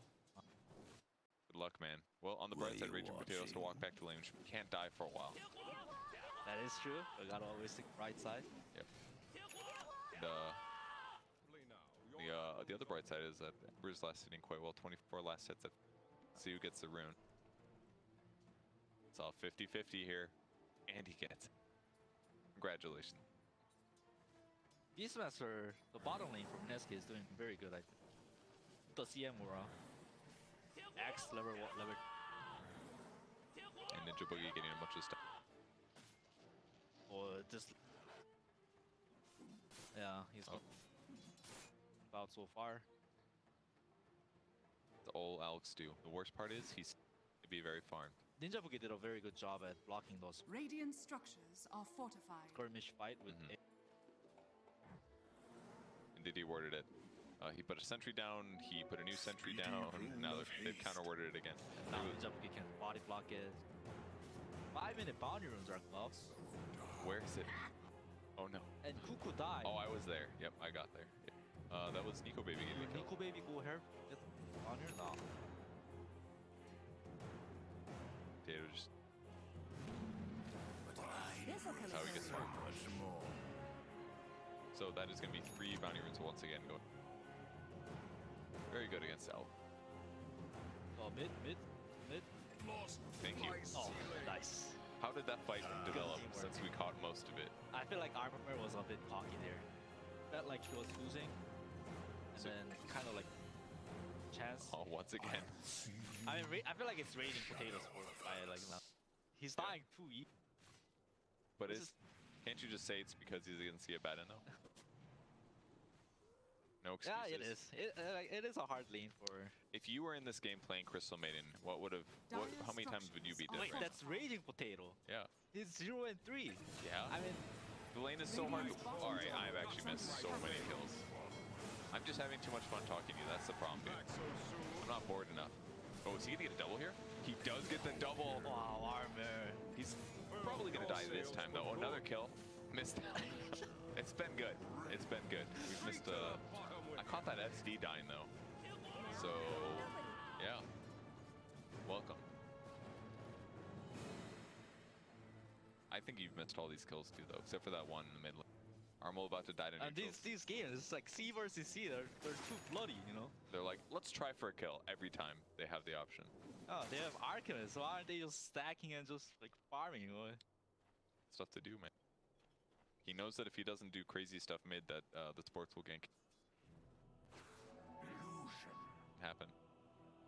The Raging Potato. He's got boots, dude. He's fine. He's actually completely fine. 319 movement speed. That ain't bad. My least favorite part about Radiant's CM, bottom how tower is under walks. attack. Not her low health. looks like TNC is tower. It's pretty gone. Pulled the creep away. They've got a base. See on the Beastmaster. Oh, caught another kill. There it is. Nico Baby going down. That one actually should not have happened. Probably. We had the boat Radiant's and the bottom tower has torrent, fallen. and they actually didn't have silence levels. No, that's Looks like he not having a time lapse Dire's also. top tower is under Man, if only attack. there was a way that we could have seen how that kill happened. I don't know how we could have known that, but I think the main point to watch right now is how fast Radiant the mid tower will structures die. are For team. fortified. They can Texas mid tier 1. Alchemist is be able to farm so well. Nico's trying to slow down the top tower actually. I bet they got the silence off maybe. Is under attack. Going on. Oh, there's an Ember over Dire's here. middle Okay. tower is Trying to under kill attack. Grimstroke. I was like, why am I hearing Ember Spirit? Oh, he's actually juking pretty good. Tim's, can he get away? No, he's free. My lines. Be it. Oh, baby, you guys Bottom need a tower kill? is under attack. In the meantime, KP's just pressuring bot tower. Tree murderer over here. Why global warming is.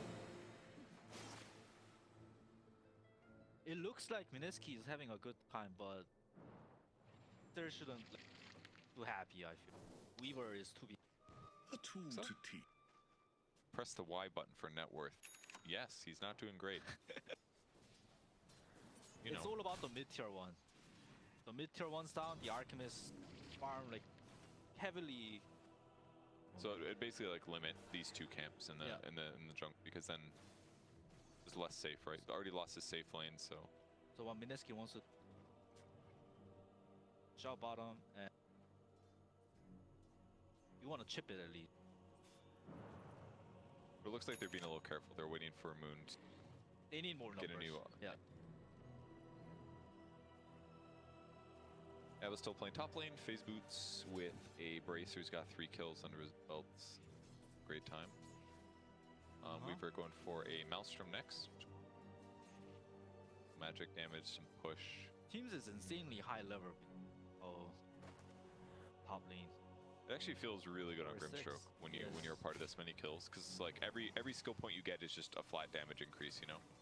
Dire And then are especially this, like when they don't feel comfortable going to the lane, all of a sudden they're like, hey, do you want to just push out this lane? I get so happy on Grimstroke, because I know I'm just gonna turn it into items.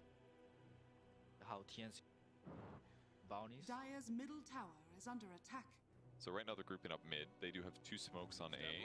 A is only level 4 though, They're but smoking up top. they've got cold feet, so they could do a Dire's combo here with bottom the tower is Kunkka. under attack. Teams does not have a lever in silence, so wonder if they can kill. I'm a fan. I don't like it too, but I think it's okay against me. Yeah, that's true. But why even get it when you can just X them? They're gonna pull him back, maybe. No, they're not gonna go for it. Oh, this is cool disruption against the Baton as well, because the illusions give the curse, you know? Mineski with another 3 bounty rune, is that it? 3 bounty runes, right? They got 4 that. No, that's illusion. Considering they smoked on TNC side, that's Good play by Moon. what happened. Slight dodge. I mean, like, he distracted them. Yeah, that's true. KP still pushing bottom. Hasn't done that much damage to the tower just yet. But with all these dead trees, it's a lot easier from approach. Yeah, so far Mineski is looking really good. So it looks like what they're doing with all Tim's levels, he's just maxed out stroke, which is going to make it easier to counter push these lanes that Beastmaster would be able to push. Because on their team, actually, they have almost no AoE outside of like Tidebringer. And they can acid spray some stuff, but it's dangerous. Yeah, that's a very good point. What they just want to do is the Alchemist. Yeah. So just push out lanes constantly. He's got Arcane Boots, he's got Clarity Boost.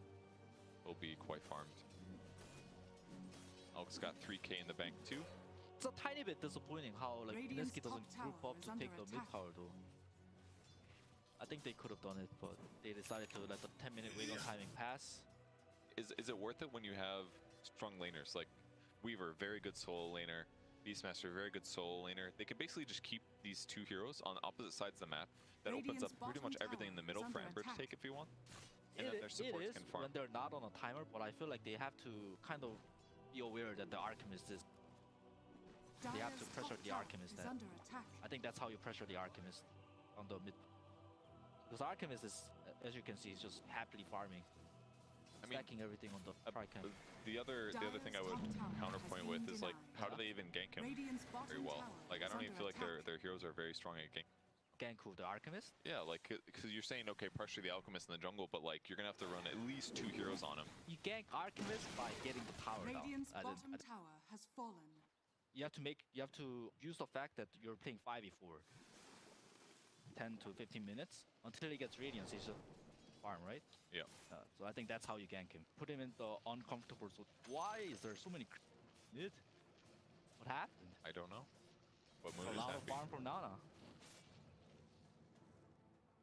Should have drawn pretty soon. Clean up. Haste on Ember too. They want to look to fight. I think they're doing that move right now. Does Weaver have a TP? Yep, Weaver has. Ready? It's actually really interesting that they put so much pressure on the tier 2 bottom instead. It was like that's what they didn't care about the mid tower, you know? Yeah, They exactly. they essentially did what you were saying, but they just put it on the tier 2 bottom instead. Because as soon as that tower's dead, now KP's playing mid. Oh, big fight mid. Hold on to Ember. Through everything. Disrupt comes out. This is your team fight, man. Remember? UJ blast. But I feel like it's not gonna be enough. The 2 heroes from TNC are gonna be low, but the Abaddon keeps them safe. Will it be enough? The boat and the Abaddon shield combo. No, it's not. Cuckoo goes. Armor goes down.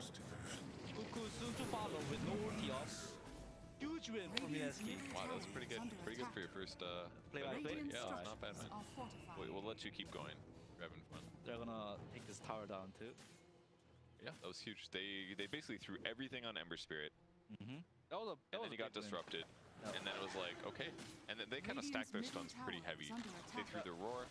I'm sorry, it was the other way around, wasn't it? This is what I meant, like a 5v4 fight. Just run down mid, you know, force a 5v4 fight before Radiance. That was like so close to Alchemist's Radiance too. Oh, really? I assumed he had it earlier than this. No, he just finished it.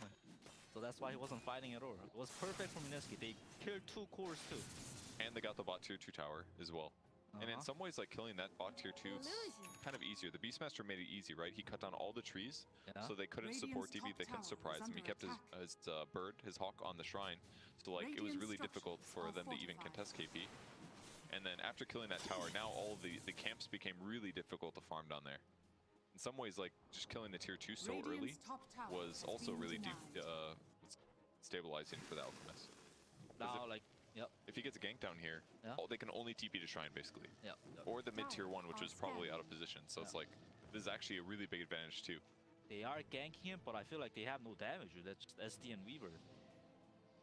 I mean, they got 4 points in Shadow Poison. They could kill him, depending on when he presses his ult. Like, they could slow him quite a bit. I think they could definitely kill him. Especially if he pops ulti right. For an X combo. 15-minute boundaries or fighting top. That's a fat kill. Oh, a bit. I was wondering why was KP there? The bounty bountyers?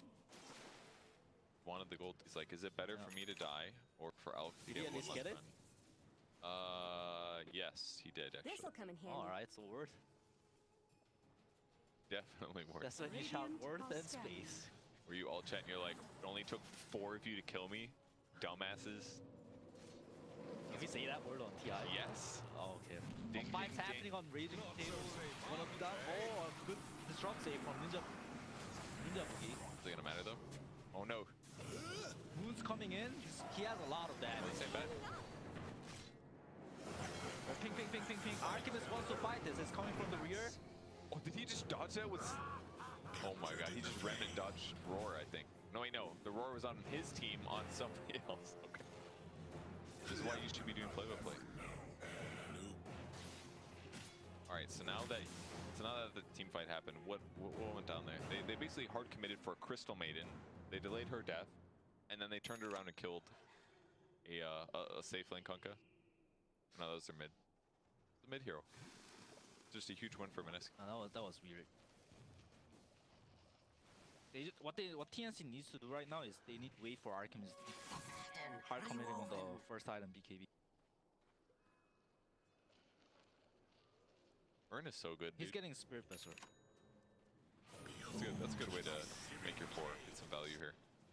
Personally, I don't like it when there's Abaddon and the Archimist. There's just too much debuff. Feel the thing. CM just... Oh, because chemical rage and stuff. Yeah, there's a lot of debuff. But if it's just Elk, you still get it anyways. And you can't use it on everybody, you know? Like, even throwing it on a Kunkka in a fight is not that bad. It's got a high HP or whatever. That's true, but I would have liked to see the BKB expert or take over the game. They have no BKB. Yep, they have no BKB. Suppose that's trying to kill Kunkka top lane. Instantly cuts away the sentry. That was This can be really a very well good played. turnaround. He doesn't have taunt though. SD doesn't have mana for save either. Oh, that was actually... There you go. Ding, ding, ding, mother effer. That was a TI voice line, dude.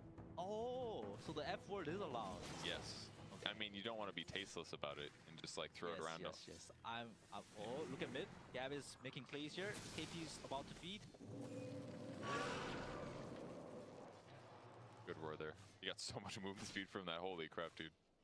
40%. Is that enough though? Buku's still chasing. Got his third spread off.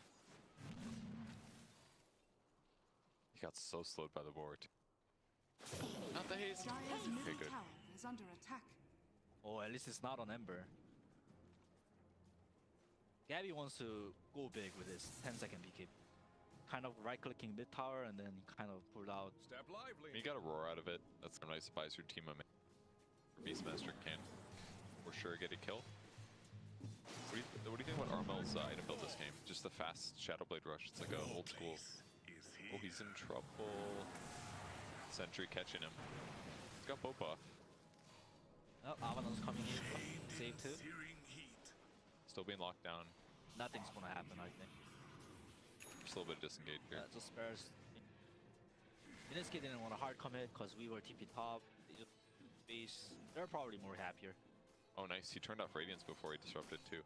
That was sick play. Can't let those Shadow Demons become 4s, you know? Thank you, Co-caster. I agree. Next to help him shape better. The build that Gunnar was talking about earlier. He said that all the NA alchemists like going attack speed, damage, and they don't get Octarine. They get like Radiance, BKB, and I heard Blink. that conversation. Like you guys were watching the LGD game. Yep.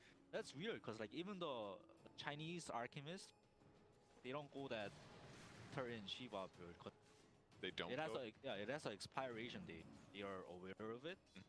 Or like the right click build. Yeah, Let's see what exactly. they do. Because then you get the base attack time at 25, and Gunnar says your damage basically doubles. Smoke on smoke action. 20-minute rune. Let's see it. Oh, this could be really. Oh, double stun. Double. Nice blast. Double. Kills off. Double. Woo! Double. That was really good. Just double cheeseburger. Double cheese. Well, it's not. It's just gonna be a 2-2 boundary rune. Given. Nana has bottom boundary runes. Been trying to figure out this formula for That at ages. least, man. 2 heroes and like Inkswell, it makes me excited. Mid tier 1's gonna go down probably. Dyer's middle tower is under attack. The power of Blink, man. His right click damage is so good. He's gonna be buffed and covered by Abaddon. He's got a Vlad's. There's gonna be Solar Crest next. It's gonna be an out carry here. Is that the timing that you're talking about, where things get a little scary? Yeah, like they have to play like super precise and Dyer's middle like tower is under attack. Radiant Oh, that's a really cool structures thing though. are Demonic fortified. Purge against Abaddon Shield. Can you dispel it? You can. Yeah. That's really awesome, actually. I never thought about that interaction before. It's really good against Storm too. If you put it on Dyer's Storm, middle like you tower can has never fallen. overload. Oh, Overload's dispellable. I didn't know that. Really cool. Oh, So very you cool. would think that Storm is good against. Dyer's middle tower is under Oh, attack. another stun charged up by Gabby. He's not gonna find.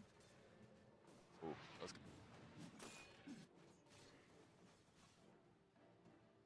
SD, even Going better hard. once again. On Alchemist. okay, so increases his regen by 50%. The big thing. Gunnar was also mentioning, but I don't think he talked about it in reference to Alchemist. But he said basically like Heart Octarine, you can get insane amounts of basically. I would like to see AC though. So AC would give him more kill potential, but Heart also makes him kind of invulnerable. And you said that Mineski has damage problems. Like imagine them trying to kill him. Like yeah, of course you can use Soul Catcher, and it's still going to be kind of good against Heart. But like, how's Weaver going to kill an Alchemist with a Heart and his ultimate active? They just can't do it because he's going to have Dispel. He's got BKB already. They're going to have extra Dispel That's against true. against Soul Catcher and Spirit Vessel. Like they're just not going to be able to kill the guy. Yeah, there's gonna be buffs. Spirit Vessel is not. And Ember's not very good at killing really tanky units. He's just better at like AoE stuff. So if they don't get like accelerators in some way, like Beastmaster will grab a Solar Crest next, but like by the time he gets it, Auk is gonna have his Heart and his AC. I wanted them to get ace. I wanted him to get ace objectives, but I think I forgot about the Abaddon's third. Because Abaddon's third spare, I think they can. Yes, still be tanky enough. Not have to worry about hitting buildings. It'll be Big items coming up for TNC, Armor BKB. And It'll be good. Gabby Heart. Alchemist Heart, cut BKB. trying to get the kill here. Stun is charged, They got him. it connects. They really like You've that. been mixing with the wrong crowd. 50 seconds without their carry position. This is that period of the game where Weaver feels Wait, rough. Mineski is still, they're thinking about fighting. Going. Smoke broke. Dyer's top tower is under attack. I think they're thinking about Rouge, yeah. They're Kuka hitting Rouge. One way to tell your team to come. 3,000 health on Alkir. Solid. This Rouge, TNC, what TNC wants to do is they want to kill with this Rouge. Oh, really? Yeah. Yes, X marks the spot. Need a little disabled, but this is getting a little hairy, actually. Looks like Moon's gonna go in. There's the Demonic Purge dropping down Soul Catcher as well. Gabby waiting to BKB uses it now. And will he get that? He does get it. Snatch that. Their team grabs the Roche kill, but just gold. And that's still 2 dead heroes for Mineski. But maybe they can get some cleanups here. They got the dust on Kunkka chasing now. There's the Syrian Chains. He's gonna die for sure, I assume. No, Kunkka keeps him alive. He's running for the hills, and he dispelled the dust. That means he gets out scot-free. It's a bad Moon's in fight. trouble now. Yeah. Gets up 4th hit, now he's silenced. That's a dead hero. Looked okay for Mineski, and they get the Roche gold, but everybody on their team just kind of died for it. I thought it was a Rouge to pull them in and fight, but TNC just hit the Rouge, and it looked kind of bad, but luckily Armor snatched it. Gabby snatched the 8. I mean, they didn't even get killed, right? Yeah, they still got Aegis too. He's actually on Moonshard next. Dyer's Oh, middle I tower think is someone under else do this attack. too. If Ember got the Aegis, I feel like it could have gone the other way around because of how clumped they were. So I was a bit scared for TNC. Tried his best. He got the Roche kill, but not the Aegis. They're probably going to lose the fight anyways. Lose Rose Dyer's before middle they got the tower good has chase off, fallen. but they're in a rough position. I mean, they've still got Spirit Vessel. Beastmaster is still pretty farmed, but I don't really see Weaver accelerating that quickly. Yeah, they have no damage for the Alchemist. Weaver is not enough. Oh, bounty! Slow and Grimshaw could be in trouble here for Dust. That should be a dead one. But he's gonna get the bounty rune though. Worth space. 372 gold. I don't know. Just because they have Alchemist. Dyer's I mean, it's a bottom level tower is 16 under hero. Yeah, I guess without Dyer's structures are worth it then. fortified. Alk's attack speed is about to be. With the sword crest at chart. Yeah, somebody else did this solar or did the moon. It's kind of popular in pubs. I mean, it's not that expensive, right? It's 4,000 gold. Item-wise, is cheap. Yeah, 140 attack speed though. What they get is Radiance, Blink, and then Moon Shard. Yeah, in that's pubs. exactly what I saw. Because it's like Really you'll jump in with your really low BAT, and then attack speed is really valuable. So it's probably like insane. Charge top, charge top. Oh, please, I'm there. I'm not seeing this. I catch everything. All kills will be caught by my eye. Ag's next for Ember Spirit is what he's aiming at. Potato gonna go for a Force Staff next. Save some mallet.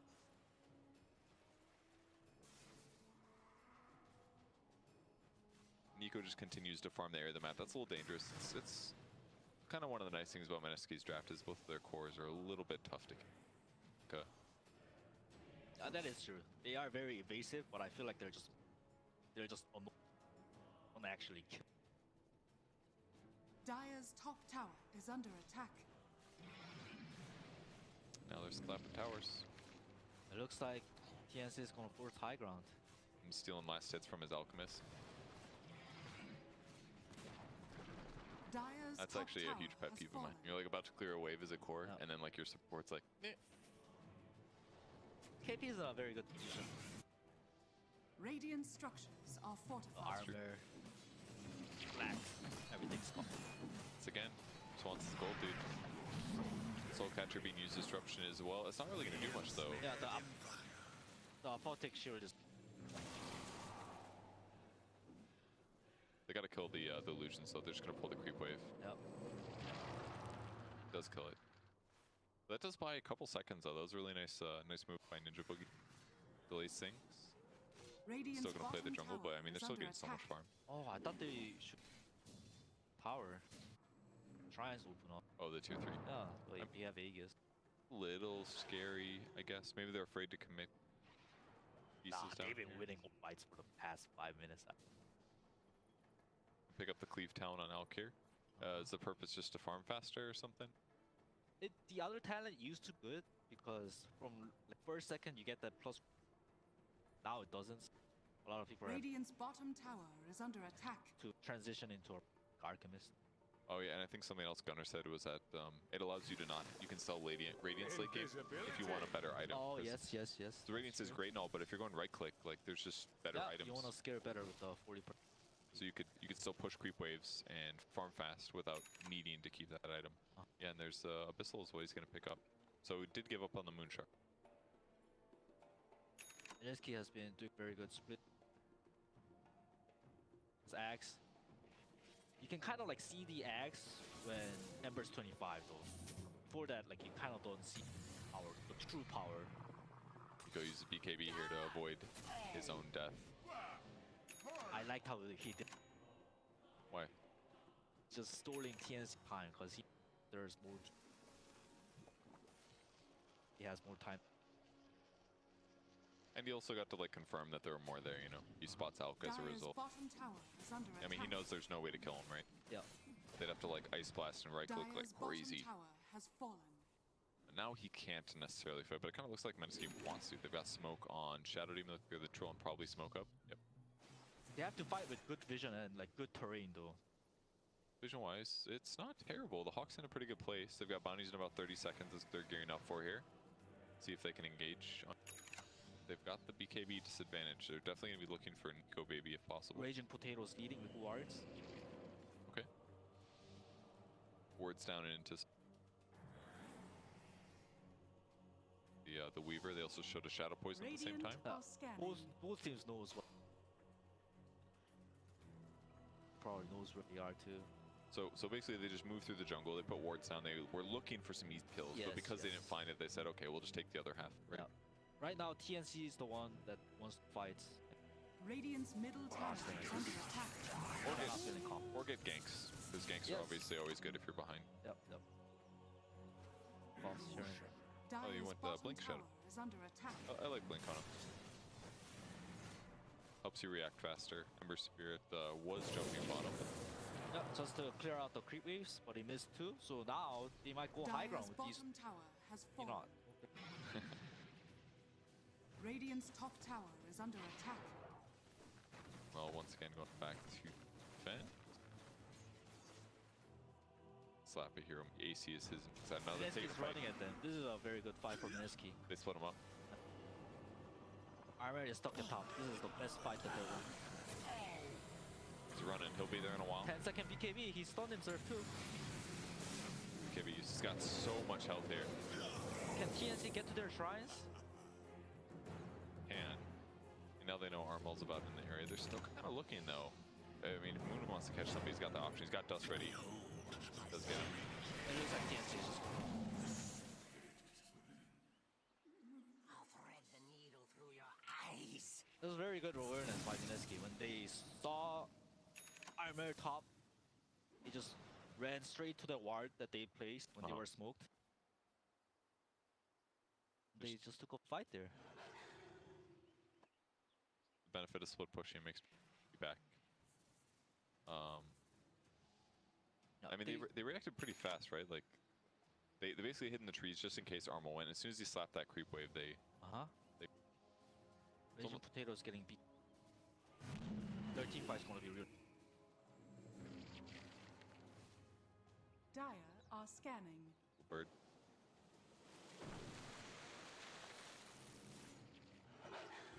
So back for a normal posturing, somebody's gonna have to go top to push out. Looks like Weaver may have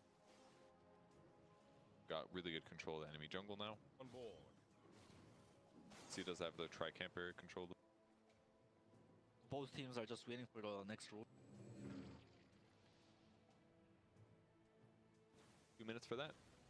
Radiant's bottom Lane tower pushes in. is under attack. The old support buckler. Poppy started it, right? He did, yeah. It was Poppy or Kyle? Kyle did it a lot on Jakir. But let's just say Poppy. Puppy's the more noticeable one because he would do it on like any hero just about. And like...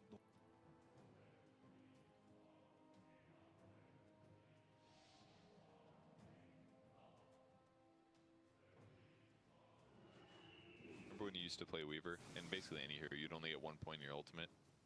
You'd always get you. Oh, you were like the stat. That? Hell yeah, I do. I always be like, what is this guy doing? It's like time lapse, 0 mana. My reasoning was, you can only cast your ulti once in a team. Leveling it. That makes some sense. Back then, like, those stats were so good. They were okay, yeah. Iron picked up a gem, by the way. It's getting hexed too. Just for the... They have catch problems.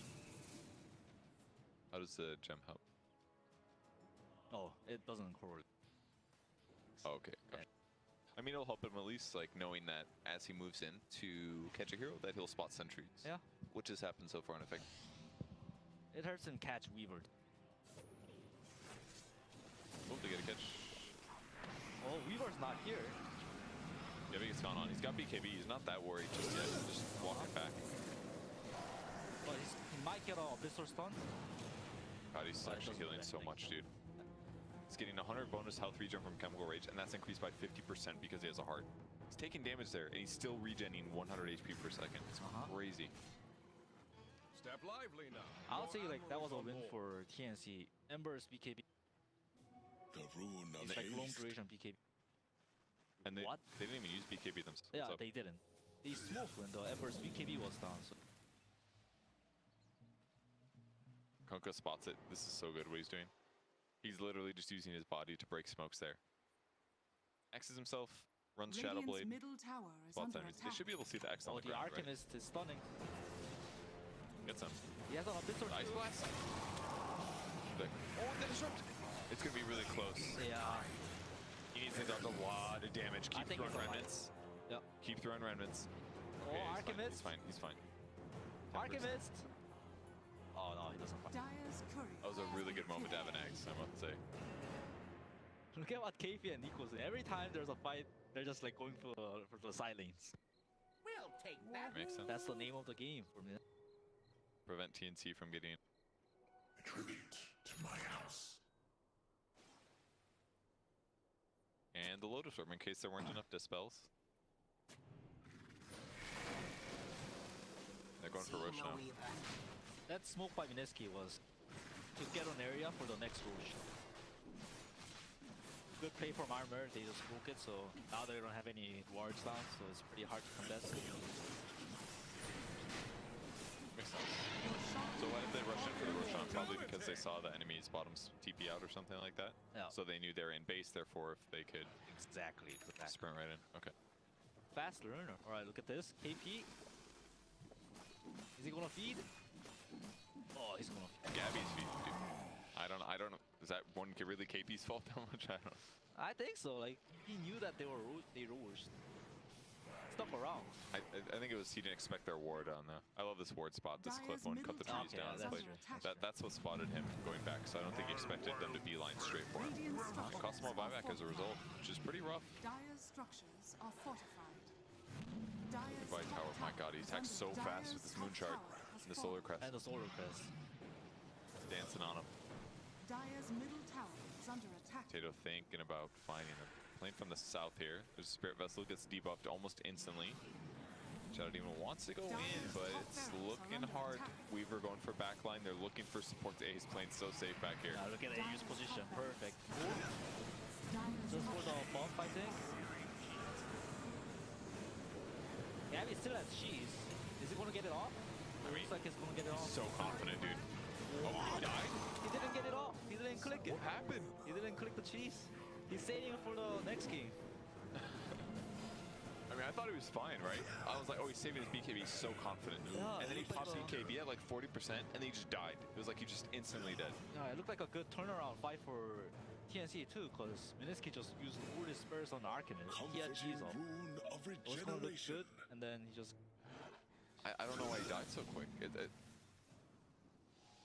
He was stunned down to 40% by all means, but it's like all of a sudden he was just dead. A golden thread. I don't know what it was. I'm blown away. He definitely got his BKB off. Radiant's middle tower is under attack. Raging Potato got his BKB though. Is it good? I mean, they had CM ulti going in too.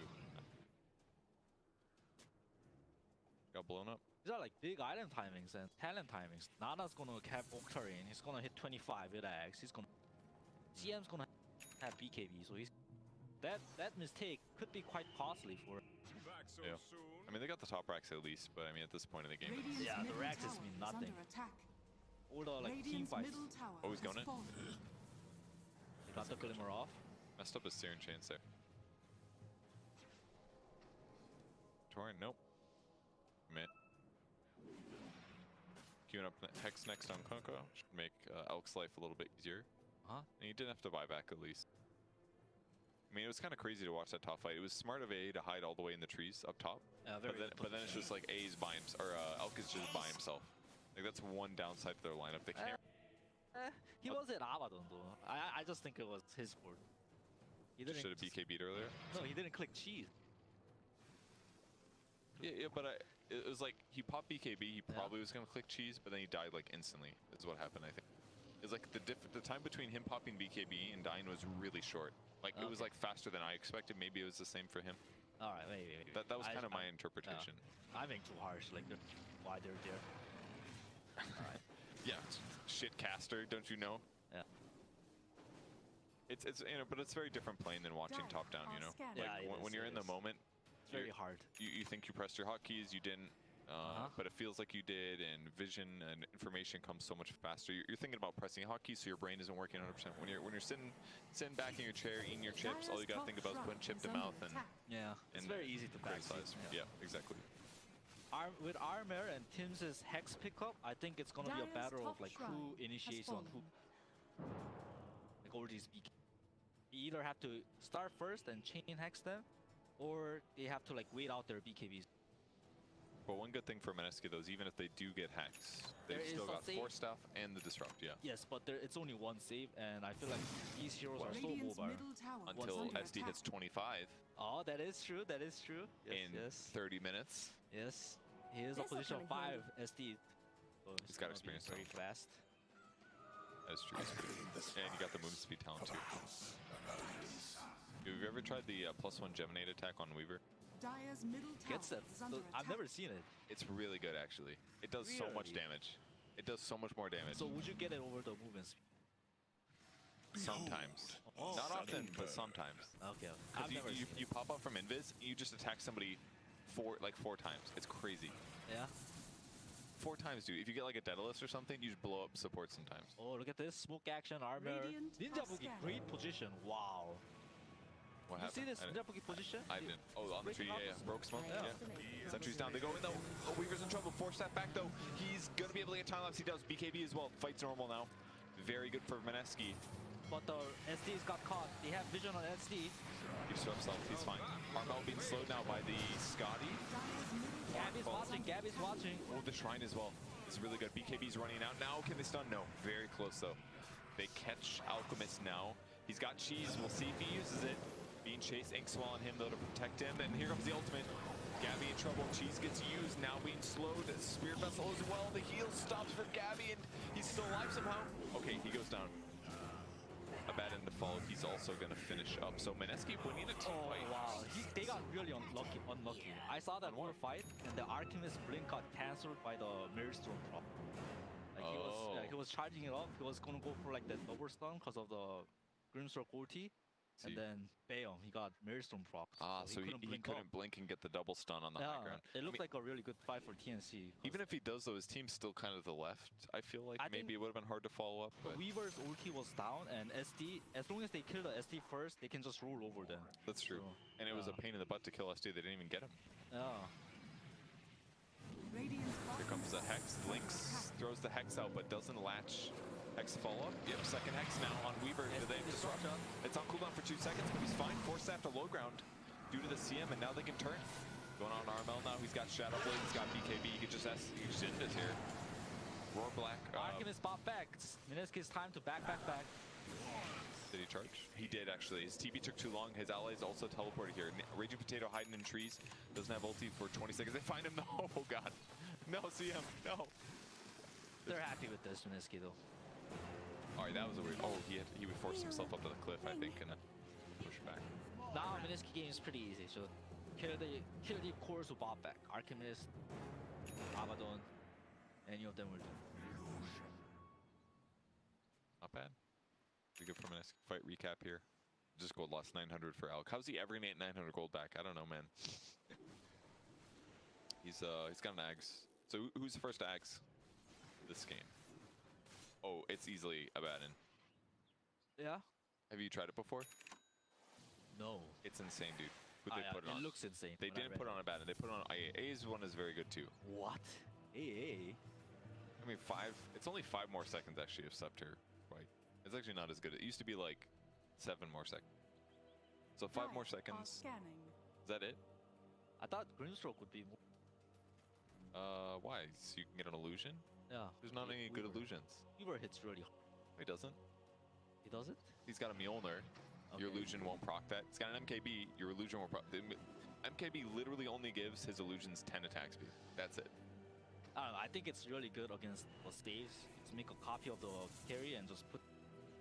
Gonna be Weaver versus Weaver, yes. I agree that's good, but like over giving somebody else an axe, no way. All right. Right? Like, you gotta compare it to everyone else's Agnum Scepter. Abaddon's is insane. If you turn it on, 1600 range. Every 525 damage they get misquote. 1600 range. Insane. I was playing a CM with Cap. He turned on his ulti, I got dueled, and I got healed like 5 times. I lived. It was like insane. It's actually so good. Maybe it's because I've never seen it. Only downside is you does sound very good. You do have to use your ulti. That's the only downside. So usually you're ulting when you don't necessarily want to, but like again, without having 4k HP, it can absolutely save him. I wanted to see how good it was, but it's getting Shiva next Alchemist. He'll buy it later, I'm sure. I feel like the game is not gonna go to that stage. We can always pray as cast. Please, teams, do not end the game. SD 6-second soul catcher cooldown. Oh, this can be a very good fight for Mineski. Eon Weaver. A golden thread. They have vision on the cliff though. Yeah, they'll spot it now. TNC is just dodging.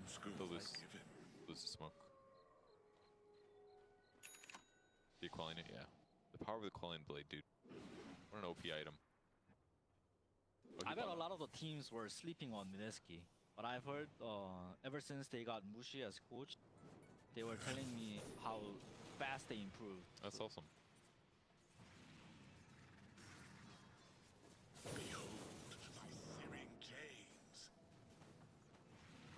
For a catch here, they're gonna grab my Ember. TNC has to be very careful. Oh, they want the out. They're going in this. Any follow packs? Is this what they want though? He has heart.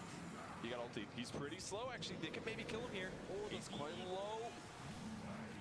Oh no. If only Nico Baby got +1 gem nade attack at 25, they could have killed him. Nana did pretty deep. He is. Oh, he jumps really short. Just flying around all over the place. Yeah, I'll get that. That's dieback here. They've got to try to get kills on the tier 4. It's like the only way. Maybe Glyph for extra attacks right now could be okay. Cuckoo in trouble though. Uses Lotus Orb. That's going to buy him some dispel. But yeah, Gem's on the ground. The heroes die with no buybacks. Yeah. Still worked out. The DD was huge. 166 extra damage on the Weaver. Yeah, he wasn't expecting the damage, I bet. Yeah, this ward was really what did it. They saw the Elk way in the back lane. They ran past the Kunkka and the other hero. And straight for him. Ninja will be the one for his straight ward. And he outplayed them by just putting the obvious one on. Now Armel died in mid lane. He's got buyback actually. It's not completely over just yet. Yes, it's not over, yes. He threw the Ghost Fleet. He wanted to kill the neutral other creeps. But it's this bottom wave is pushing it too. They'll be fine. It should be at least a 2x if not the game. Yeah, they're gonna go for it. Hitting tier 4s now. Moon realizing he has almost no damage. And they pick up the Death on the Weaver. Oh, this is actually a little scary. They can chain hex him here. Nope, disrupt happens. That'll buy him some survive here. And back to hit buildings. They've still got creeps in the base. Just trying to slow things down. There's another hex. BKB now trying to chain combo the Weaver. See what they can do. The Ice Blast hits. He's got a time lapse though that'll heal through. The damage now. The damage on Kunkka. Oh, he goes down. That's dieback for him. 40 seconds now until Out comes up. Good Crimson Guard being used on towers as buys him a little bit of time. Still have the Glyph here. CM ulti, BKB trying to keep them in the base. He bought a Meteor Hammer as well. They're trying to fight. They get the kill in the base. Oh, remains. With that perfect calculation. GG. Pretty good game. Radiant's middle barracks are under attack. Elk got to do his farming thing.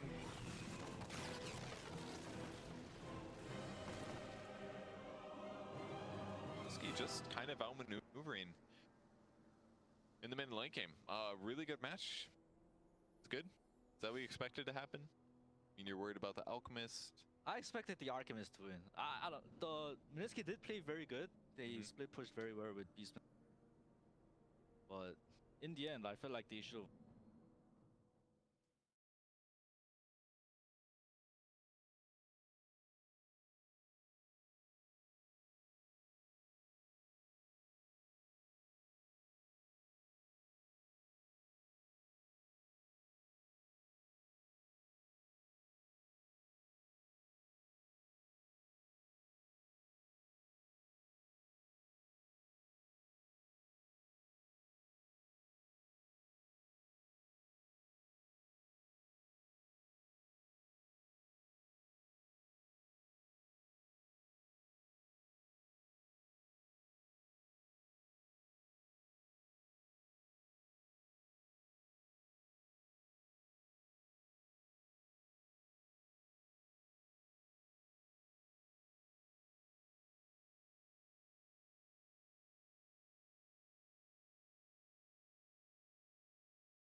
remaining. Mineski's turn to ban.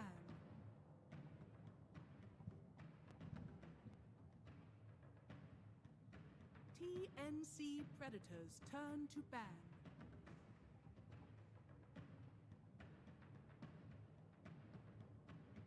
Hey guys, welcome back to Mineski's TNC turn to versus Mineski. Fabby here, and game one, pretty good. Competitive both ways. Seemed like both teams could have turn to ban. put any other impressions from the Lots of throws, lots of throws. catches. Okay. I was like, draw ranger? I don't think she. Mineski's turn to Throws, ban. throws and Throws. catches. So when you throw, TNC Predators Throw turn tiers. to ban. a 70-yard bomb and go down there, and they're like, everyone like falls on their asses, and you catch it. Fans, anything different here? We got a Conca phase. Saw I played last game, but everything else looked about the same. 10 seconds remaining. The one other hero that's different is this was banned first phase. 5 seconds remaining. I have no idea. I was so nervous. Oh yeah, First you were cast. just zoned up. I was. Camera's not on you. You can basically, you may naked now. It doesn't matter. Nothing to me.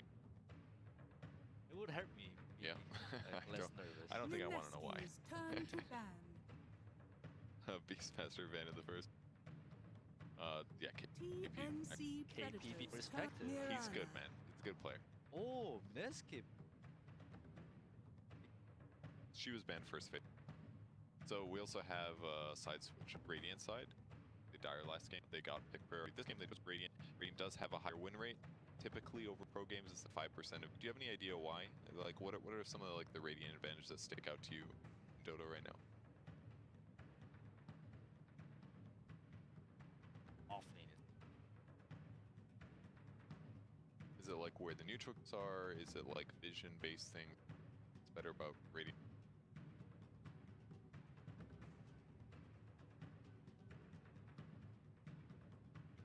Dire you cannot. Why it's like easier to pull like the creep wave all the way up. TNC Predators How is it turn- easier? The Dire, if you put tier 1, tier 2 towers hit, you gotta like put. Huh, interesting. Yeah, that's one of those topics that needs like a video. Those are like some of those things that I think that's fun to pick pro players' brains. 10 seconds It's like remaining. things that are not obvious, right? It's like you had to experiment, 5 realize that it's seconds difficult, remaining. so now you just never do it. So when you watch a replay, it's very hard to understand why players just don't do it, or they wouldn't have the knowledge of like going through to like realize like, oh, there's these tiny differences. Like definitely one of those things that those that newer players have trouble with. Mineski's turn to pick. Lena. All right, draft so far we got the Arrow Master Mirana, and they got an SD on the other side. Not only can counter somebody getting arrowed, but also prevents Mineski from grabbing the hero.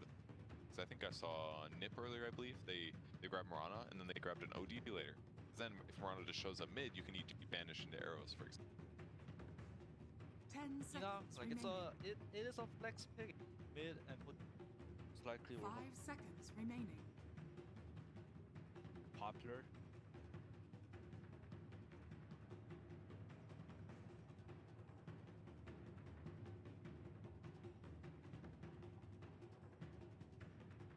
Where do you think Lena's?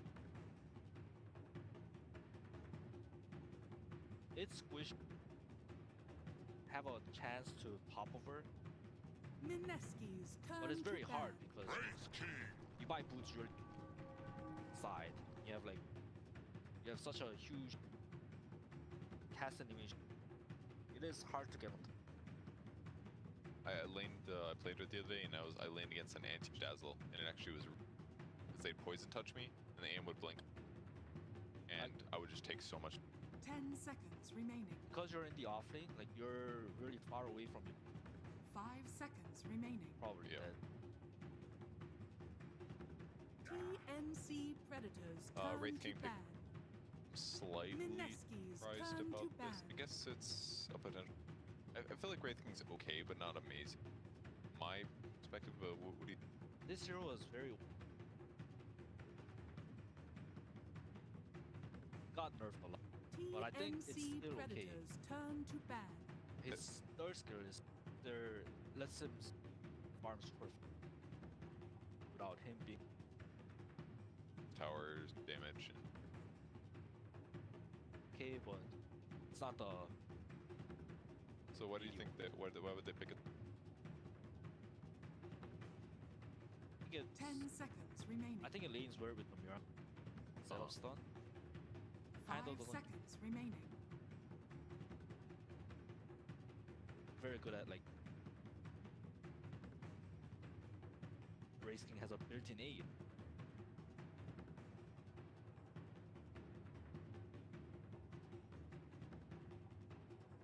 Also, they're kind of you get on top of them within one stun. Maybe get them to half P at least.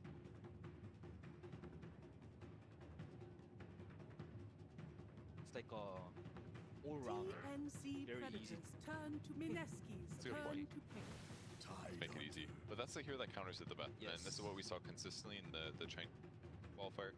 It's like people would pick Wraith King, they put a Tidehunter against it, you gush at like -2 armor. Yeah. And it just gets It's a strength hero, so more armor, so minus armors.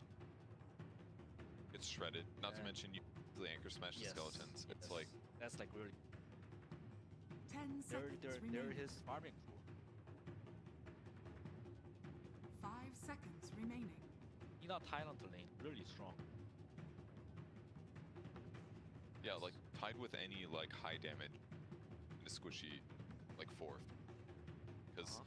Because he's basically a nuker himself. Gush is damage, anchor smash is good damage, and if they go on Lina, you have a really good way to discourage them from trying to kill her or killing her. It's definitely cool. I like it. Leg right.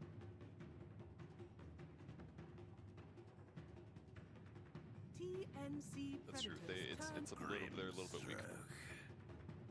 Grimstroke, Wraith King, This actually could be a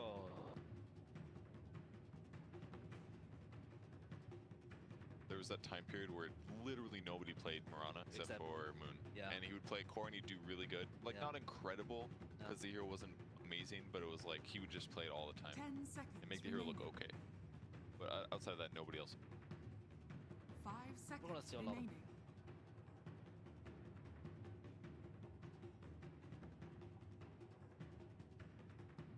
A lot of mid players like that hero. Kind of don't want to Mirana mid it. It's like a SF, it's kind of fragile. Yeah, that's good. Mineski's It takes like, turn to pick. it feels like a hero where you need to like poke in at the right time. It's like a weak Embers. It's like you have to wait for the right moment, then you can commit to going in and using spells. Even then, you kind of have to like play on the outside of the battle. It feels. Man, another very good. Why just lots of physical damage. You can survive through Wraith King, kill his 10 skellies. seconds remaining. Man fight Wraith. Yeah, it's probably true 5 because you're just gonna have seconds remaining. better damage or something. Island. Man up on the ring. This Mirana is gonna have to do a lot.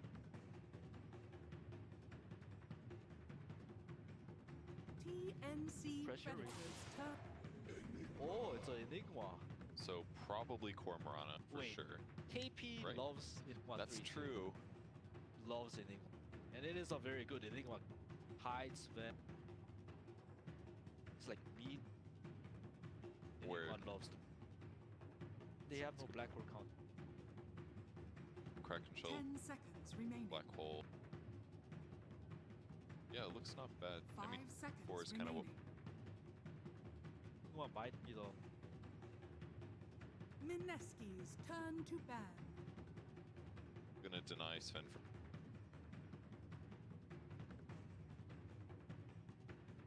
You would think so, but I don't know. Like every time I see it, looks like it has no effect. We'll see this. Maybe because he can. Oh, like just It could also 10 be that like seconds Enigma remaining. has like almost no pressure right now, that's probably. so it's why. like it just 5 seconds 1v1. remaining. It's every other last hit. Yeah, Sven has a very high DPS. Quelling too, not easy for.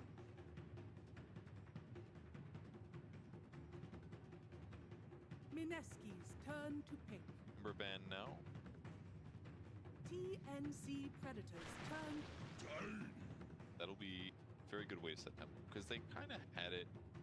Their first 3 picks, they definitely fight a lot, but Enigma.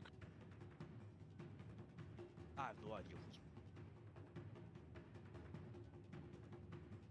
Tiny can. So when you get to this screen on a team, you see the captain has 10 seconds remaining. or like you're like, dude, I would love to play time. Or like try to 5 seconds remaining. captain or. I mean, that's what practices are. Practice. Yeah. Even though like you don't, captain will know. Argue over outside of your school. Everything which except showering. They will Building hear. exercise. TNC Predators I would love to turn. see some. Warlock. It is a cape. Tiny Is- too. You like the sword? I've actually never seen it. Warlock or good 10 seconds counter? remaining. 5 seconds remaining. Oh, because downside though is I'm looking at like playing against a Wraith King, Tiny, and that guy's gonna die. They're gonna jump on the back line. They're always gonna go and walk. He's got to stay hidden in tree. Feel like if it'll you're a be pro hard. player and like you have to be not show yourself. Battle of finding the war. It is mid. Not very typical. Or is a lump. It is.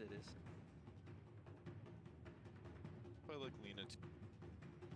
Cora feels tossed back. He's probably dead for sure.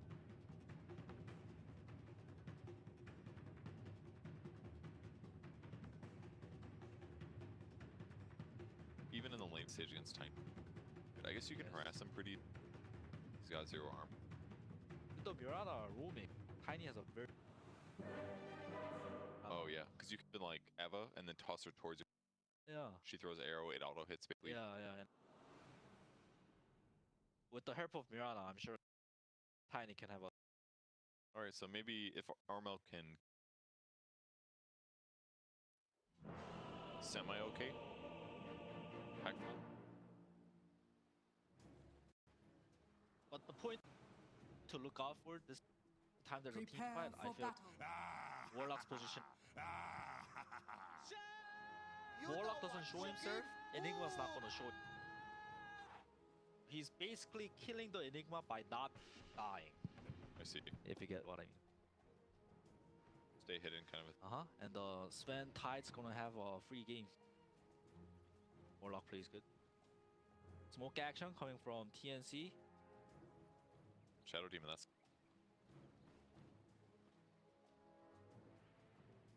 If they catch somebody, it's gonna be Enigma. Now, okay, they see him. Will they give it to Armor? That's the real question. Oh, you think this is over? What if he misses his stun? He's not even. He's gonna Dragon Slave it. The arrow hits the illusion. 30 seconds to go. Armor got it, so it's feeling pretty. That Tree Tails was actually pretty good. Look at all this damage. That's like a Tango on every. That's about. That's equal to the first one. The base region is good. So very good move by TNC. Every time there's an Enigma, it's very weak level 1, so in their face. Wait, Ninja Boogie. Look at Ninja Boogie. He's going for a. He's not. A big fan of The battle begins. Fan of what? in Bounty Runes, and then Oh, yeah? every time I do, I'm like, I got it. I'm so good, and then I always get chased down and die. But it's only second blood this time, so I mean, what's the big deal? I think the first 5 minutes we can just watch kills happen for. And for TNC side, we have to watch.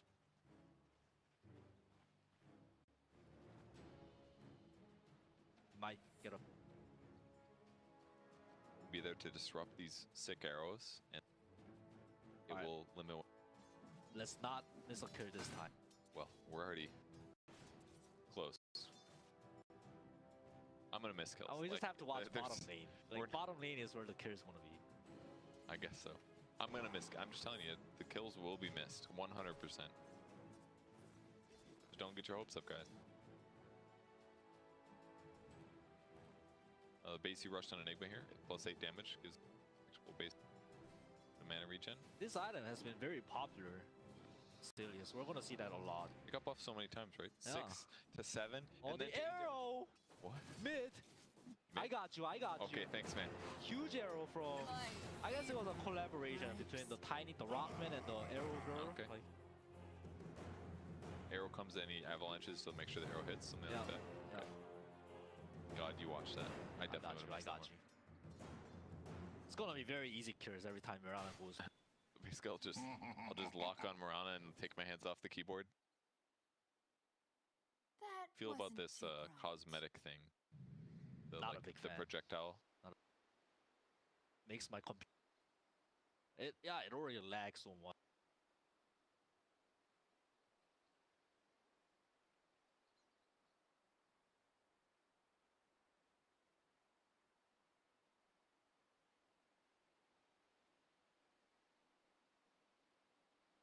Now it lags more. Harry Potter Bellbean cat. Harry Potter fan? Huge. Wingardium Leviosa. Avada Kedavra. Whoa. Wait, was that it? No, it's not Avada Kedavra.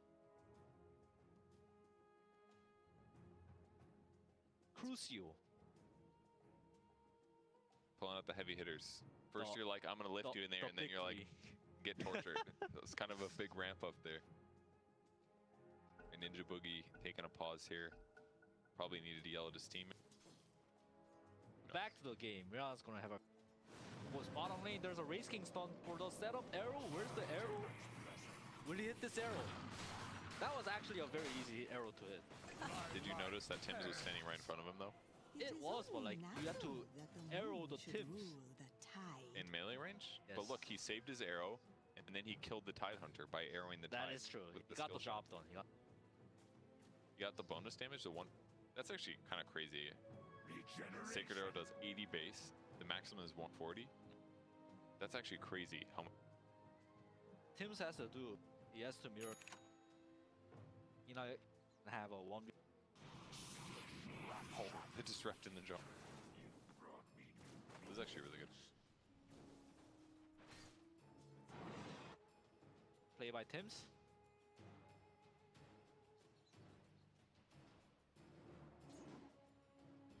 Warlock's gonna do Warlock things. All of the Eidolon together. Okay. Armor is actually really good on me. He died once. 12 and 7. Player. I feel like he's quite underrated. Yeah, that's probably. Blocks the arrow. Out. That Played. gold. Stack the creep wave now too. Shout.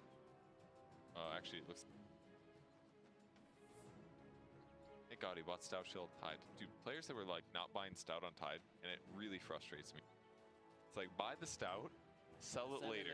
It's yeah. fine. Like, they'll come to lane with like 3-4 sets of regen or something, and I'm like, just get Stout, it's fine. Yep.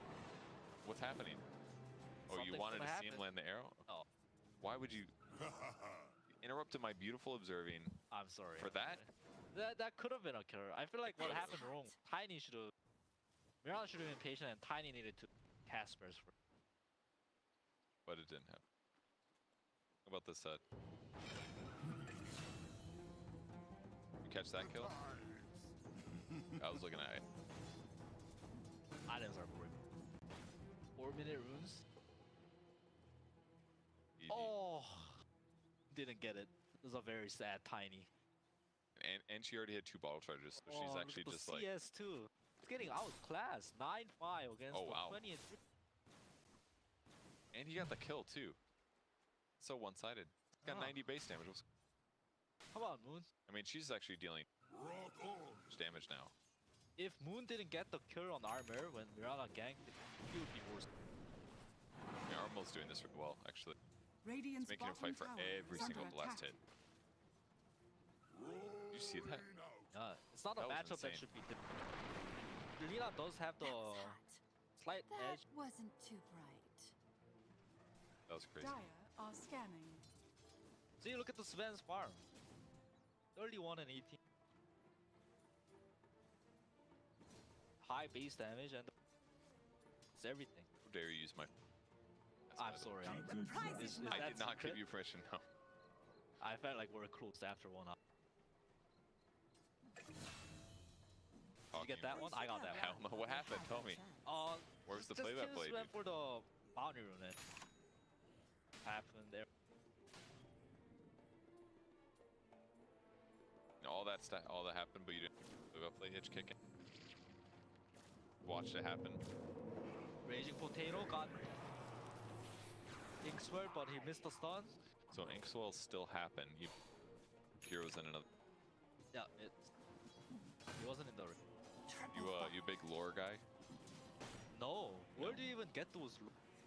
I believe if you open the hero tab and click on each hero, there's lore on. But naturally, we don't care, right? If you ever want to learn lore, just watch Thraxion's like. Minute runes. Will it be bottom? Yes, it's bottom. So happy Tiny, happy Rock. Radiant's middle tower Finally. is under attack. Pace is actually really good. How to get into melee range, get that toss combo. Wow, he's actually just been arrowing catapults. He did this on both waves. He went bottom Yeah, when the I saw catapult that. came, he arrowed it, At and then least he you got ran that one. mid and arrowed catapult mid just to prevent the tower damage. It's kind of a cool way to abuse it. It's very good, very good. See that the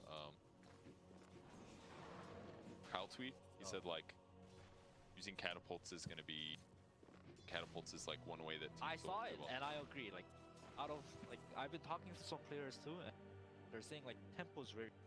It's not about like stacking it. It's about how you catapults, the 5, 10, 50 catapults. That's why Gleshrek's gonna be popular. Radiant are scanning. Catapult. Yes. You are yes, the catapult. Yes. Yeah, you're the moving catapult. Like, baddies. Like, Timber, really. Think we haven't Timber's seen, good? Yeah, we haven't seen a lot. Bottom. Oh, don't worry, I was already there. All right. Radiant's top tower is under attack. Come on, call it out. What's happening? Nico Baby holding on to the Thirsker. Very good play by Nico Baby by not casting the Thirskers. Kuko's gonna go down eventually. Radiant's bottom tower is under Being a attack. good support that Raging Potato is, he gives the kill to Nico. Very good, very good. Zero. He has some level problems. So this is a level 2 at 7 minutes. It is, but I think Tim's has a big. Oh no, he turned level 2. Tim's quite low too. But the difference is Tim's has a big stack for the Sven. Catch up on level. And maybe that's like Midas money for Gabby. Radiant's top tower is under attack. For smoking out, what will they do? Work with the tiny haste mid? Find out soon in 10 seconds. Stack happened. More than 10 seconds. Stack didn't work. Bottom Ninja Boogie. Denied. Haste. Raging Potato kind of trying to Sven share the XP. That's so many mud golems, dude. It's gonna look and see as very got 76. How could he have so many? Just like 4 mud golems dying. Tomato? He got the tomato. What an arrow from Raging.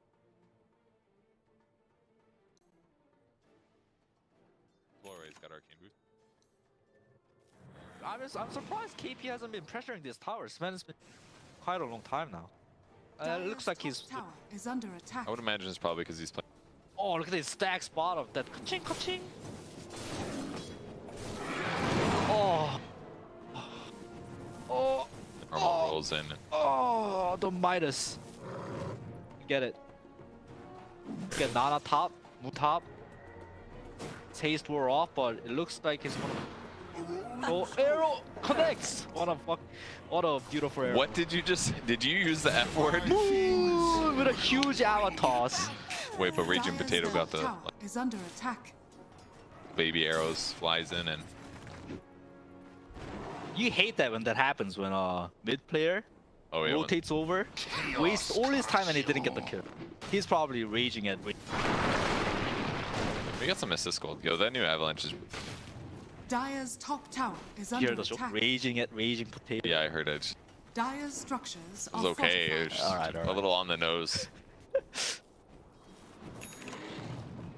Dire's You top wanna tower double has check your fallen. bad jokes next time? It's fine, we'll do this. I'll tell you, it was okay. It is not Wow, worth. look at that CS on Sven. Almost 100 CS at 10 minutes. I don't think I've seen this type of CSing. So thanks to Mud Golem. One CS for Armel too. One more CS. Bounty. Mineski with 3 bounties. There's always a trade, right? Sven with 100 Radiant's CS middle tower comes with is a under cost attack. of 1 tower. He got the tower top. Vlad's up on it. How do you feel about Vlad's over? Oh, weird. KP has been experimenting with this build a lot, and I kind of like it. Oh, he doesn't have one. Where's all the? Oh, he's gonna Ravage used. Think that's worth it at all? I think it's worth. Just to prevent his death. I mean, I guess he saves the tower, right? Because if he dies there, Wow, Mineski's playing really good. They're pushing sides at once. Look at mid. Oh, Mid yeah? and bottom.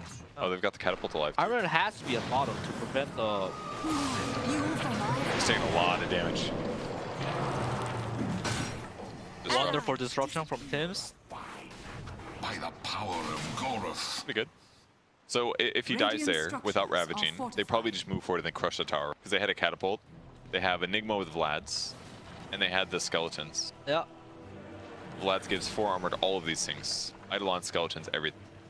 So I guess that's why Ravage is worth, right? Because then he can put his body in the way with the salve, and he can again slow down or make it hard for them to kill. We get it? Oh, never mind. Tim's just gonna be a boss. Maybe get a kill too. He's got Black Hole, maybe. Nico Baby is coming in. Oh, that double stun though. Oh, Enigma just melted. Are they gonna get Wraith King too? He's got Gush. Tiny is here. The Avalanche to stay off. Who's been doing well here?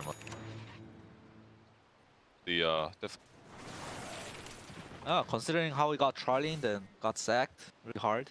Maybe like we have to give props to Tims to his sacking. Charlie with another sack. Missed the ancient one. I mean, somehow managed to pick up. May use that level 7. He's doing well. 4 points. Go. Look at the net worth. Way ahead. Just Midas a little bit faster.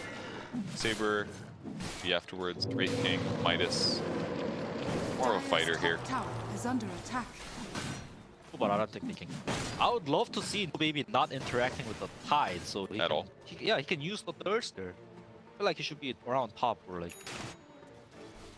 Dodge that. But if he goes top, Sven can also deal. Like both heroes can really. Sven wants to try camp area and his jungle. I want the raid farming his. Radiant are scanning. Be anywhere outside of like tide and the Sven.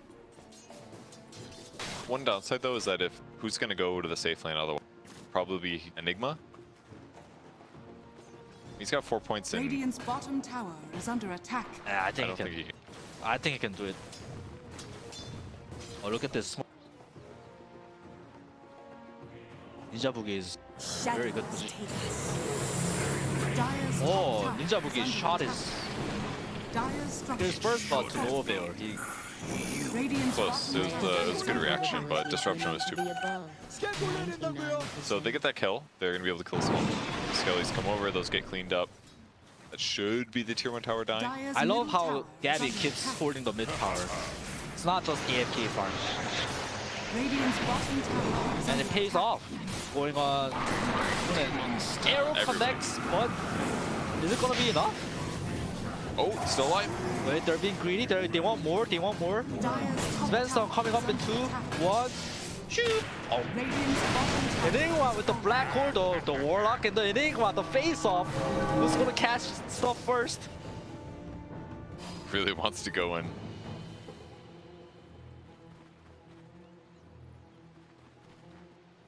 saving his ult. It's not bad. Like, Mineski feels slightly worse. about the fight.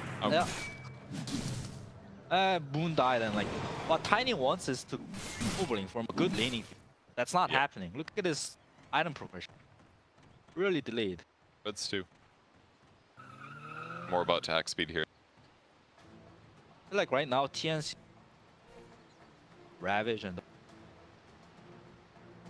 Sven 2 deals a ton of damage. It's gonna be a while until Wraith.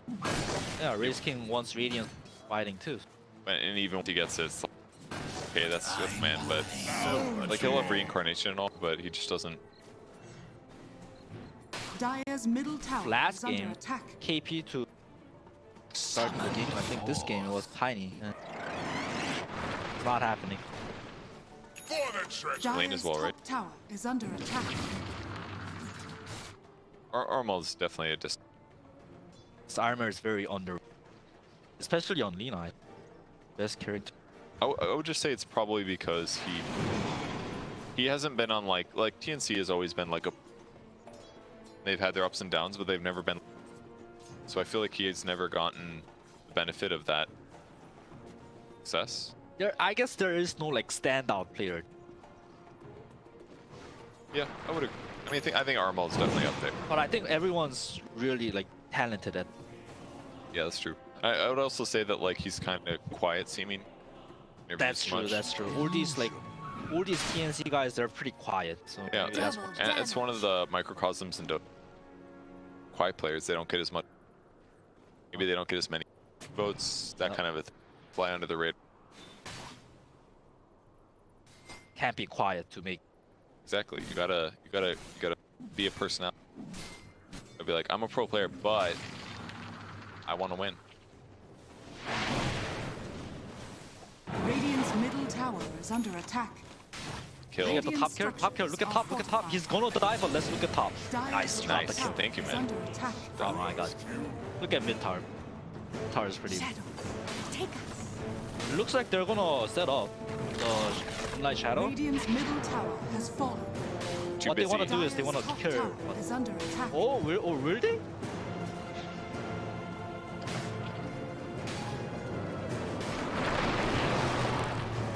Got the Warlock. You can black hole now.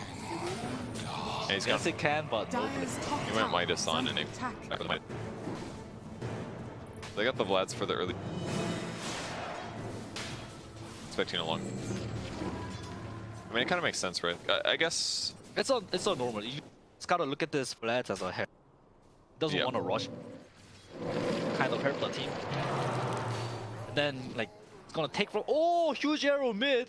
Well, nothing's gonna happen. Warlock. Tide's got his back. But it was a good arrow. It was a good arrow. New chapter. It was a zoning arrow. in my black grimoire. You know, like this arrow, it gives a lot of vision. Like Yeah. every time it's off, cooldown, you just have to. It's a very short cooldown too. Scouting ability. And then all of a sudden, once in a while, it hits an important hero, and you can. Look at mid, Nada, Moon. Oh, almost a solo kill. I'm done. All right, Ninja Boogie. That was an Avatos. Actually, not very tanky yet. Picked up Shadow Amulet. But raw HP. Generation. Yeah, the weak side of Nina, the Nina mid. Strong but weak at. Catchable, but he's rolled behind. Kill. It's gonna be tied. It is a tanky one though. Oh God, never mind. A W. It was like, please, black hole. I completely forgot about. Oh, arrow. Oh, but is something going to happen? Nana has blink up soon. But does, he the wants to fatal. look for it. He doesn't want to die. I forgot to mention, hero is really great. What Tide wants to do, he wants to do exactly what we saw. He wants your Great Wall of China and not come, but because of a silence, attack speed is very slow to get rid of it. Can't ulti. Is Kraken not dispel it? Nope. Well, I could have. I liked your analogy. It was Then topical. We are in China. Yeah. Planning ahead, dude. It's good. That's how you Dire's bottom tower is under attack. get all the caster gigs. You live in the caster life, you're like, why be a pro player? Radiant are scanning. Dire's bottom tower Light is under bleed. attack. Light broke. I feel unless he runs right into Ninja Boogie. Yeah, that kid. Dire's bottom tower is Doesn't under it? attack. Oh, that was sick. Radiant structures are fortified. Radiant's top tower is Good under use. That attack. was an appropriate moment. All right, queuing up treads for leader. I slightly wonder maybe it would have been worth it to buy treads pre-Shadow Blade Radiant's just for the top HP. tower has See a lot of fallen. phase. It's got low armor. From the shadows. Nico baby a little out of position here. We also have Melina. Aegis. We also have Reincarnation. Want to use it here? I don't know. We have to watch Warlock and Enigma. Oh, that's DLT. That's gonna get I what an easy estimate the cut. probability of winning to be above 99. Pretty interesting item choices. Mirana's getting Axe and Tiny's getting Axe. Dire's double bottom X. tower is under attack. He's 3-1 of 5. He's got Radiant's 70 middle less hits. tower Not is quite under good. attack. Tiny X, super normal. Although he has skipped Echo Sabers. A little bit different build than what we normally do. The Echo can be great because you get all the chains low. Yeah, I with think the he free feels throw. like he's behind. It'll help him farm too. Toss trees. Ray damage for Dire's structures helping hurt are the Blaster fortified. Creep. Dire's middle tower is under attack. Normally we see the 8 talent for mid. Yeah. this year. But Yeah. like I'm sure like Armor knows what. First Shadow Blade. I estimate the probability Will of my winning to be Ooh, that was a little above bit. I guess he didn't have the defense. yes, the prize is mine. Arrow grabs the banner. I mean, it's best for creep waves, right? That's Radiant's definitely middle the tower thing. is under So attack. with just like Light Strike Way and Dragon Safe, he'll Yeah. clear a whole creep wave now. So it'll save you time. It'll mean that you will spend less time getting caught by split pushers. Top. Well, Armor smears it. He's got the spider sense. Or does he? No, he does not have the spider. Yes, It looked like he had spider sense. Not a Spider-Man, he's a I mean- Batman. That's the Moonlight Shadow benefit. They basically got a free smoke. Door space for Nico baby too. Haste. Oh, he TP'd without summon skeletons here. There's not much. You're dead right now though. Yeah, he's not even caring about Skellies much, which I think is the right choice. If you're against a Sven, a Lina, and a Tide, Skellies are not the like. I think it was fine. I get your point. Maybe he's just bottom, It but doesn't cost that much, even if they kill. I just think they would have cleaned it up relatively. Dire's middle tower has been denied. It's got Radiance coming now. 20. All things considered, it's all right, but he's so far behind where Sven is net worth-wise. Oh, look at KP's items. He's.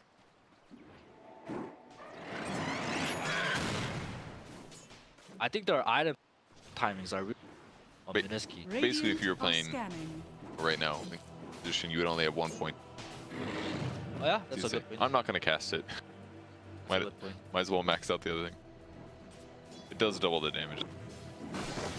Cooldown is pretty big. But like most importantly, they're gonna hit a item timing. They just group up and take every objective, like eggs. With those. I think their team fight is gonna be.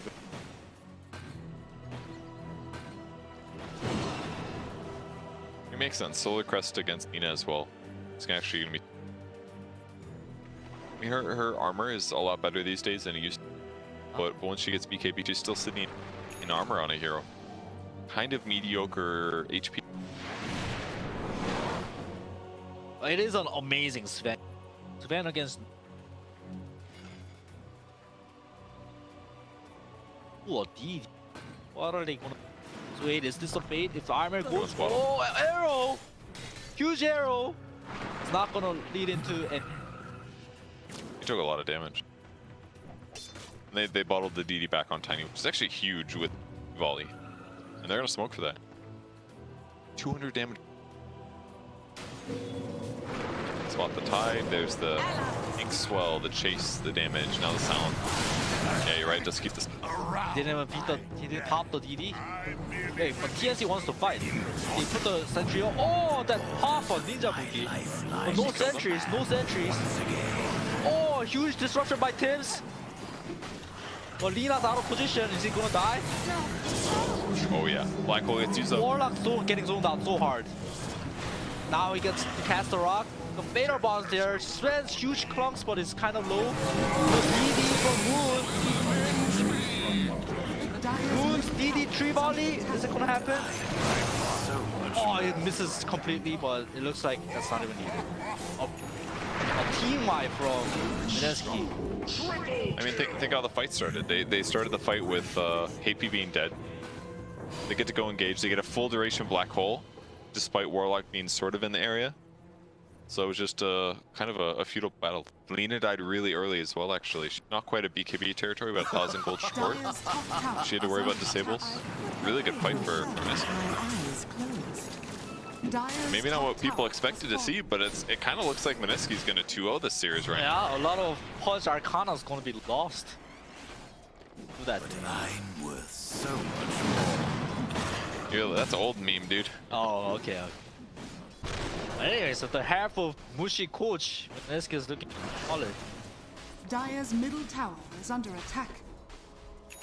They can get the Roche as well, they will. The stall's picked up as well. Red number. What about the Sven red numbers, dude? Sven red numbers are normal, but tiny red numbers. It has been a while. Remember the old, good old Tiny day? Just go like Ags Daedalus or whatever. That was old though. That was like TI2, TI3 days. That was like the worst by TNC. Started with one hero down, or Warlock was very far back. They like smoked in, but they got kited by the moonlight too. Like, ran away from.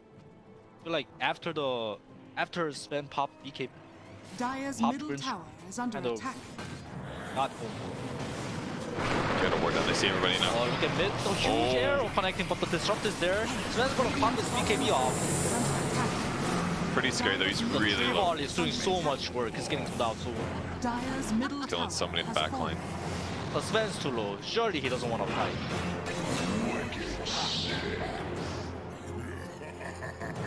Tide have like Ravage off. Up soon. Black Hole almost. Warlock. Terrible. Engagement. Fought. The arrow combo on Sven. If they didn't have disruption, the fight was over. It would have killed Sven. Rolled over. Yeah, even in mid late game, this tiny Mirana combo. A lot of work. And it's not like Raging Potato's not farming, dude. His net worth is really close to Lina, like disgustingly close. Considering, I just think back, I was like level 2 Mirana 7 minutes. Yeah, he's. And Lina was mid the whole time, getting tons of great player, yeah. And now they're close. It's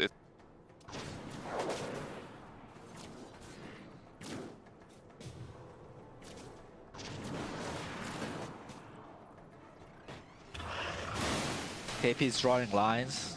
Oh, look at the vision. Dire's bottom tower. Okay, they got one D ward. Everything. Ninja Boogie is known for his great warding skill. Say that every game. Oh, I said that first game too, right? You did. It's just so obvious, dude. It's so good. Arrow's gonna miss though. Armel just gets killed. Instant Black Hole. Great usage there. Yeah, great usage. Without the Black Hole, I'm sure they get it. Oh, maybe they'll catch us these. Well, they do. So Arrow popped the ulti and he. Oh, but the creep wave's gonna get cut. Oh, or is it? Dire are scanning. I actually hate when this happens. Oh, I see. He's just running this way in the creep boom. Radiant are Scanner, they saw him. They know where he is. He's got TP about 7. This is intense. It's pretty hard to get him. Dire's bottom tower is under attack. Maybe Wraithing will do. Dire's bottom tower has fallen. AU is in a really great position. I suppose so. Yeah. Mineski. Oh, this is cool with double quelling. Dire's bottom tower is under attack. Kind of scary though, because if the arrows could spot them before it's like doesn't end up happening, they don't end up pushing back on the map. Sven TP's home. Looks like he's gonna be buying out potentially. He's got buyback now, I guess, but he's very close to. It just feels really hard for TNC to take a fight. The Tide doesn't have Blink Dagger. It's like, how do they engage the fight in a favorable way? Yeah, he has to buy Blink too, so, because without Blink, he's just gonna get that second spare. Dire's middle tower is under Phantom's embraced. Embraced by a ghost. Yeah, he's gonna be embraced by Ghost. Another huge arrow, but it's not.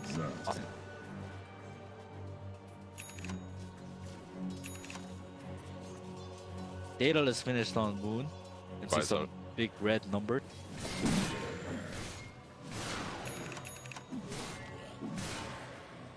Wow, I actually didn't believe Mineski when they... I talked to KPN, he said his team got stronger after Mushi. Yeah. Mushi's coaching, but they're looking really... Oh! The arrow! That would have been actually... I saw him panic move, and I saw his whole team just start running towards him, just in case. They're like, oh shit! But anyways, yeah, he was telling me about how his team got so much stronger. Looks... To see that kind of... But it does help just to have a 6, be able to pinpoint what's going wrong. TNC just wants to hug this ward. Oh, the Warlock's position. They see with the Warlock. Raging Potatoes arrow. It's a hard arrow. Pet. He arrowed his pet, dude. Oh. Well, Armadillo took it.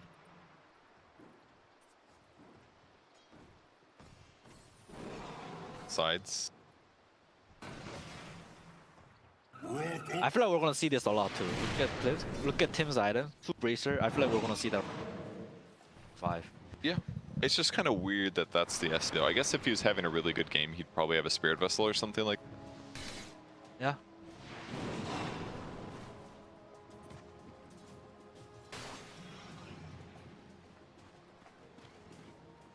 I kind of still believe in the Sven. Sven should clunk real hard. But he's got to find the right target, right? No, I feel like he keeps going for the backlines. I feel like he should just go like whatever's in the man up. Because you look at TNC's lineup, they have no front line. You can say tight front lines, but as we cannot front line, Phantom's a brick. It's not a threat. I just feel like Sven needs to be everywhere as part of the issue. Like, look at their lineup. They basically have, well, they've got Sven and Tide, but Tide doesn't really do that much damage. He's like an initiator. So it's like they're really damaged. All of their damage is on Sven. Lena's got some burst, but that's it. But she's vulnerable herself, so it's like she has to poke and prod. The 2 supports have to poke and prod. Yeah, Warlock counters Enigma, but it's like, who cares? Like, at this point, like, it's a decent trade actually for Mineski, because Enigma has all these items. So it's like they basically have to sit back, and Sven has to do everything. He has to frontline and he has to kill backline. I guess that's what Lena would do ideally. She hits backline, but it's just not safe, right? Because they're gonna spot her. Gem and go on her. I think it's the downside of having cores that cannot frontline. Kai can frontline, but because of the Phantoms, it's not a very good frontline.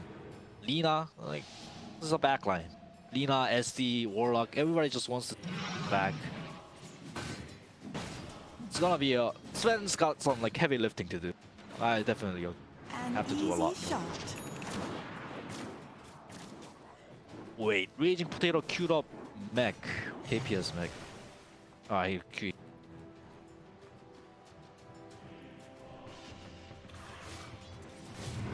Tiny's almost got BKB too. Oh, they're gonna use the Sven, go for the arrow.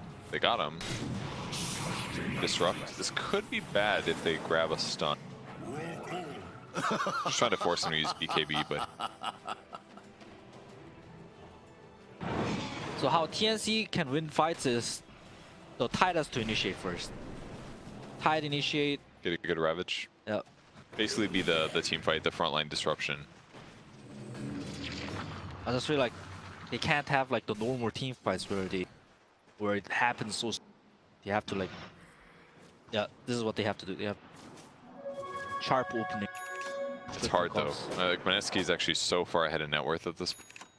Certainly, like the last time I looked up, it was like 9K advantage, and they just controlled the map so much.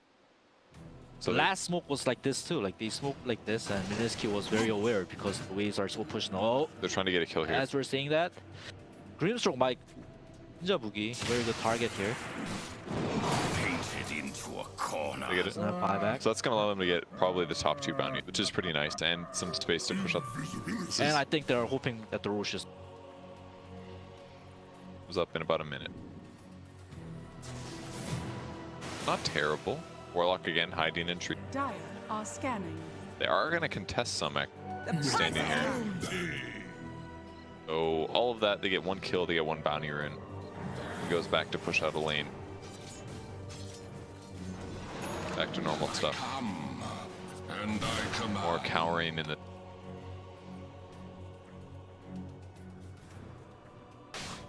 Tide finds though. They probably ran past this.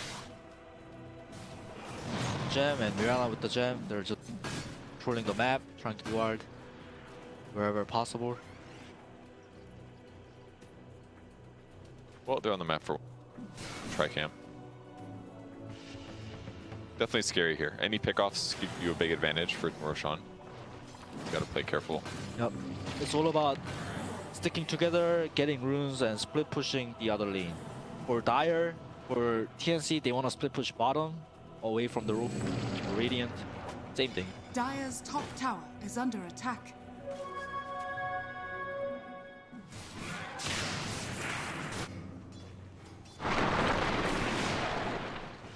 Just a little bit here. Tim's has to be kind of careful. Perfect. Cool watching the tree gap from low ground to high ground. Subterranean. Angry tree. It's AC on Sven. They know Rosh is up. They are checking with the chicken.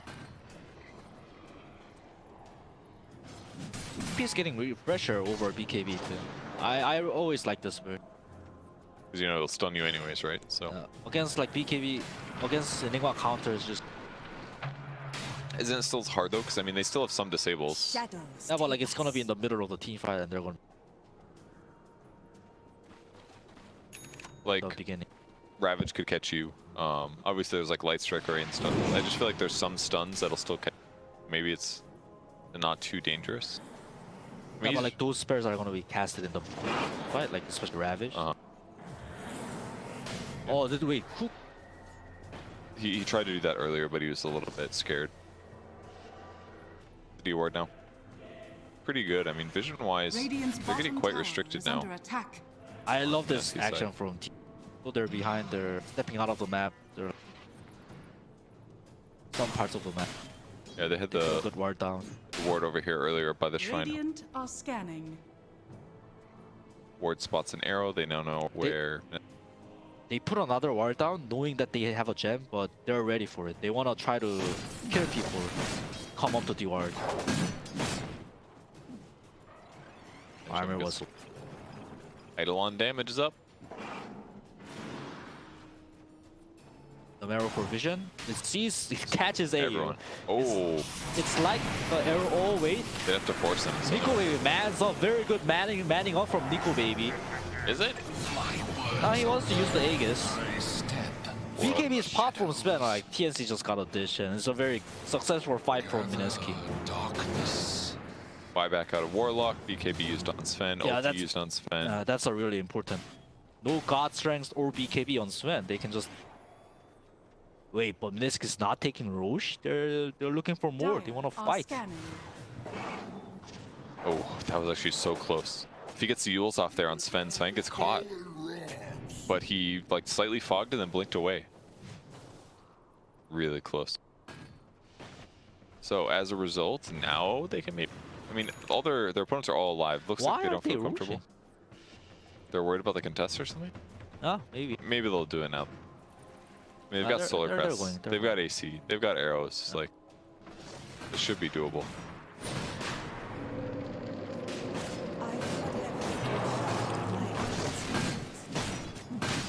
Laser in. Skellies are dead. And here they come to contest. Gabby moving forward 4 seconds on BKB, but he's got his ulti in 40. Here comes the arrow. To catch him, he kind of needs to disrupt here. He's in trouble, he's going down, he's taking so much damage from the crits. Crit. Oh my god, he doesn't get Warcry out. The AC wasn't finished actually, so he doesn't have any armor other than phase. Usually it's the other way around. Sven's the one who's doing the red numbers. But the Wraith King just destroyed him there, and SD just wasn't quite ready. He doesn't have blink or anything. He's just Tranquil Boots running around here. Wasn't able to catch him in time. That should be Roche easy from Mineski. Raging Potato doing a lot of work. Yes, he is. 5-1 and 13, man. 40-minute runes too. Tiny do Moon once more with this double damage. Look at him go. He's gonna almost fight. Wait, is he the yours? Yours? Yours. Okay. Got it. Taking some damage. Getting a little iffy. Oh, that's gonna do it. The gem too. The gem. This is big. Wait, the chicken. The chicken's gonna die though. Yeah, the tiny Thirsker is just gonna kill the chicken. So 1+1 special for TNC. He did steal it, but then it was stolen back again. Yeah, he did steal it. He stole the life of this chicken. Avalanche cooldown, dude. 5 seconds on this. He's going high ground. Go ahead, buy back, guys. That's what he wants. DD Tiny, look at his damage. It's insane. What is that? Like 700? Yeah. Stun gets thrown on the He got the stickers though. Tiny, look how little damage he does. It's actually no. What do they do here? Arrow comes in fishing, looking for a kill. They slow things down a little bit, but the Rex is gone. Oh, Moonlight, the fake back. AU pump faking out of frustration. There's just, have we even seen a multi like once? That's true. I think I've seen it once. But like, to be fair, we've only seen KP use his ulti once on a dead target.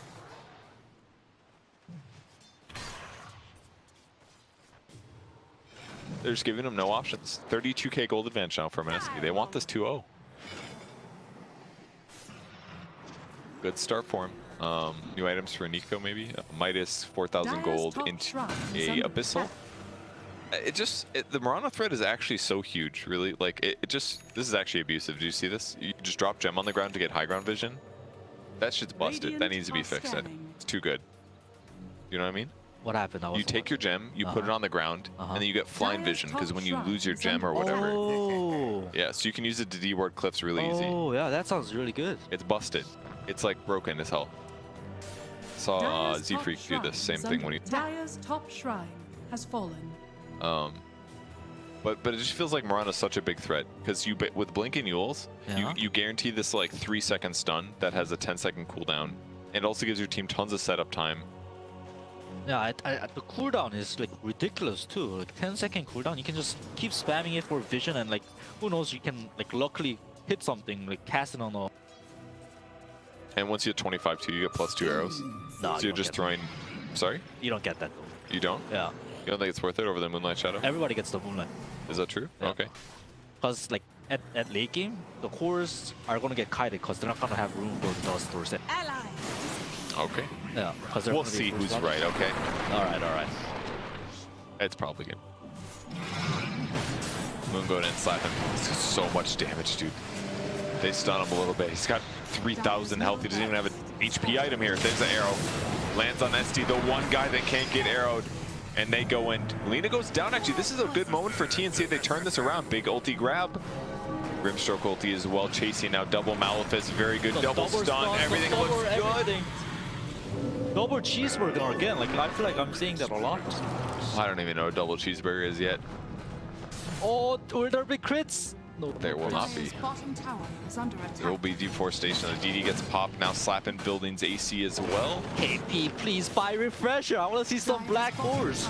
He's not going to cast this a single time, dude. Oh, Ravage on the mid lane. This would be a dieback on Mirana if they can kill him, but a little bit delayed for Sven to show up. No BKB on him, no ulti either. Now he's being chased. He's taking a lot of damage. No disruption for him. Arrow comes in, cleans it off. That'll be buyback for Sven here.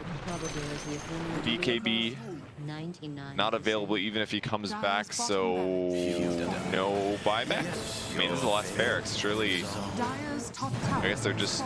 It is looking a bit grim, but TNC can still do it. Attack. Could. Yes. I just don't know. I mean, they've got no Sven ulti.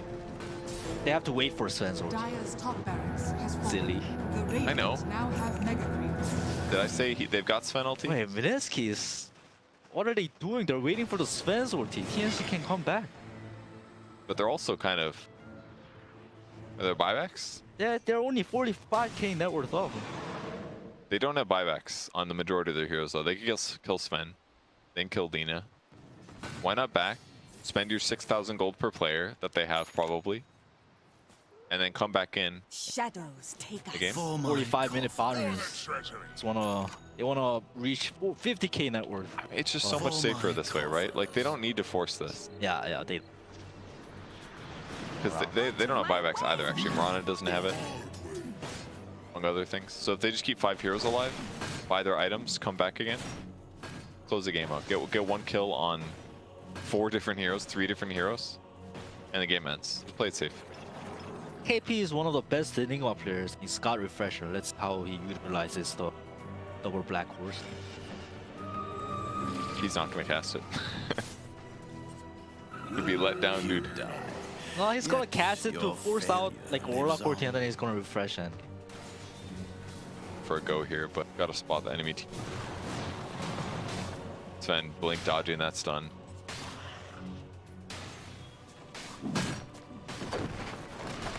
Down. Spot the Observer, so now they know to play very careful in that area. Arma picks up the old Aeon disc. Now they're hitting buildings. Dire's structures are fortified. The Avalanche. Dire's middle tower is Glyph on under glyph attack. action. Look at Armor. It's going big. It's going big. Armor is doing the wraparound. Dire's middle tower has fallen.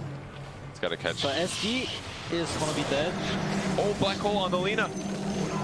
He did. Where's the Warlock? Oh, the arrow fall. That's it. Oh. Lina's dead. No BKB. What a huge grab there. That was so fast from KP actually, and the second one now too. On Two the big Warlock heroes. too. Wow, KP. Mineski. That was good. Like he did that. You could really black holes in this game. Actually, we're on Lina's every time. Yeah. He would jump forward instantly, black hole to Lina, guarantee that kill. And the second one was huge because she hadn't popped BKB yet. So he gets 1 black hole, they get the arrow follow up, she's just dead, no BKB. I'm just wondering, where did this game go so wrong for TNC?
TNC Predators turn to ban.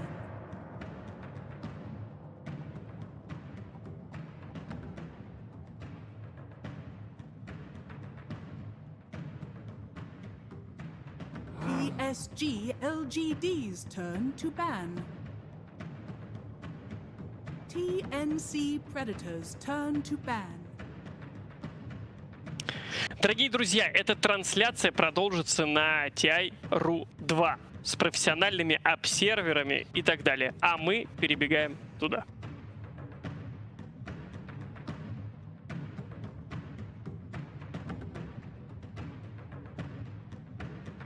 PSG LGD's turn to ban.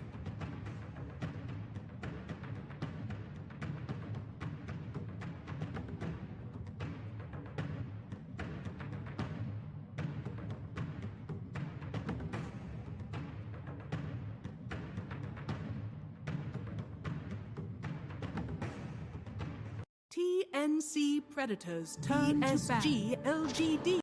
PSG LGD's turn to ban. TNC Predators turn to pick.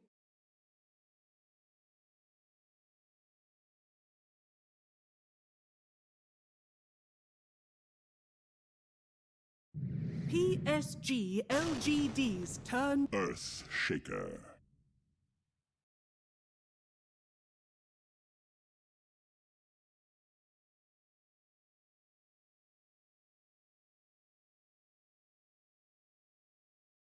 TNC Predators turn to Witch Doctor.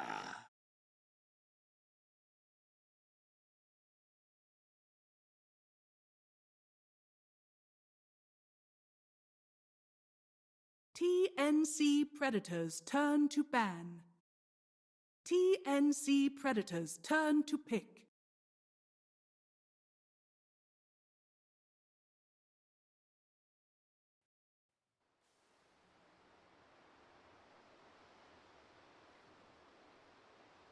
Prepare for battle.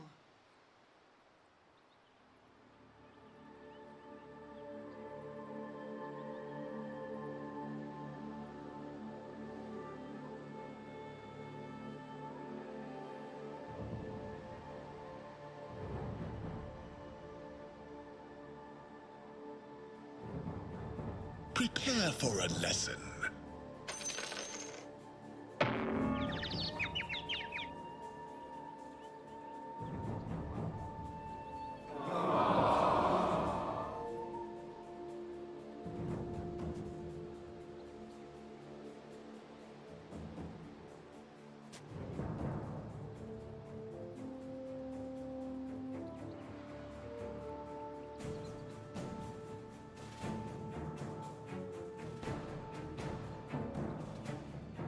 На самом деле небольшие дыры в драфте, и они заключаются в том, что у них нету атаки никакой прямой. То есть все, что они будут делать, это стоять линии, стоять линии, стоять линии, стоять линии, так до бесконечности, пока где-то не откроется какое-то преимущество или кто-то где-то не умрет, чтобы ты дальше от этого работал, потому что единственный вариант, как кого-то убить, это Лишрак придет к ВД, и они попробуют убить. Или внизу под агро Лишрака встрянет Бристлбэк, который будет бит.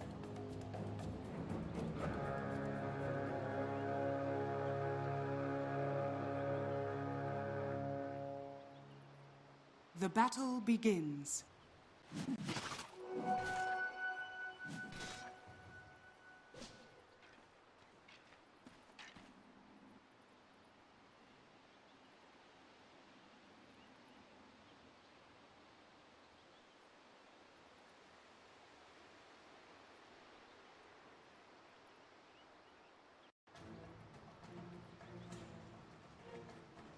打一套消耗 ，C 位大帝踢中了，回头的话 ，Gaby 刚毛，哎，激进，目前还可以。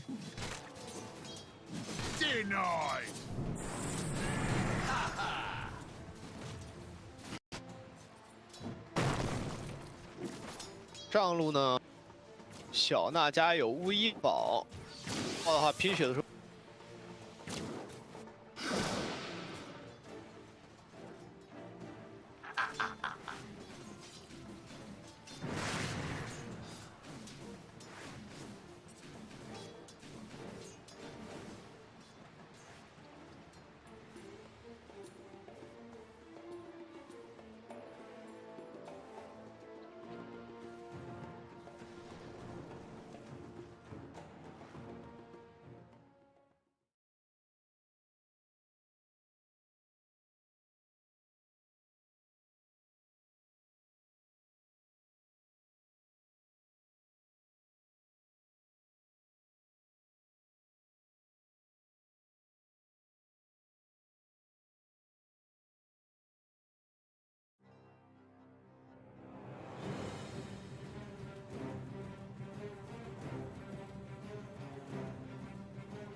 TNC Predators turn to ban.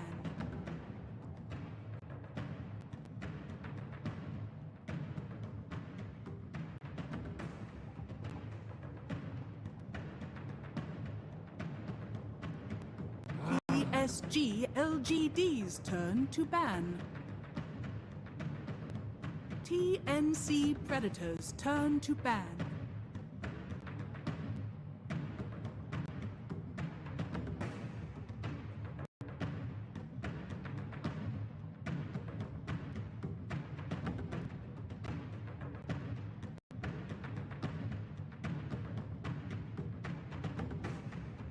PSG LGD's turn to ban.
Five seconds remaining.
TNC Predators turn to ban.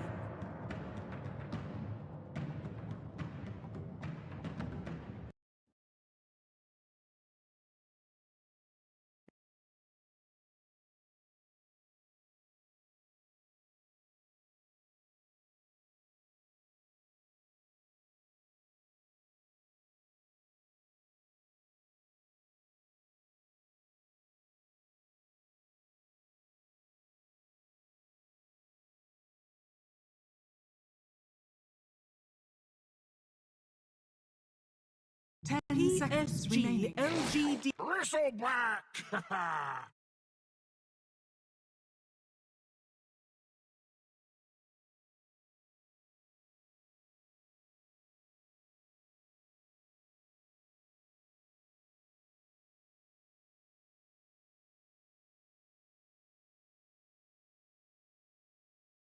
10 seconds remaining.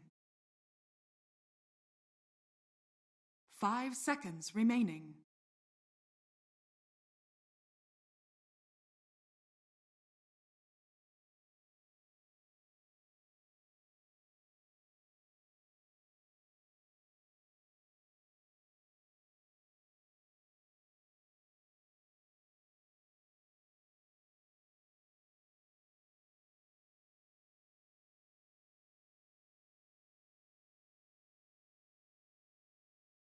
PSG LGD. Necrophos.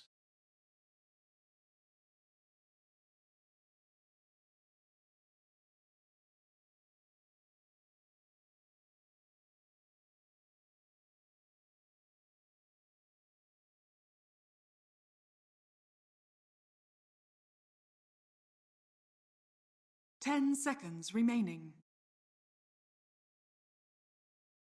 5 seconds remaining.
Prepare for battle.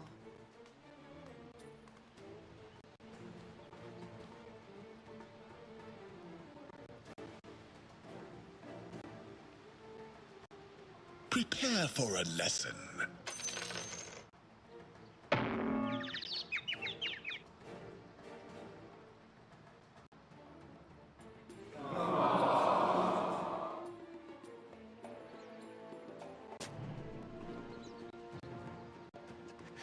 Но, знаешь, вот здесь самое забавное, что как фармить и пушить линии. То есть вот настолько глупо и прямолинейно пик LGD выглядит. Просто фарми лес, пуш линии, а дальше мы разберемся.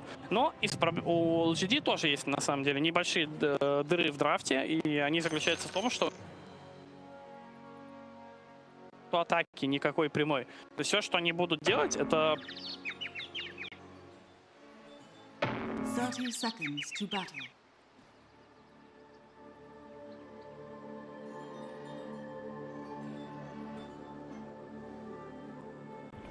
管是放在什么位，在这个点。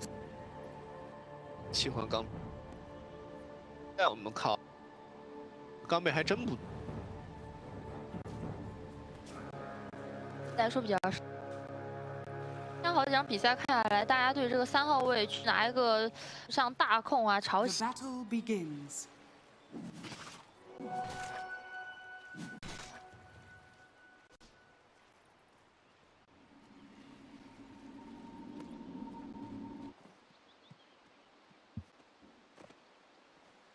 再招回来，刚才已经看到了。过来的话，想帮忙卡一下位，想打一套消耗，C 位大帝踢中了。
Perfect.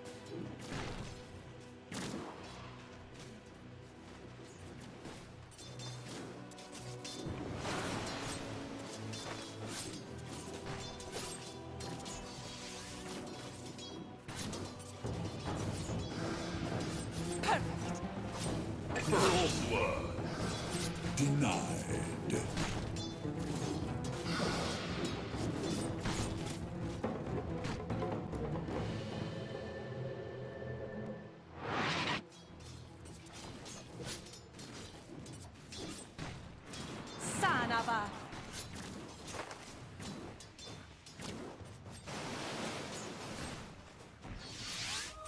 An article of faith.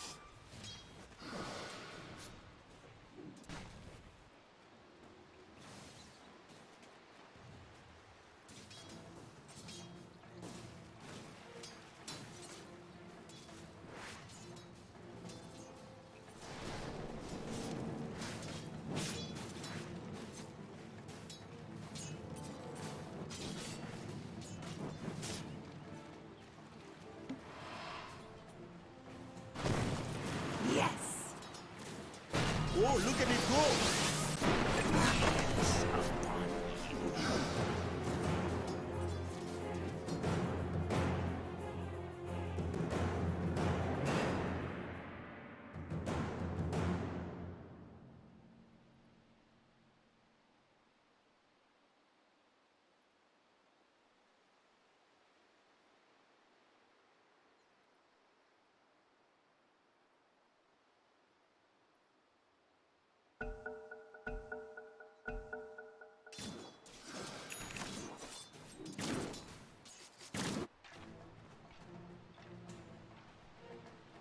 Have no right.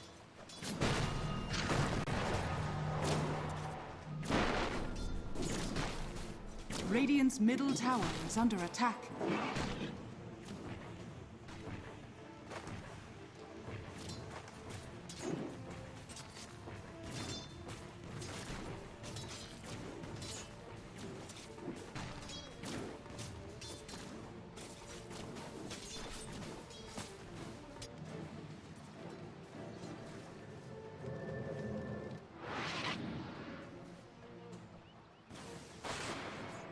Radiant's middle tower is under attack.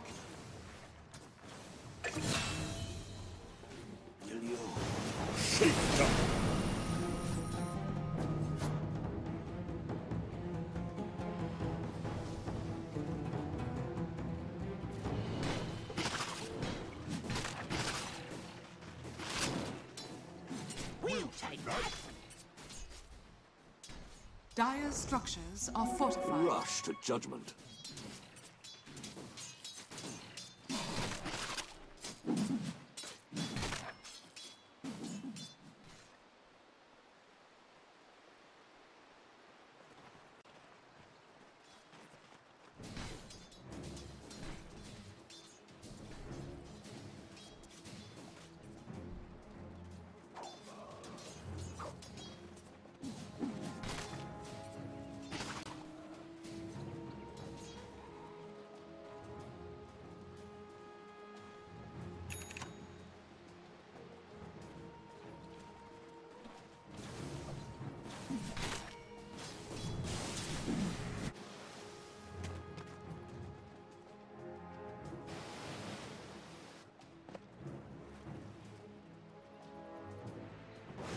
Bounty to the impurity.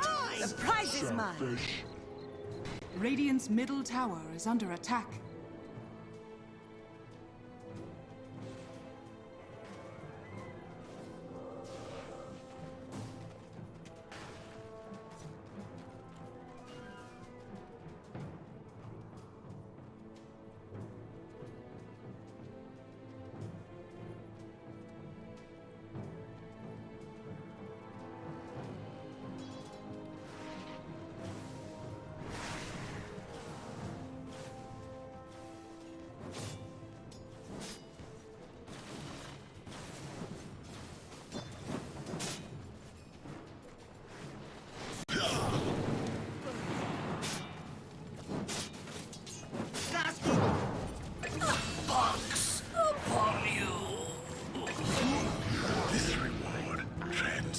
Expectation.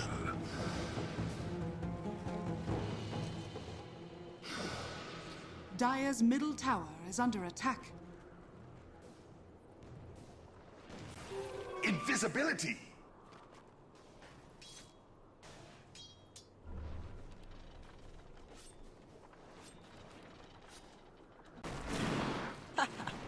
Perfect.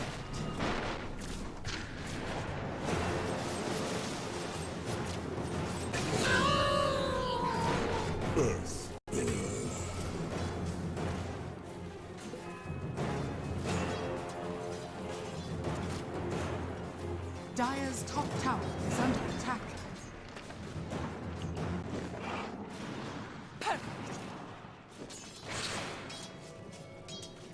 Look at it go. Radiant structures are fortified. Die with me. I send you back to the promised land. Dire's top tower has fallen.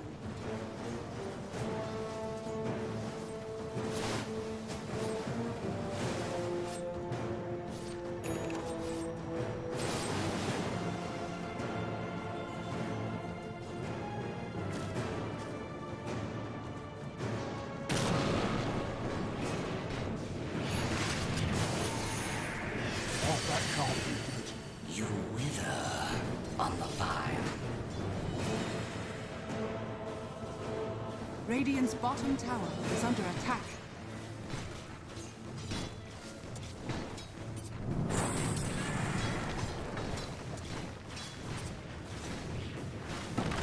Dire's structures are fortified. Radiant's bottom tower has fallen. Dire's middle tower is under attack.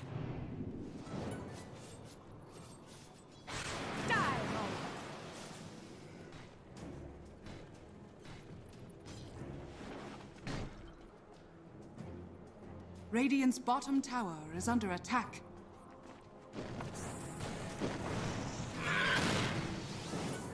Your place is here. Trickster's rune of illusion. Cast my body in the deep.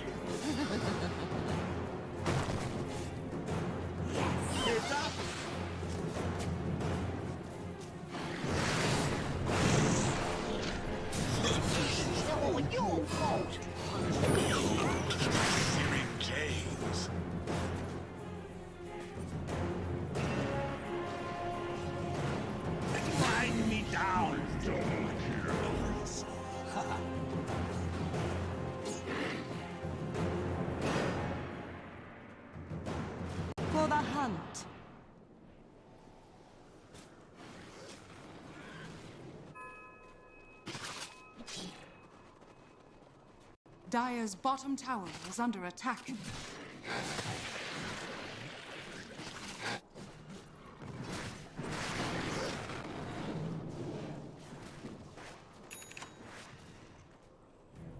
Vanish.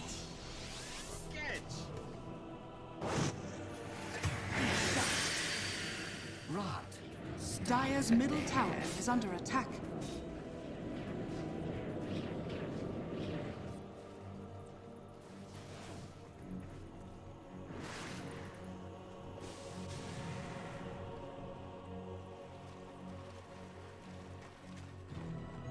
Radiant are scanning.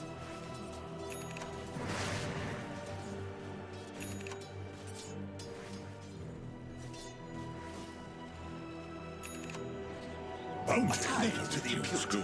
Radiant's middle tower is under attack. Haste.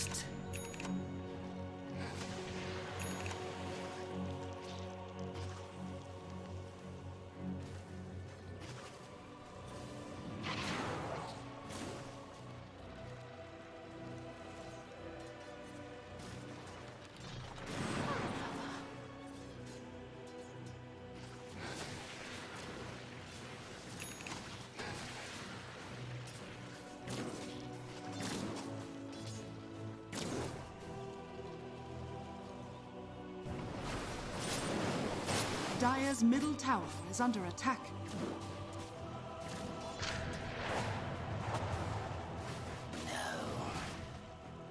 Radiant structures are fortified. Hand of God.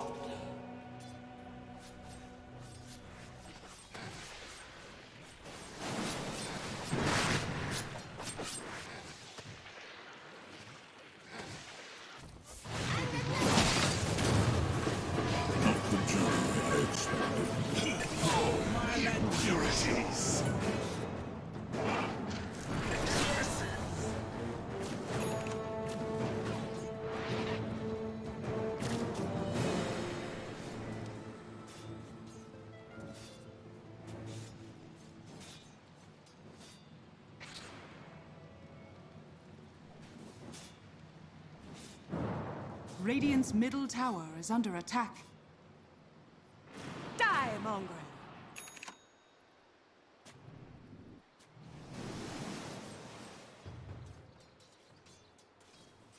Dire's top tower is under attack.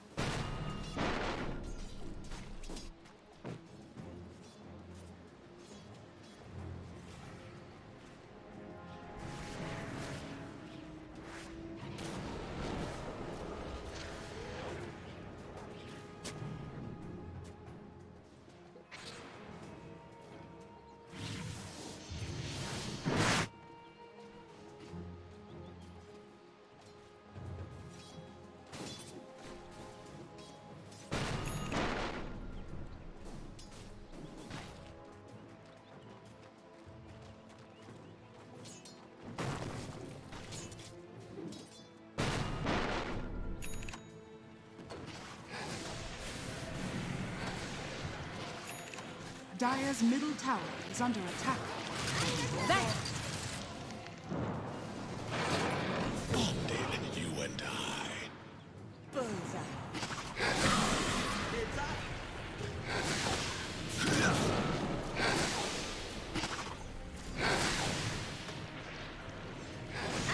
Melted in the flame.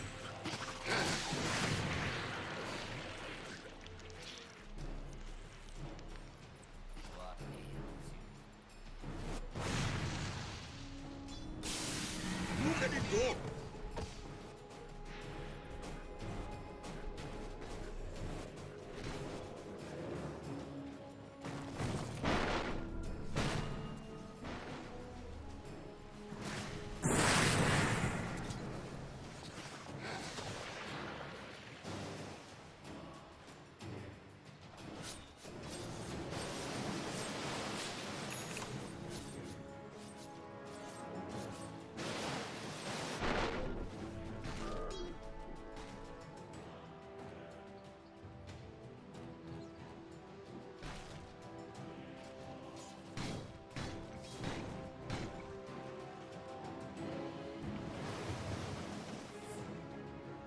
Dire's middle tower is under attack. The rune of invisibility.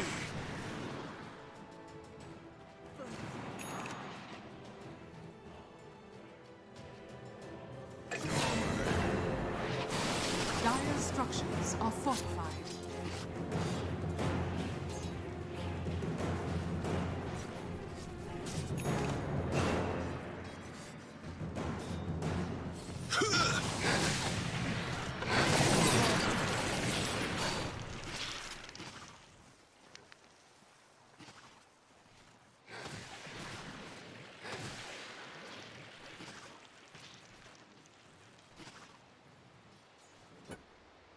Dire are scanning.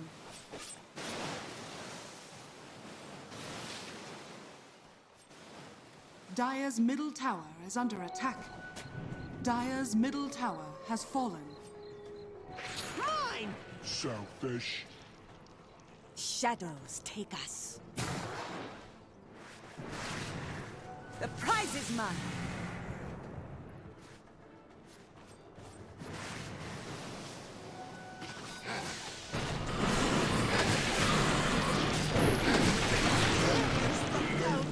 Radiant's bottom tower is under attack.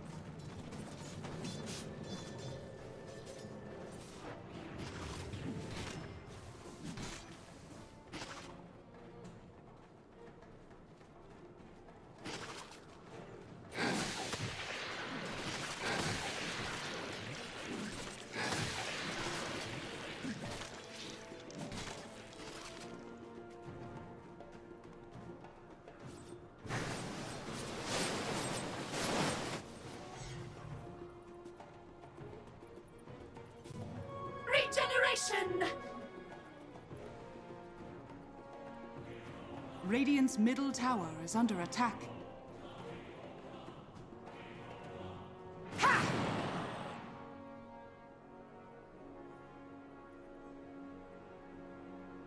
Radiant's bottom tower is under attack.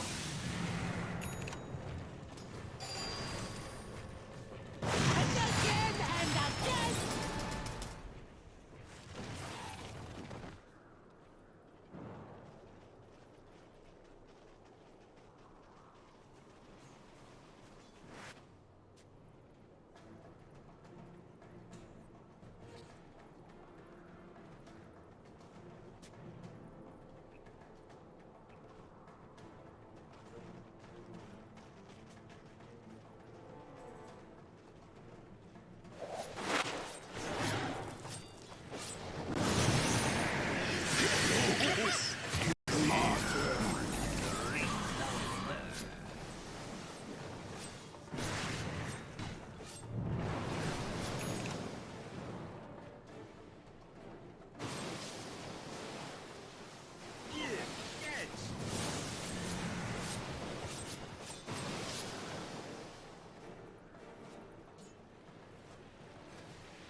Double damage!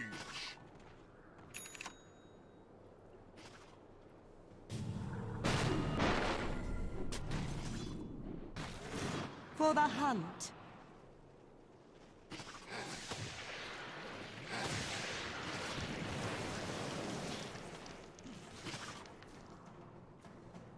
Dire are scanning.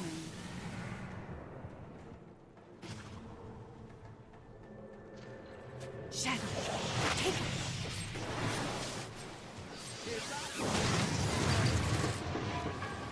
First.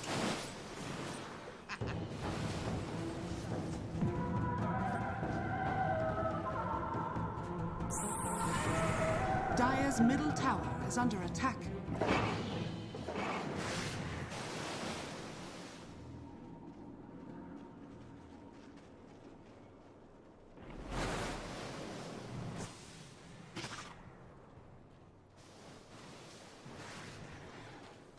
Radiant's bottom tower is under attack.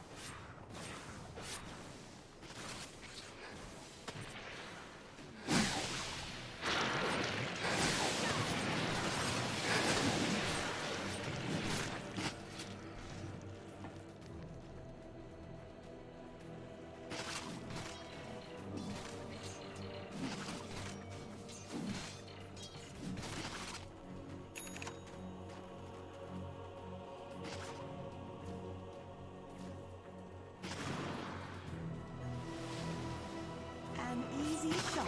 Never refuse good.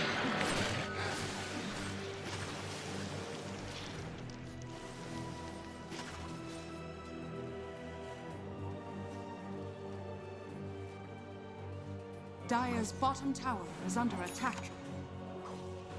Dire's structures are fortified.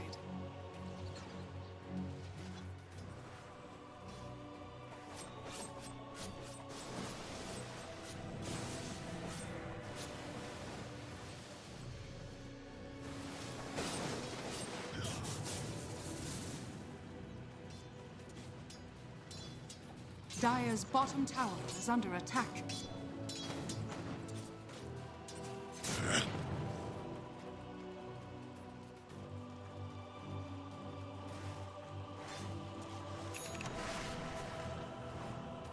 Dire's bottom tower has fallen.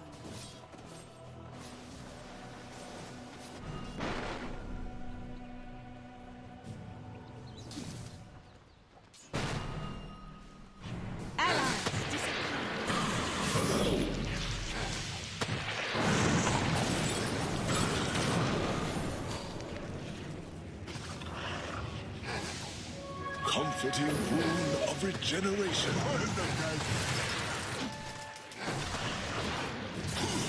Wake up. Wake. Oh, there you go. Trouble's over.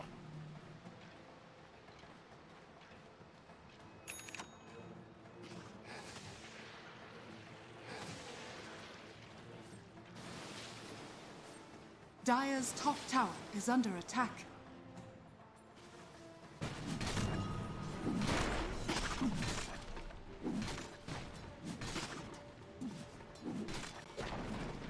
Dire's top tower has fallen.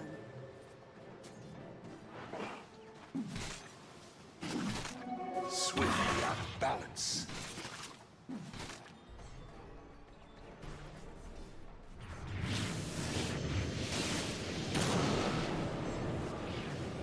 What blasphemy is this? Your destiny. Radiant's middle tower is under attack.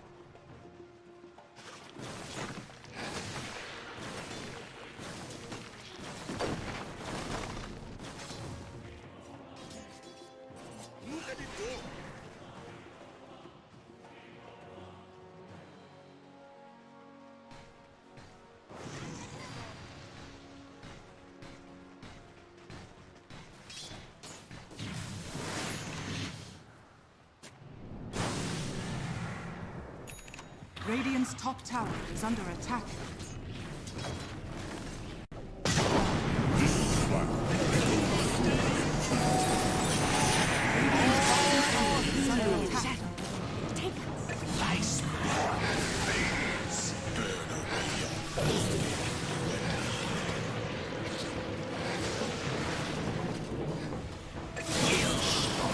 Radiant's middle tower is under attack. Radiant structures are fortified.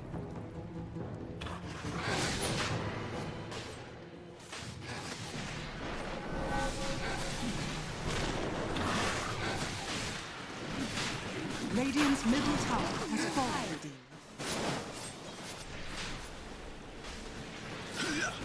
Roshan has fallen. Immortality. Radiant's middle tower is under attack.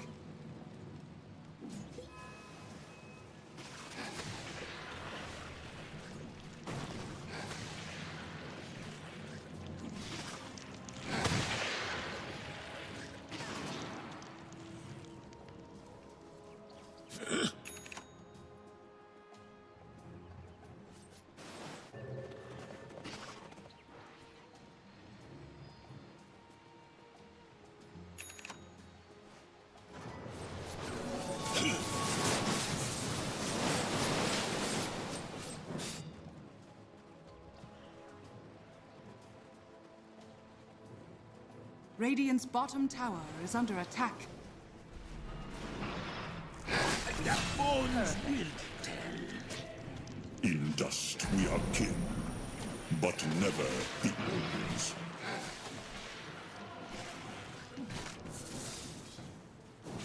Radiant's bottom tower is under attack. My friend will walk. Dire's middle tower is under attack.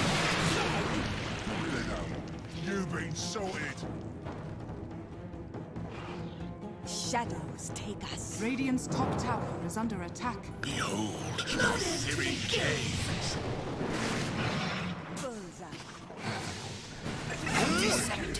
Radiant structures are fortified.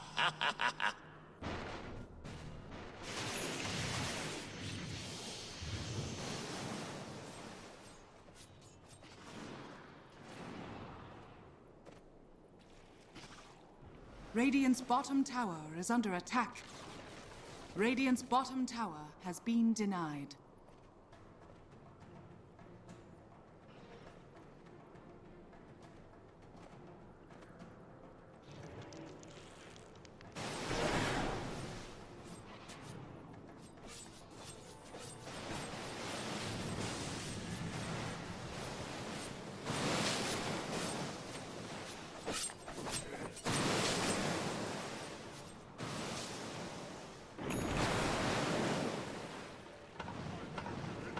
Regeneration!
Dire's middle tower has fallen.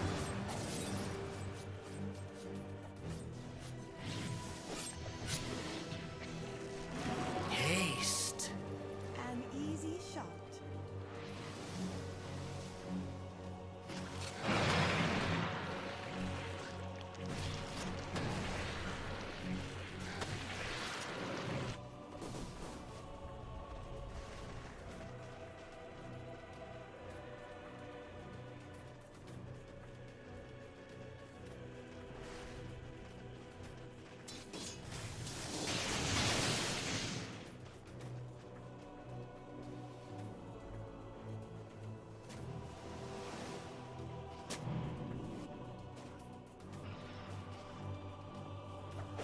Watch for flying rocks!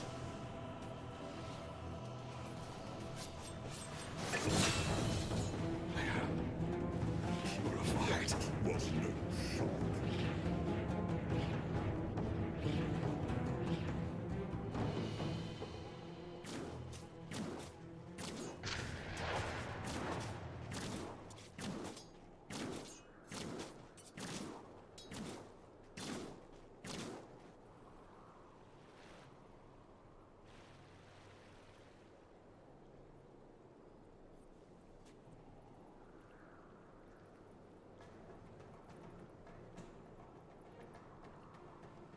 Dire are scanning. Radiant's middle tower is under attack.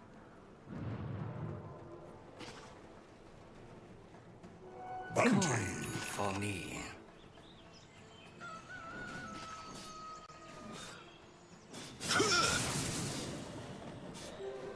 Invisibility!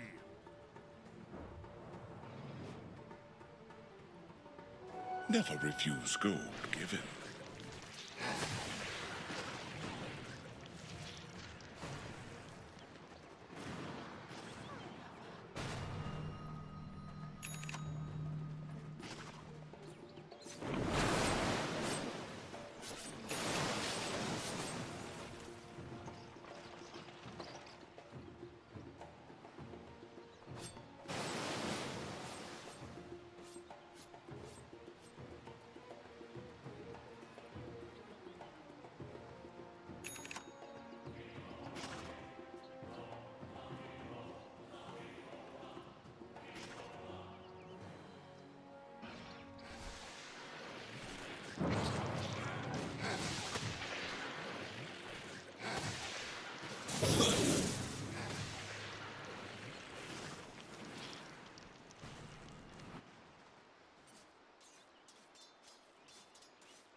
Radiant's top tower is under attack.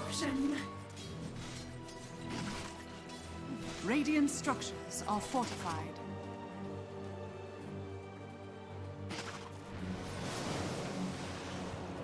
Radiant's top tower has been denied.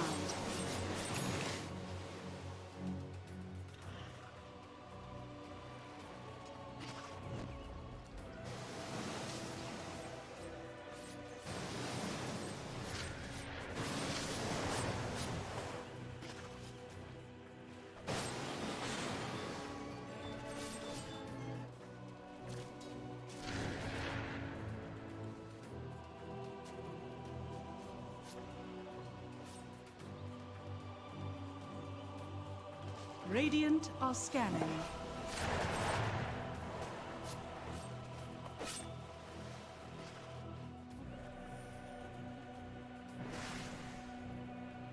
Vanish.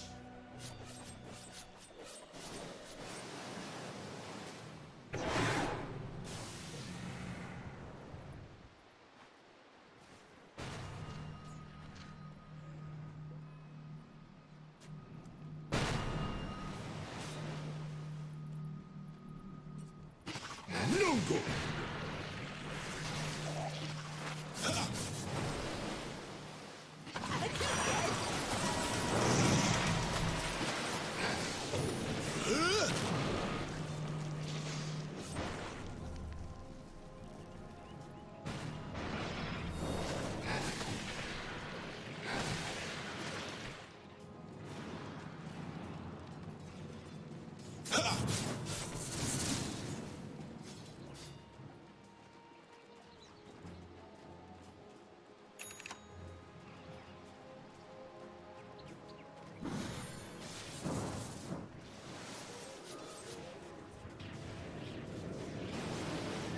Double damage!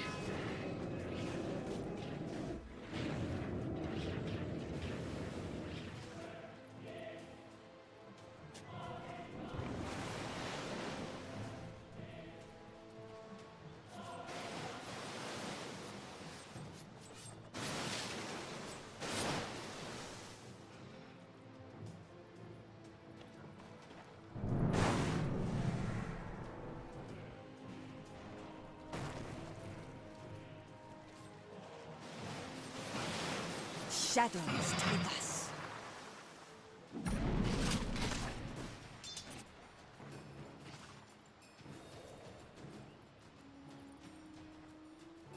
A tide to Loaded to the gills.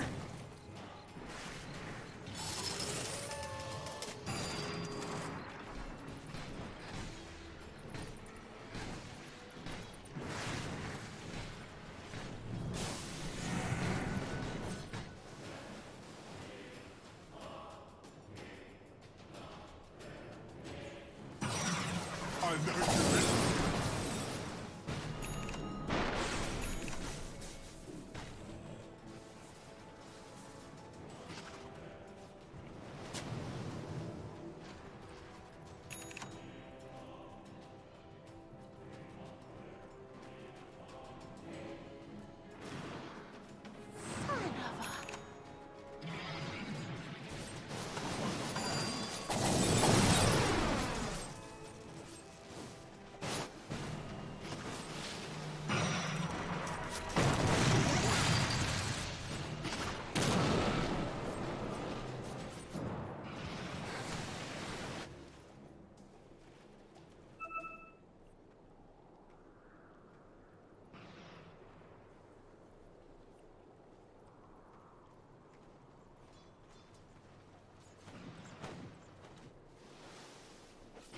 Watch for flying rocks!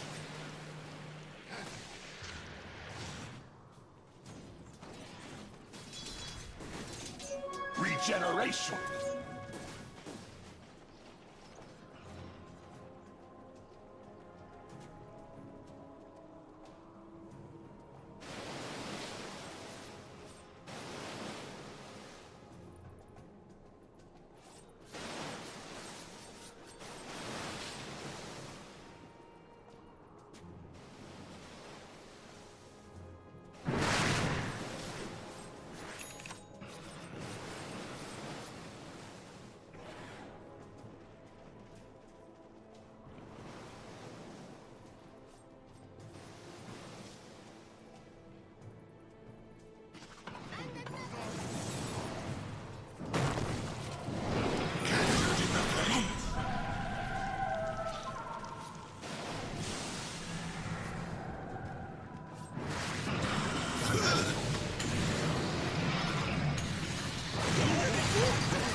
Dire's bottom tower is under attack. Monster kill! Let death become peace.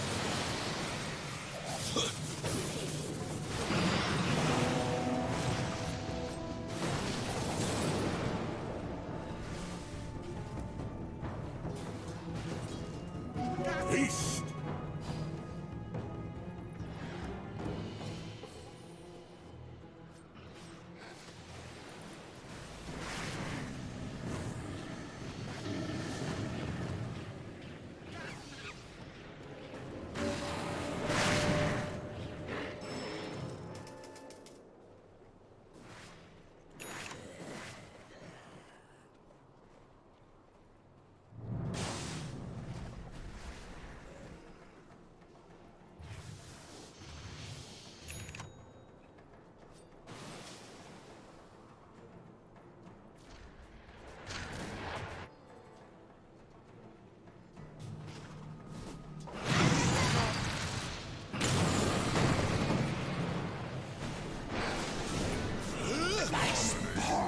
Fiends! What are you on about?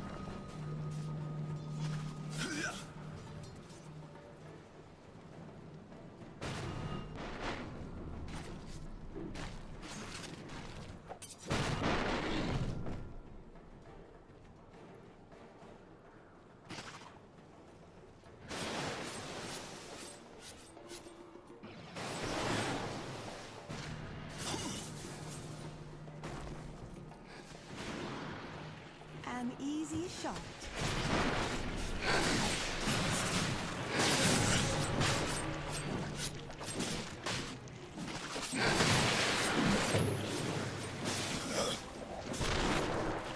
Shadows, take us.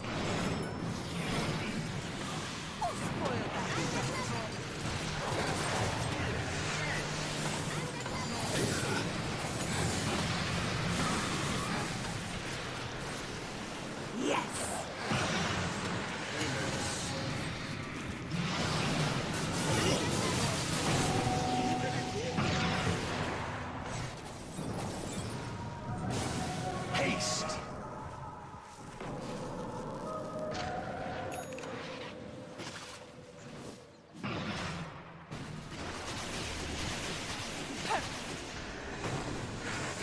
Never refuse good. Whoa, look at it go!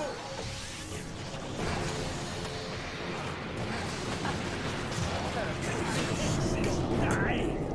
This only happens when you're around. Attack put down.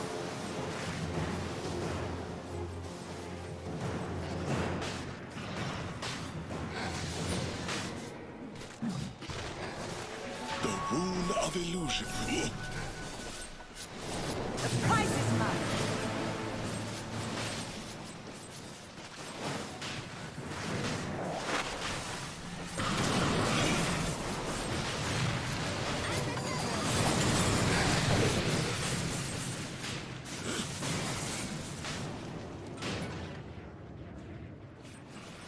Meteorite.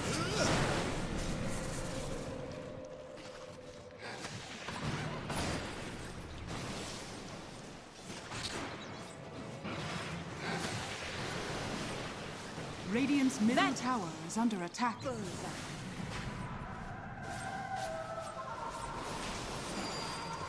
Roshan has fallen to the dire. Hey, that.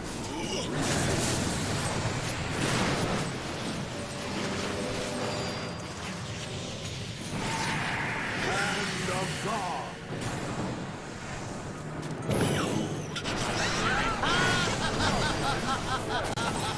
Double damage.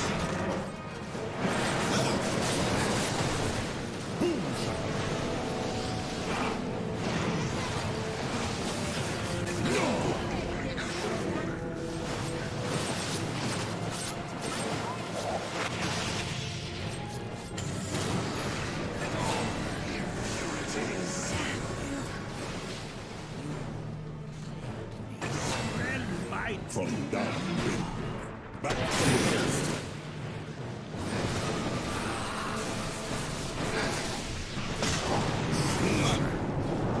Dire's bottom tower is under attack. Strike!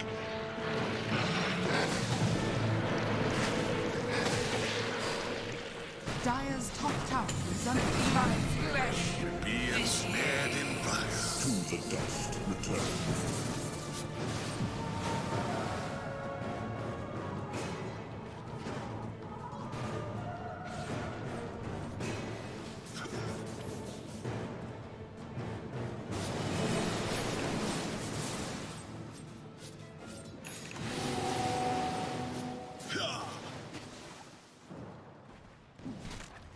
Dire's middle tower is under attack.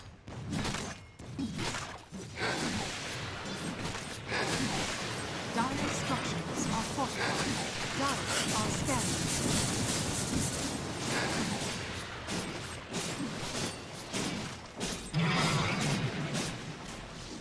Dire's middle tower has fallen.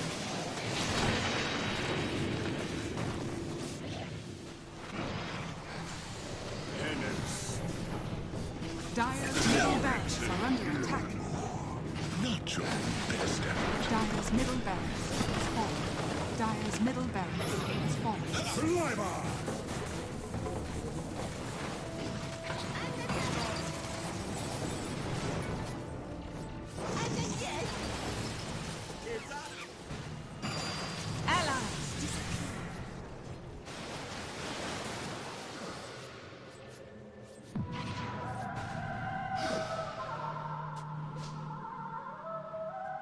Dire's top tower is under attack.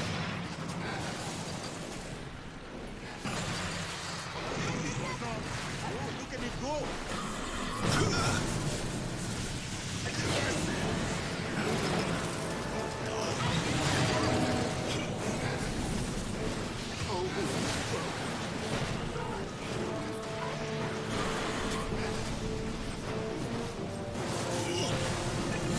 Dire's top tower is under attack.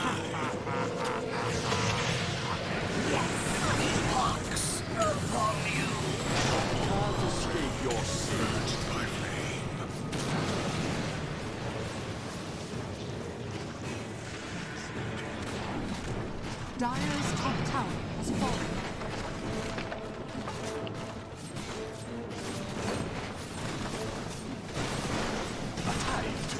Dire's top barracks has fallen.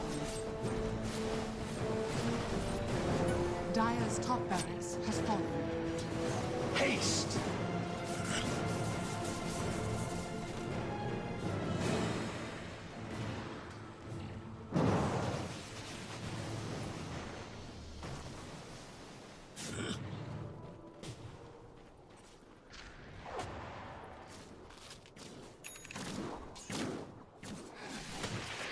Dire's bottom shrine is under attack. Bounty!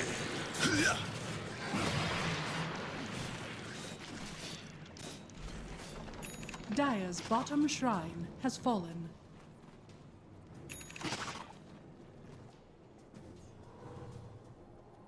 Illusion! Sanaba.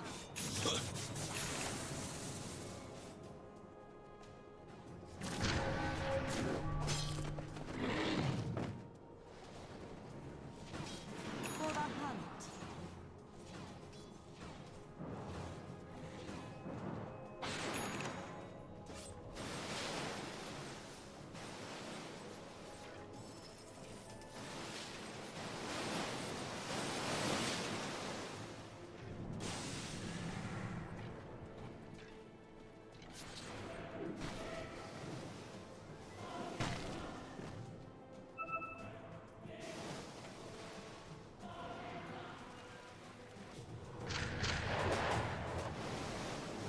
Vanish.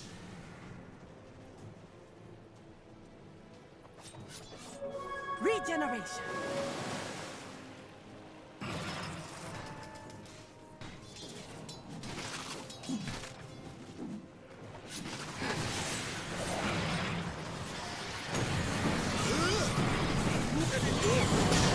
Once for flying, once!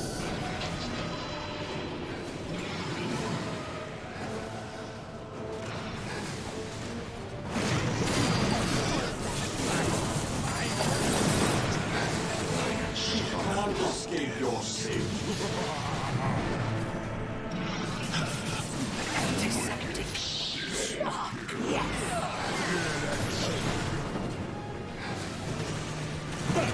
Dire's bottom tower is under attack.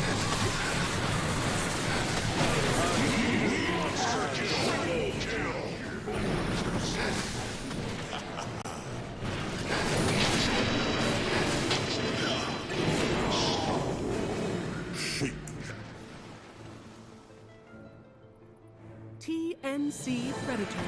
Victory.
PSG LGD's turn to ban.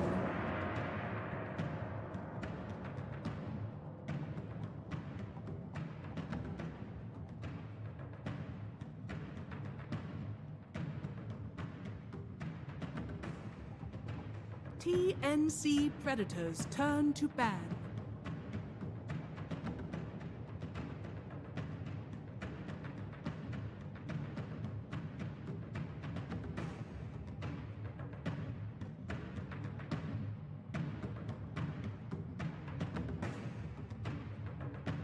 PSG LGD's turn to ban.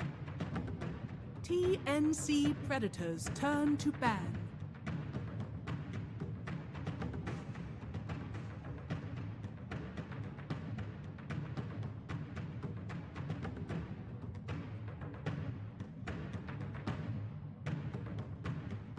PSG LGD's turn to ban.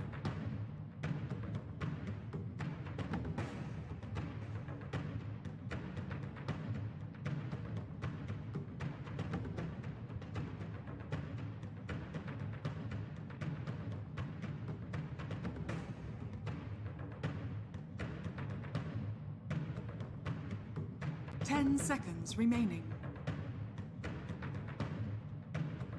5 seconds remaining. TNC Predators turn to ban.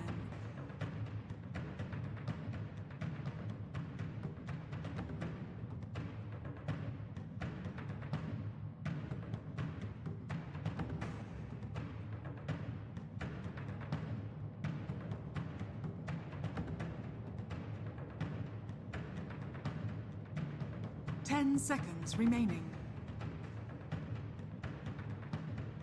5 seconds remaining.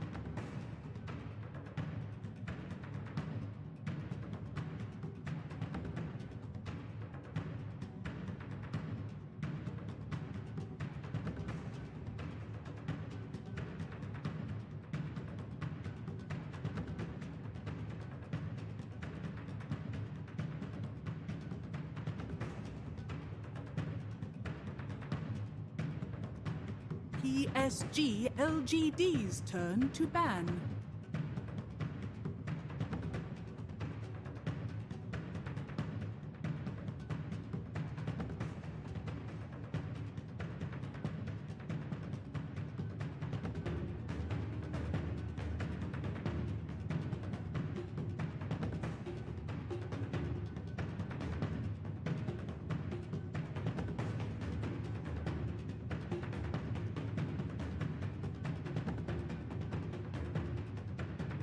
TNC Predators turn.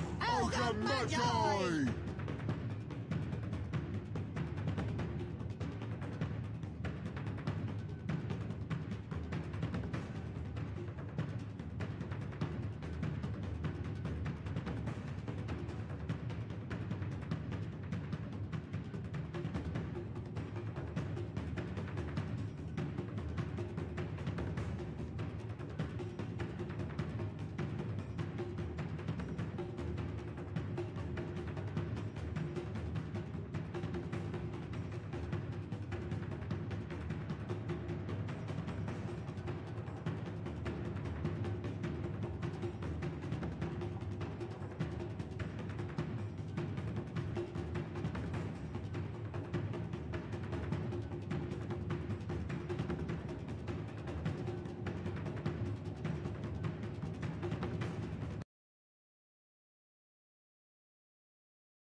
TNC Predators turn to pick.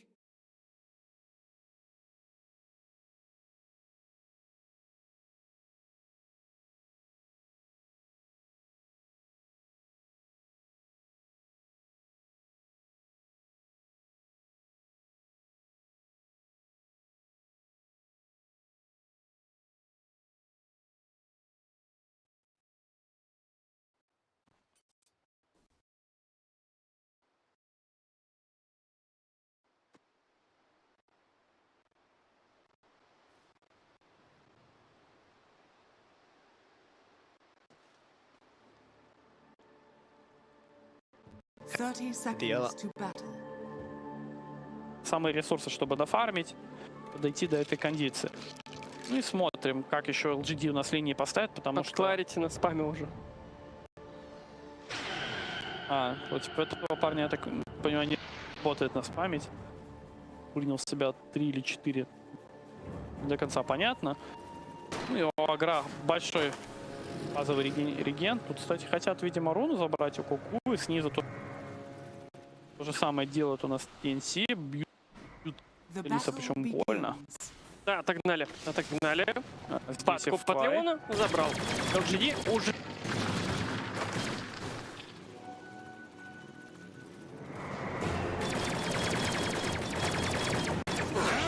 Gates swing wide. First blood! Now that's how it's done, kids!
Ever renewing.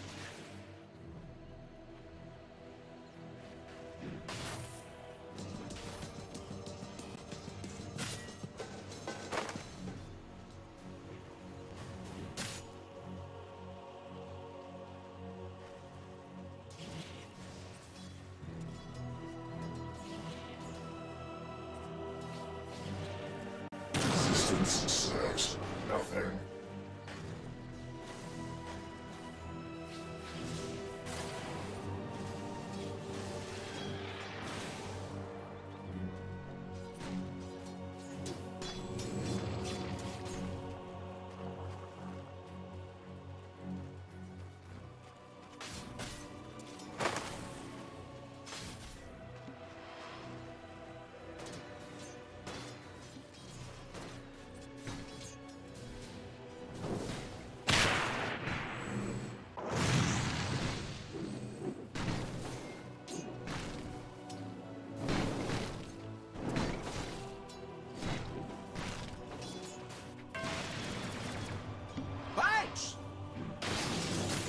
Radiant structures are fortified. Do not be Dire selfish. structures are fortified.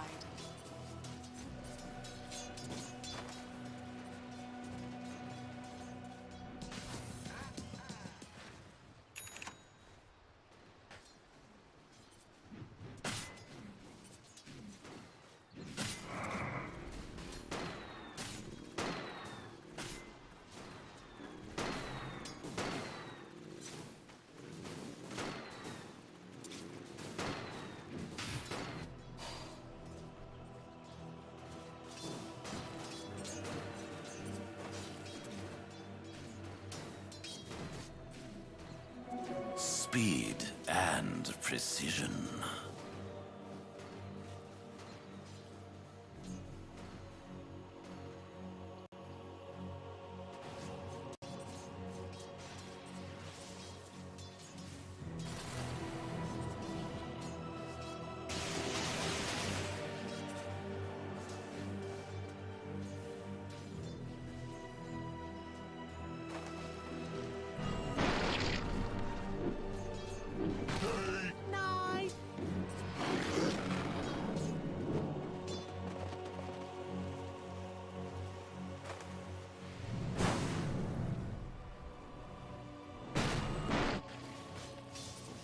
Take that.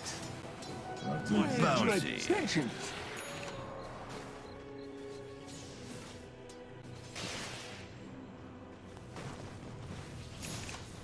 Dire are scanning.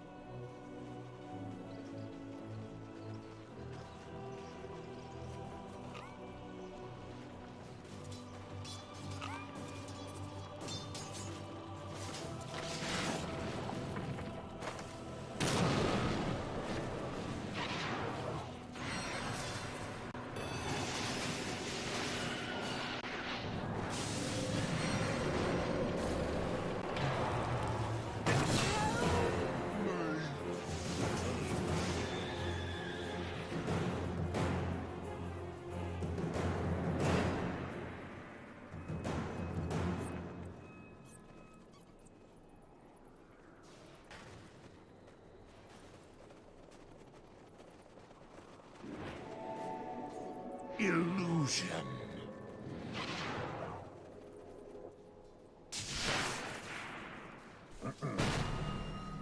Ho ho ho ho.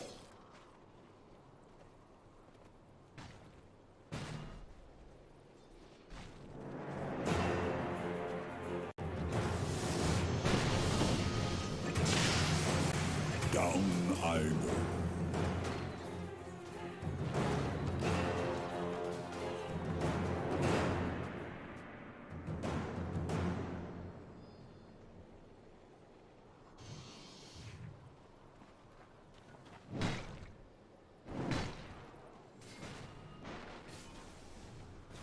Radiant's top tower is under attack.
I didn't know you.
Where have you been all my life?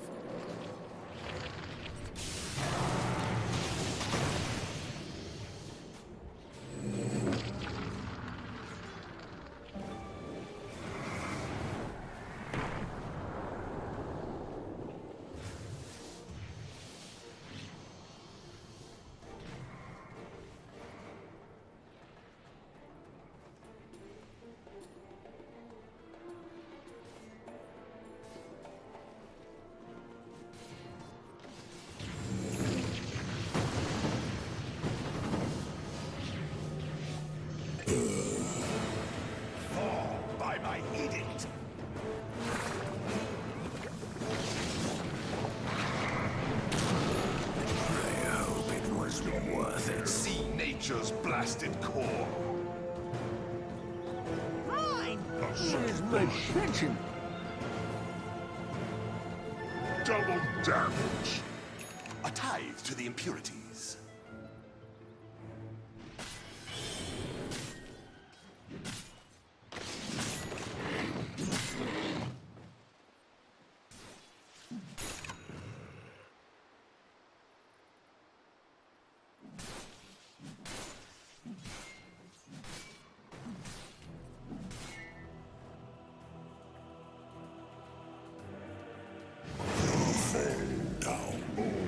Share my torment.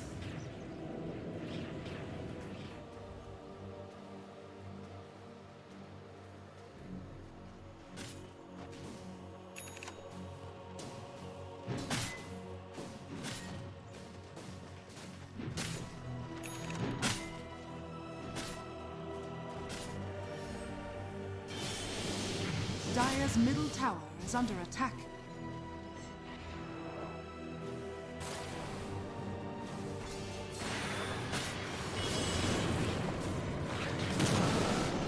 Radiant structures are fortified.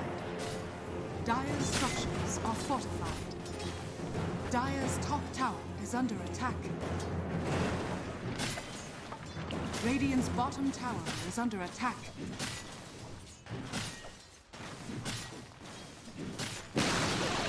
Radiant's bottom tower has fallen. Dire's top tower is under attack.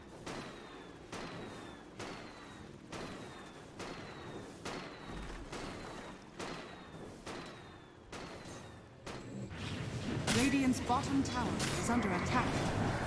Radiant structures are fortified. Dire's top tower has fallen.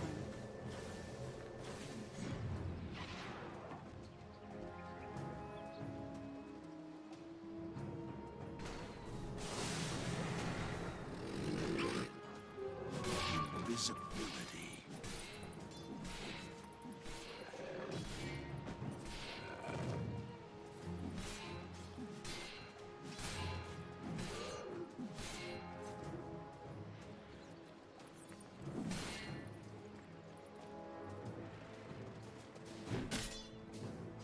Dire's middle tower is under attack.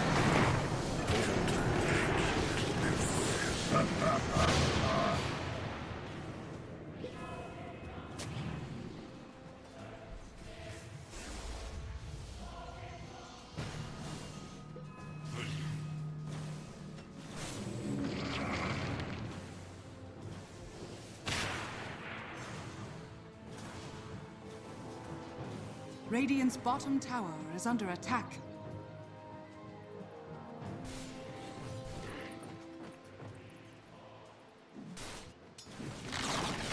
Radiant's bottom tower has fallen.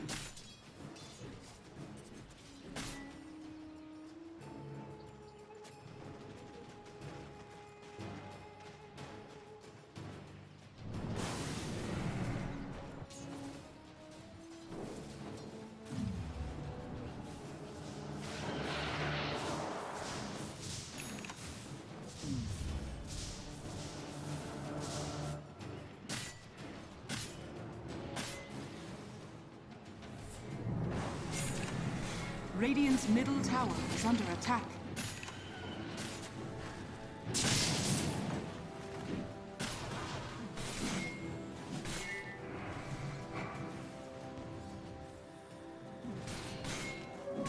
Dire's top tower is under attack. Radiant's middle tower is under attack.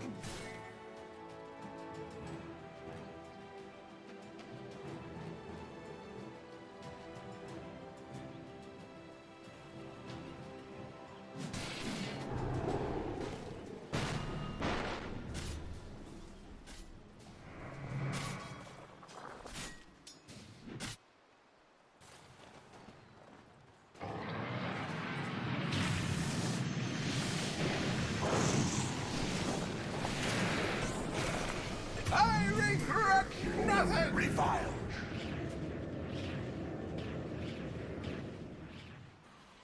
Radiant's middle tower is under attack.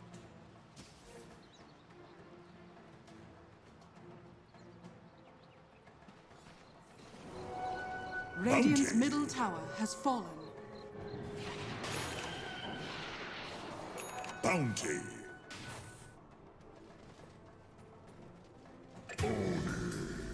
Bulls.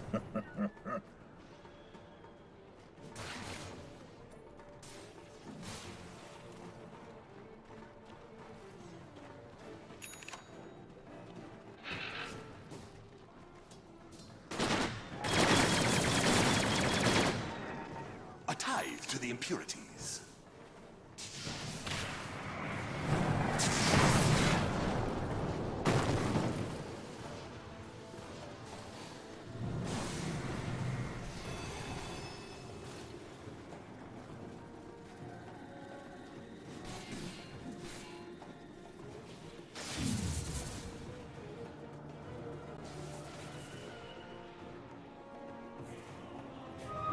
I will put you to good use.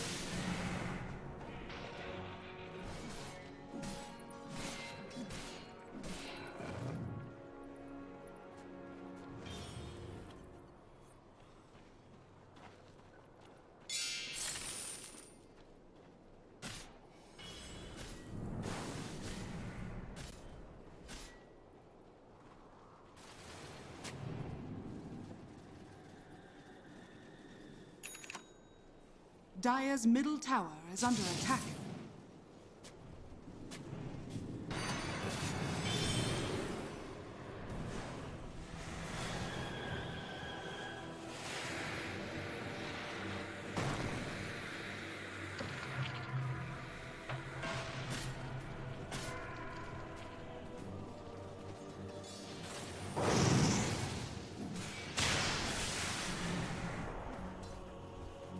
Radiant's middle tower is under attack.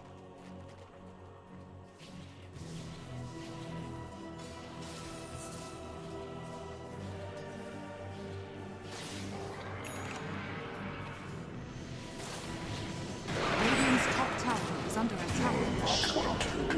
Radiant structures are fortified.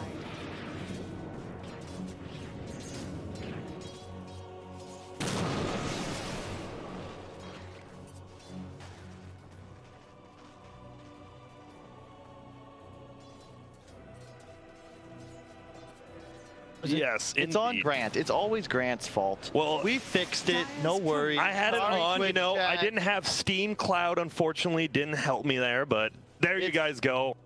Hello, everyone. Look, guys, it was Bruno's fault. Yes. He just told us to let you know. Sorry, guys. It's okay, Sorry, Bruno. everyone. We forgive you, Bruno. Yeah, don't worry about it. We took care of it. Thanks, Bruno. Okay. That was on me. Apologies to everyone in game who just got a loud voice out of nowhere. Just yelled, hello! I mean, someone probably did was like just kind of a little bit tired. Oh man, you know who I miss? I don't know why this game. Mr. Noodles, man, from Sesame Street. Who's that? Why is that who you Noodles? miss? Who's Mr.? I have no. I know who like Elmo is. Dude, if you don't, you gotta Google that later, man. Classic. Is he the chef? No, he was the guy that it was like all silent. He did a bunch of weird stuff, and the kids would go, "Oh no, Mr. Noodles, don't do it that way." Well, like, and he would, you know, eat pasta wrong and stuff. Cuckoo just got eaten alive by Ame, and this feels right. It's 3-11 right now, an 8K lead. Kyle, yep.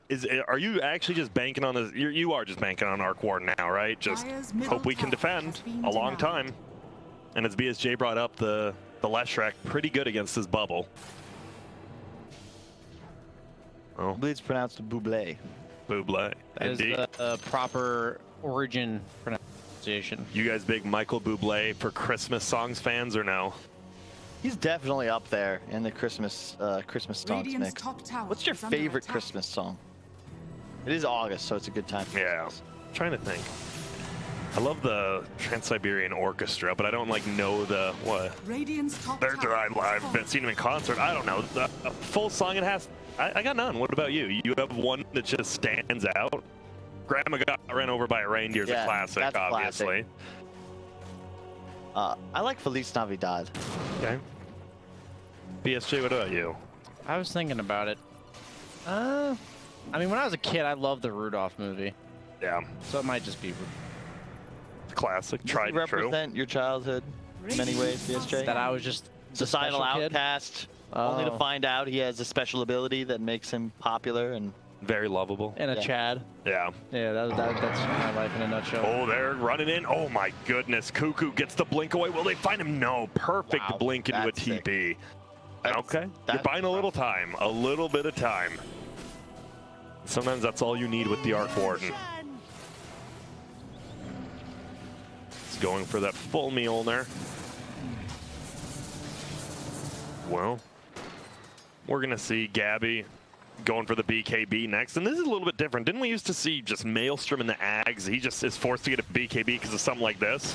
Yeah, I mean, you die to like any 2 heroes on LGD, maybe even just 1 hero. It's looking like just 1 hero. Okay, I thought it would require a 2nd hero, but when you're dying solo to a Leshrac, who's probably going to go boots travel at some point in this game, that's... You're going to get hunted. Yeah, now he has BKB, but you're going to have to be forced to pop BKB every time you're Yules, it feels like. Yeah, and now you have Sven, who has the Blink BKB done as well. 13,000 net worth at 21 minutes. He's feeling spicy. And they're playing this game exactly as we expected. They took a lead and just consistently find kills. Just out of the trees, from over the cliffs, they immediately initiate and obliterate whoever they find. TNC, you just don't have the ability to team fight. Arc Warden is not a Dota hero at the moment. Doesn't feel like it. I mean, where do you go? You have a damn big item in Mjolnir, but it doesn't feel like, what does it do? Yeah, you're not online until like the 4th item. Yeah. This is one of those heroes that, some hero, you got these 2 item timings, 3 item timings. This boy is a 5 to 6 item guy. Yeah. And there will be just God Strength kills the Grimstroke solo. And just instantly hits the jungle creeps. He's having a great time. That's what I meant by the Blink Dagger, right? He's just contributing to kills randomly around the map. He can do it whenever he wants. Oh, middle lane, there is going to be a big dunk by Cuckoo. There will be a nice triple stun as well. They're doing first kill on FY, but here comes Ame. Now they're going to go for it. Will it be enough damage though? Newbee, he's still alive somehow. I have no clue. Gabby pops that BKB, and now Ame, he has to use his as well just to run away. Do we have anyone else coming on in? Thinking about it. They are. There's going to be a stun by Chalice. They're going to look for this Elder Titan. Does have a cloak, but nothing else. It's that tanky, and yeah, I think this Leshrac's so strong. There will be a double silence coming out. Will they both just run? They're just running together. Yep, it doesn't slow anymore. Yep. So as long as you're running away together. Uh-oh, Chalice, though, doesn't use his TP. Possibly going to go for a blink. Nah, he's not going to find it. This should be a kill here. Who's going to pick it up? It will be Cuckoo. That is a buyback, though, from the Earthshaker. A perfect initiation, though. Finds 3 heroes, gets a nice Fisher, but they're just behind him already. I love the initiation. I don't like the buyback. You've already echoed. Yeah, maybe you pick up the exit kill. Perhaps you were necessary for it, but I just don't think it's worth. Maybe if like the Sven's still diving you do it, but they're already running. It's because Roche is up, right? So you've now, you're a target. There's a red X blinking on the Earthshaker. He goes down, PSG LGD know they can walk towards any objectives they need. Guaranteed it'll be at worst a 5-on-4. And look at this Slash, 550 move speed, Bloodlust to travel Yules, and you talked about this. This boy can move. Problem I have with Arc Warden is he's like super passive. I feel like he's not. They are setting up a mid on the CT potentially. Nope, looks like. Or is it something? It might be. Oh, they found him. That patience. They do. FY will throw out a stun. X Nova. They don't know where the rest of TNC is. No multicast either. FY. Oh, he actually does. This might just be a kill. They're just going to turn it around on him. Oh, but there's going to be a Centaur ulti. Will it be enough? And he's going to move forward as that Grimstroke actually ends up stunning. Oh, he doesn't get the finger off the rocket. It bonks him in the head. And, well, they're just going to back up now. And some weird little engagements and skirmishes. It feels like LGD was doing good as 5 heroes or 4 heroes with Sven occasionally around. And now they're just kind of getting...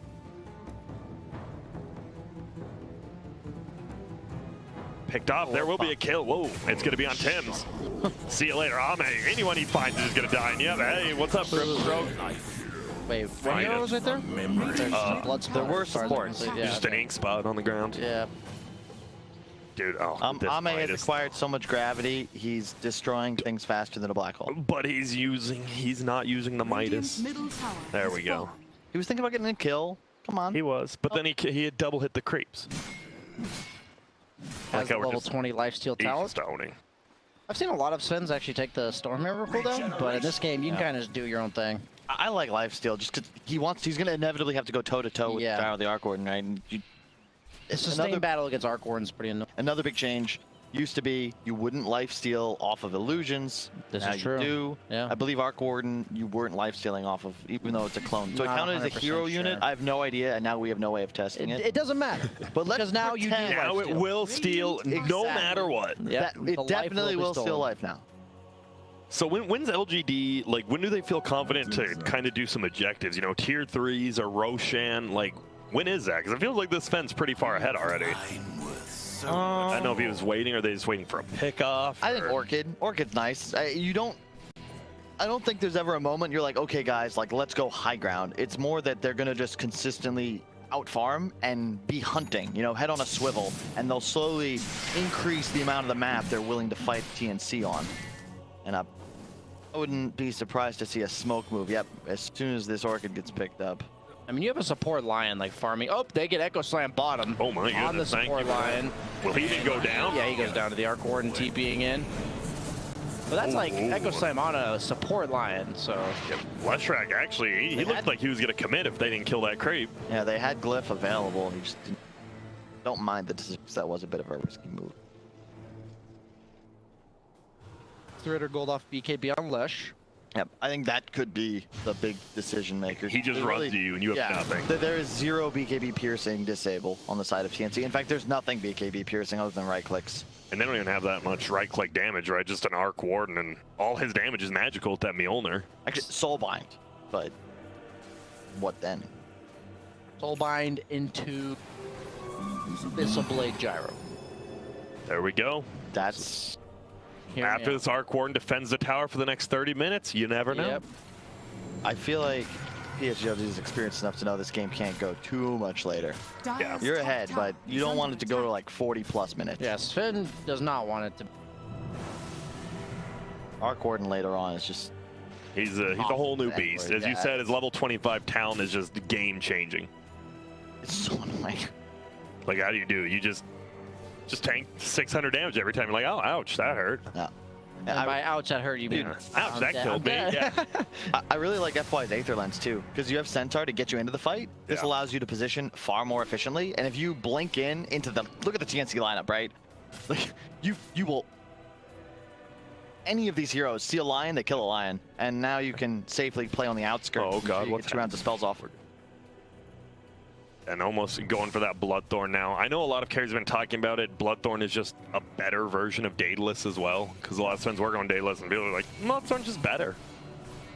Yeah, it's much better. I like that you always have mana as well. I always hated watching Svens like run out of mana in a team fight because they use 2 spells in their ultimate. It lets you eventually sell the Echo Sim. Yep, exactly. And that was the big concern with the Daedalus build, is that once you sold Echo, most Svens would have 0 mana regen whatsoever.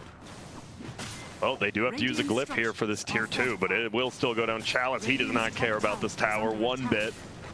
Bottom lane, tier 1 is getting pushed, but, you know, you're losing a tier 2. There's going to be an axe picked up, so Gyro does have 3 items now. Does a little bit of damage. Chalice thought about even 1 retaliate hit, but won't. Top lane, or top rune rather. Yep, double damage. Nahaz's you guys can see you can see it here. Let's see it. Hang on. No, wait. Now it disappeared, sorry. It died first. Okay, I'm upset. And this Roche, as we've said, double damage will get picked up by Somnus, and this is a level 1 Roche still 30 minutes in. Are you surprised no team's taking it, or both teams just have such good team fight? I think PSG LGD are only in a position, you can only lose the game by fighting in Roche. You're against Arc Warden, Gyro, Shaker, ET, like come on. Don't do it. You don't go into the pit. You just don't. The opponent has like no way of getting the Roche. Exactly. Especially even if you kill like Earthshaker, Elder Titan, right? You have this buyback TP to Shrine that it's still scary. Sometimes you're against like these like Ursa type heroes where if you don't take Roche, it's kind of like an annoyance for your team to have to play around it because you're so certain that the opponent's going to walk in and steal it. But when you're this far ahead and the opponent has no way of actually killing Roche, you kind of just ignore the objective until it's convenient. Safe. Whatever comes first. It feels like the very similar to last game, just different position. I mean, obviously LGD is way farther ahead, but neither team really wants to take these fights, a lot like last game. It will smoke. Earthshaker pinged out that ward got de-warded by creep. Oh, TNC gotta be so careful. You see, Cuckoo? It is nighttime though.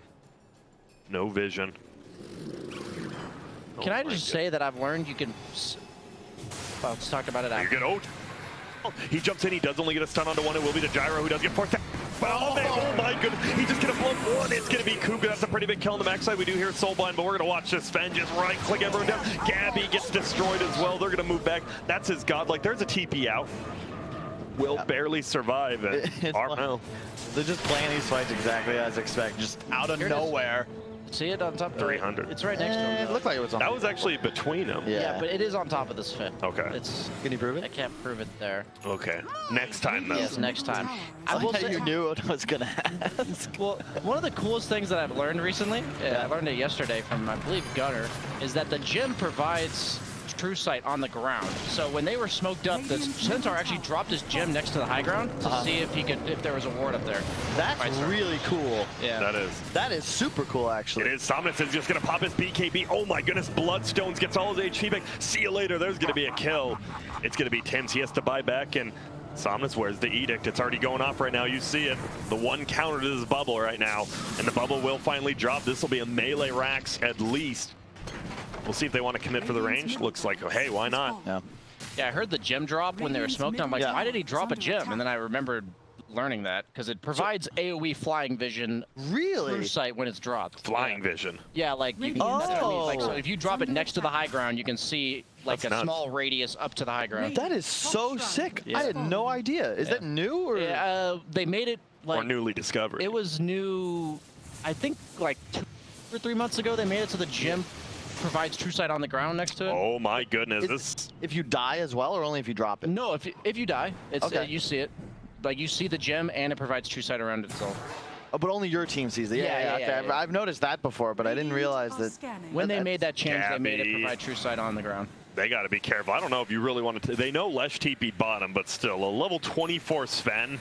That's pretty scary. Do you like this butterfly, BSJ? It's actually the natural replacement for Midas. Like, Midas just gives you the 40 attack speed, and late game, it's kind of just a nice luxury item on Sven. You move fast, you attack fast. Oh, middle lane, we're going to link in, we're going to get a stun on one, but look at that. You will make it away, maybe not. This team's trying to save him, please, guys. He's just getting right click. Guess what? We have the gem. They see you. Soulbind won't link to anyone, and he's just going to farm up the silence.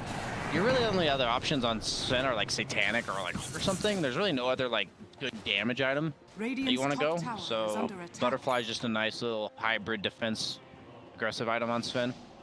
Well, Armel's slowly getting there to 25, has the level 20 talent now, but Roshan is getting taken, and I'm not sure there's much Radiant can do to stop this, as in they won't do anything. This is scary. They've already taken a full set of racks. At this point, you're hoping for, you need this Elder Titan Earthshaker to just hit the biggest wombo combo of their life. God, they're so strong. They are, yeah, it's scary.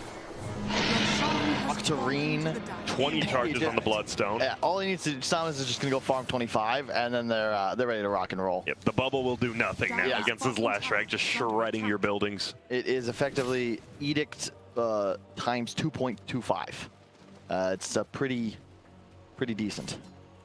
I'd say that's pretty good, yeah. And Chalice, he's going for the heart. He knows him and Leshrac, they are the tower hitters this game. Let Ame do the hero killing. We'll bring down the shrine bottom as well. There goes both the shrines. Roche taken. They have taken every objective but the throne at this point, it feels like. And there's a sheep stick now picked up. All right. Sark Warden, who can he solo kill in this game? Good question, Grant. Like, the Lion, obviously. If you find the Lion's gonna die. Ogre, I guess, but it doesn't feel like any of the 3 cores are solo killable by this Arc Warden at this point, at least. Yeah, Centaur's gonna have a heart, 900 gold. This is a get our level 25 Lesh, get our heart Centaur, walk at them. Like, if they play properly. Kind of on LGD's hands to, like, overextend and dive the Arc Warden and maybe not quite kill them. Look at how deep they're in their base. The turn potential on TNC is there, but LGD kind of has to provide them with the opportunity. I don't think they can really create. And there's 25 talents on both Sven and Lesh. Same time, 40 strength, God strength, and 40 diabolic explosions. Lots of 40s. Yep. And there's a gem of their own finally. Grimstor will pick it up. They got to do something. They got to roam around. And, well, Somnus, he has an Aegis. Will stun. He does already have, oh my goodness, he just pops his BKB. He's running. There will be a double force staff going. Armel takes a little bit of damage, but looks like he will just BKB TP on. Look at this. Sven actually blinks in. Yo, you got to be careful. You're not the one with the Aegis, but it looks like he will be okay for now. Throws out a stun. There goes Tempest double. I'm just going to right click down this tower. Ame's like, I got the creeps, guys. I'm always making sure I clear the creep wave of the team for no other reason than building the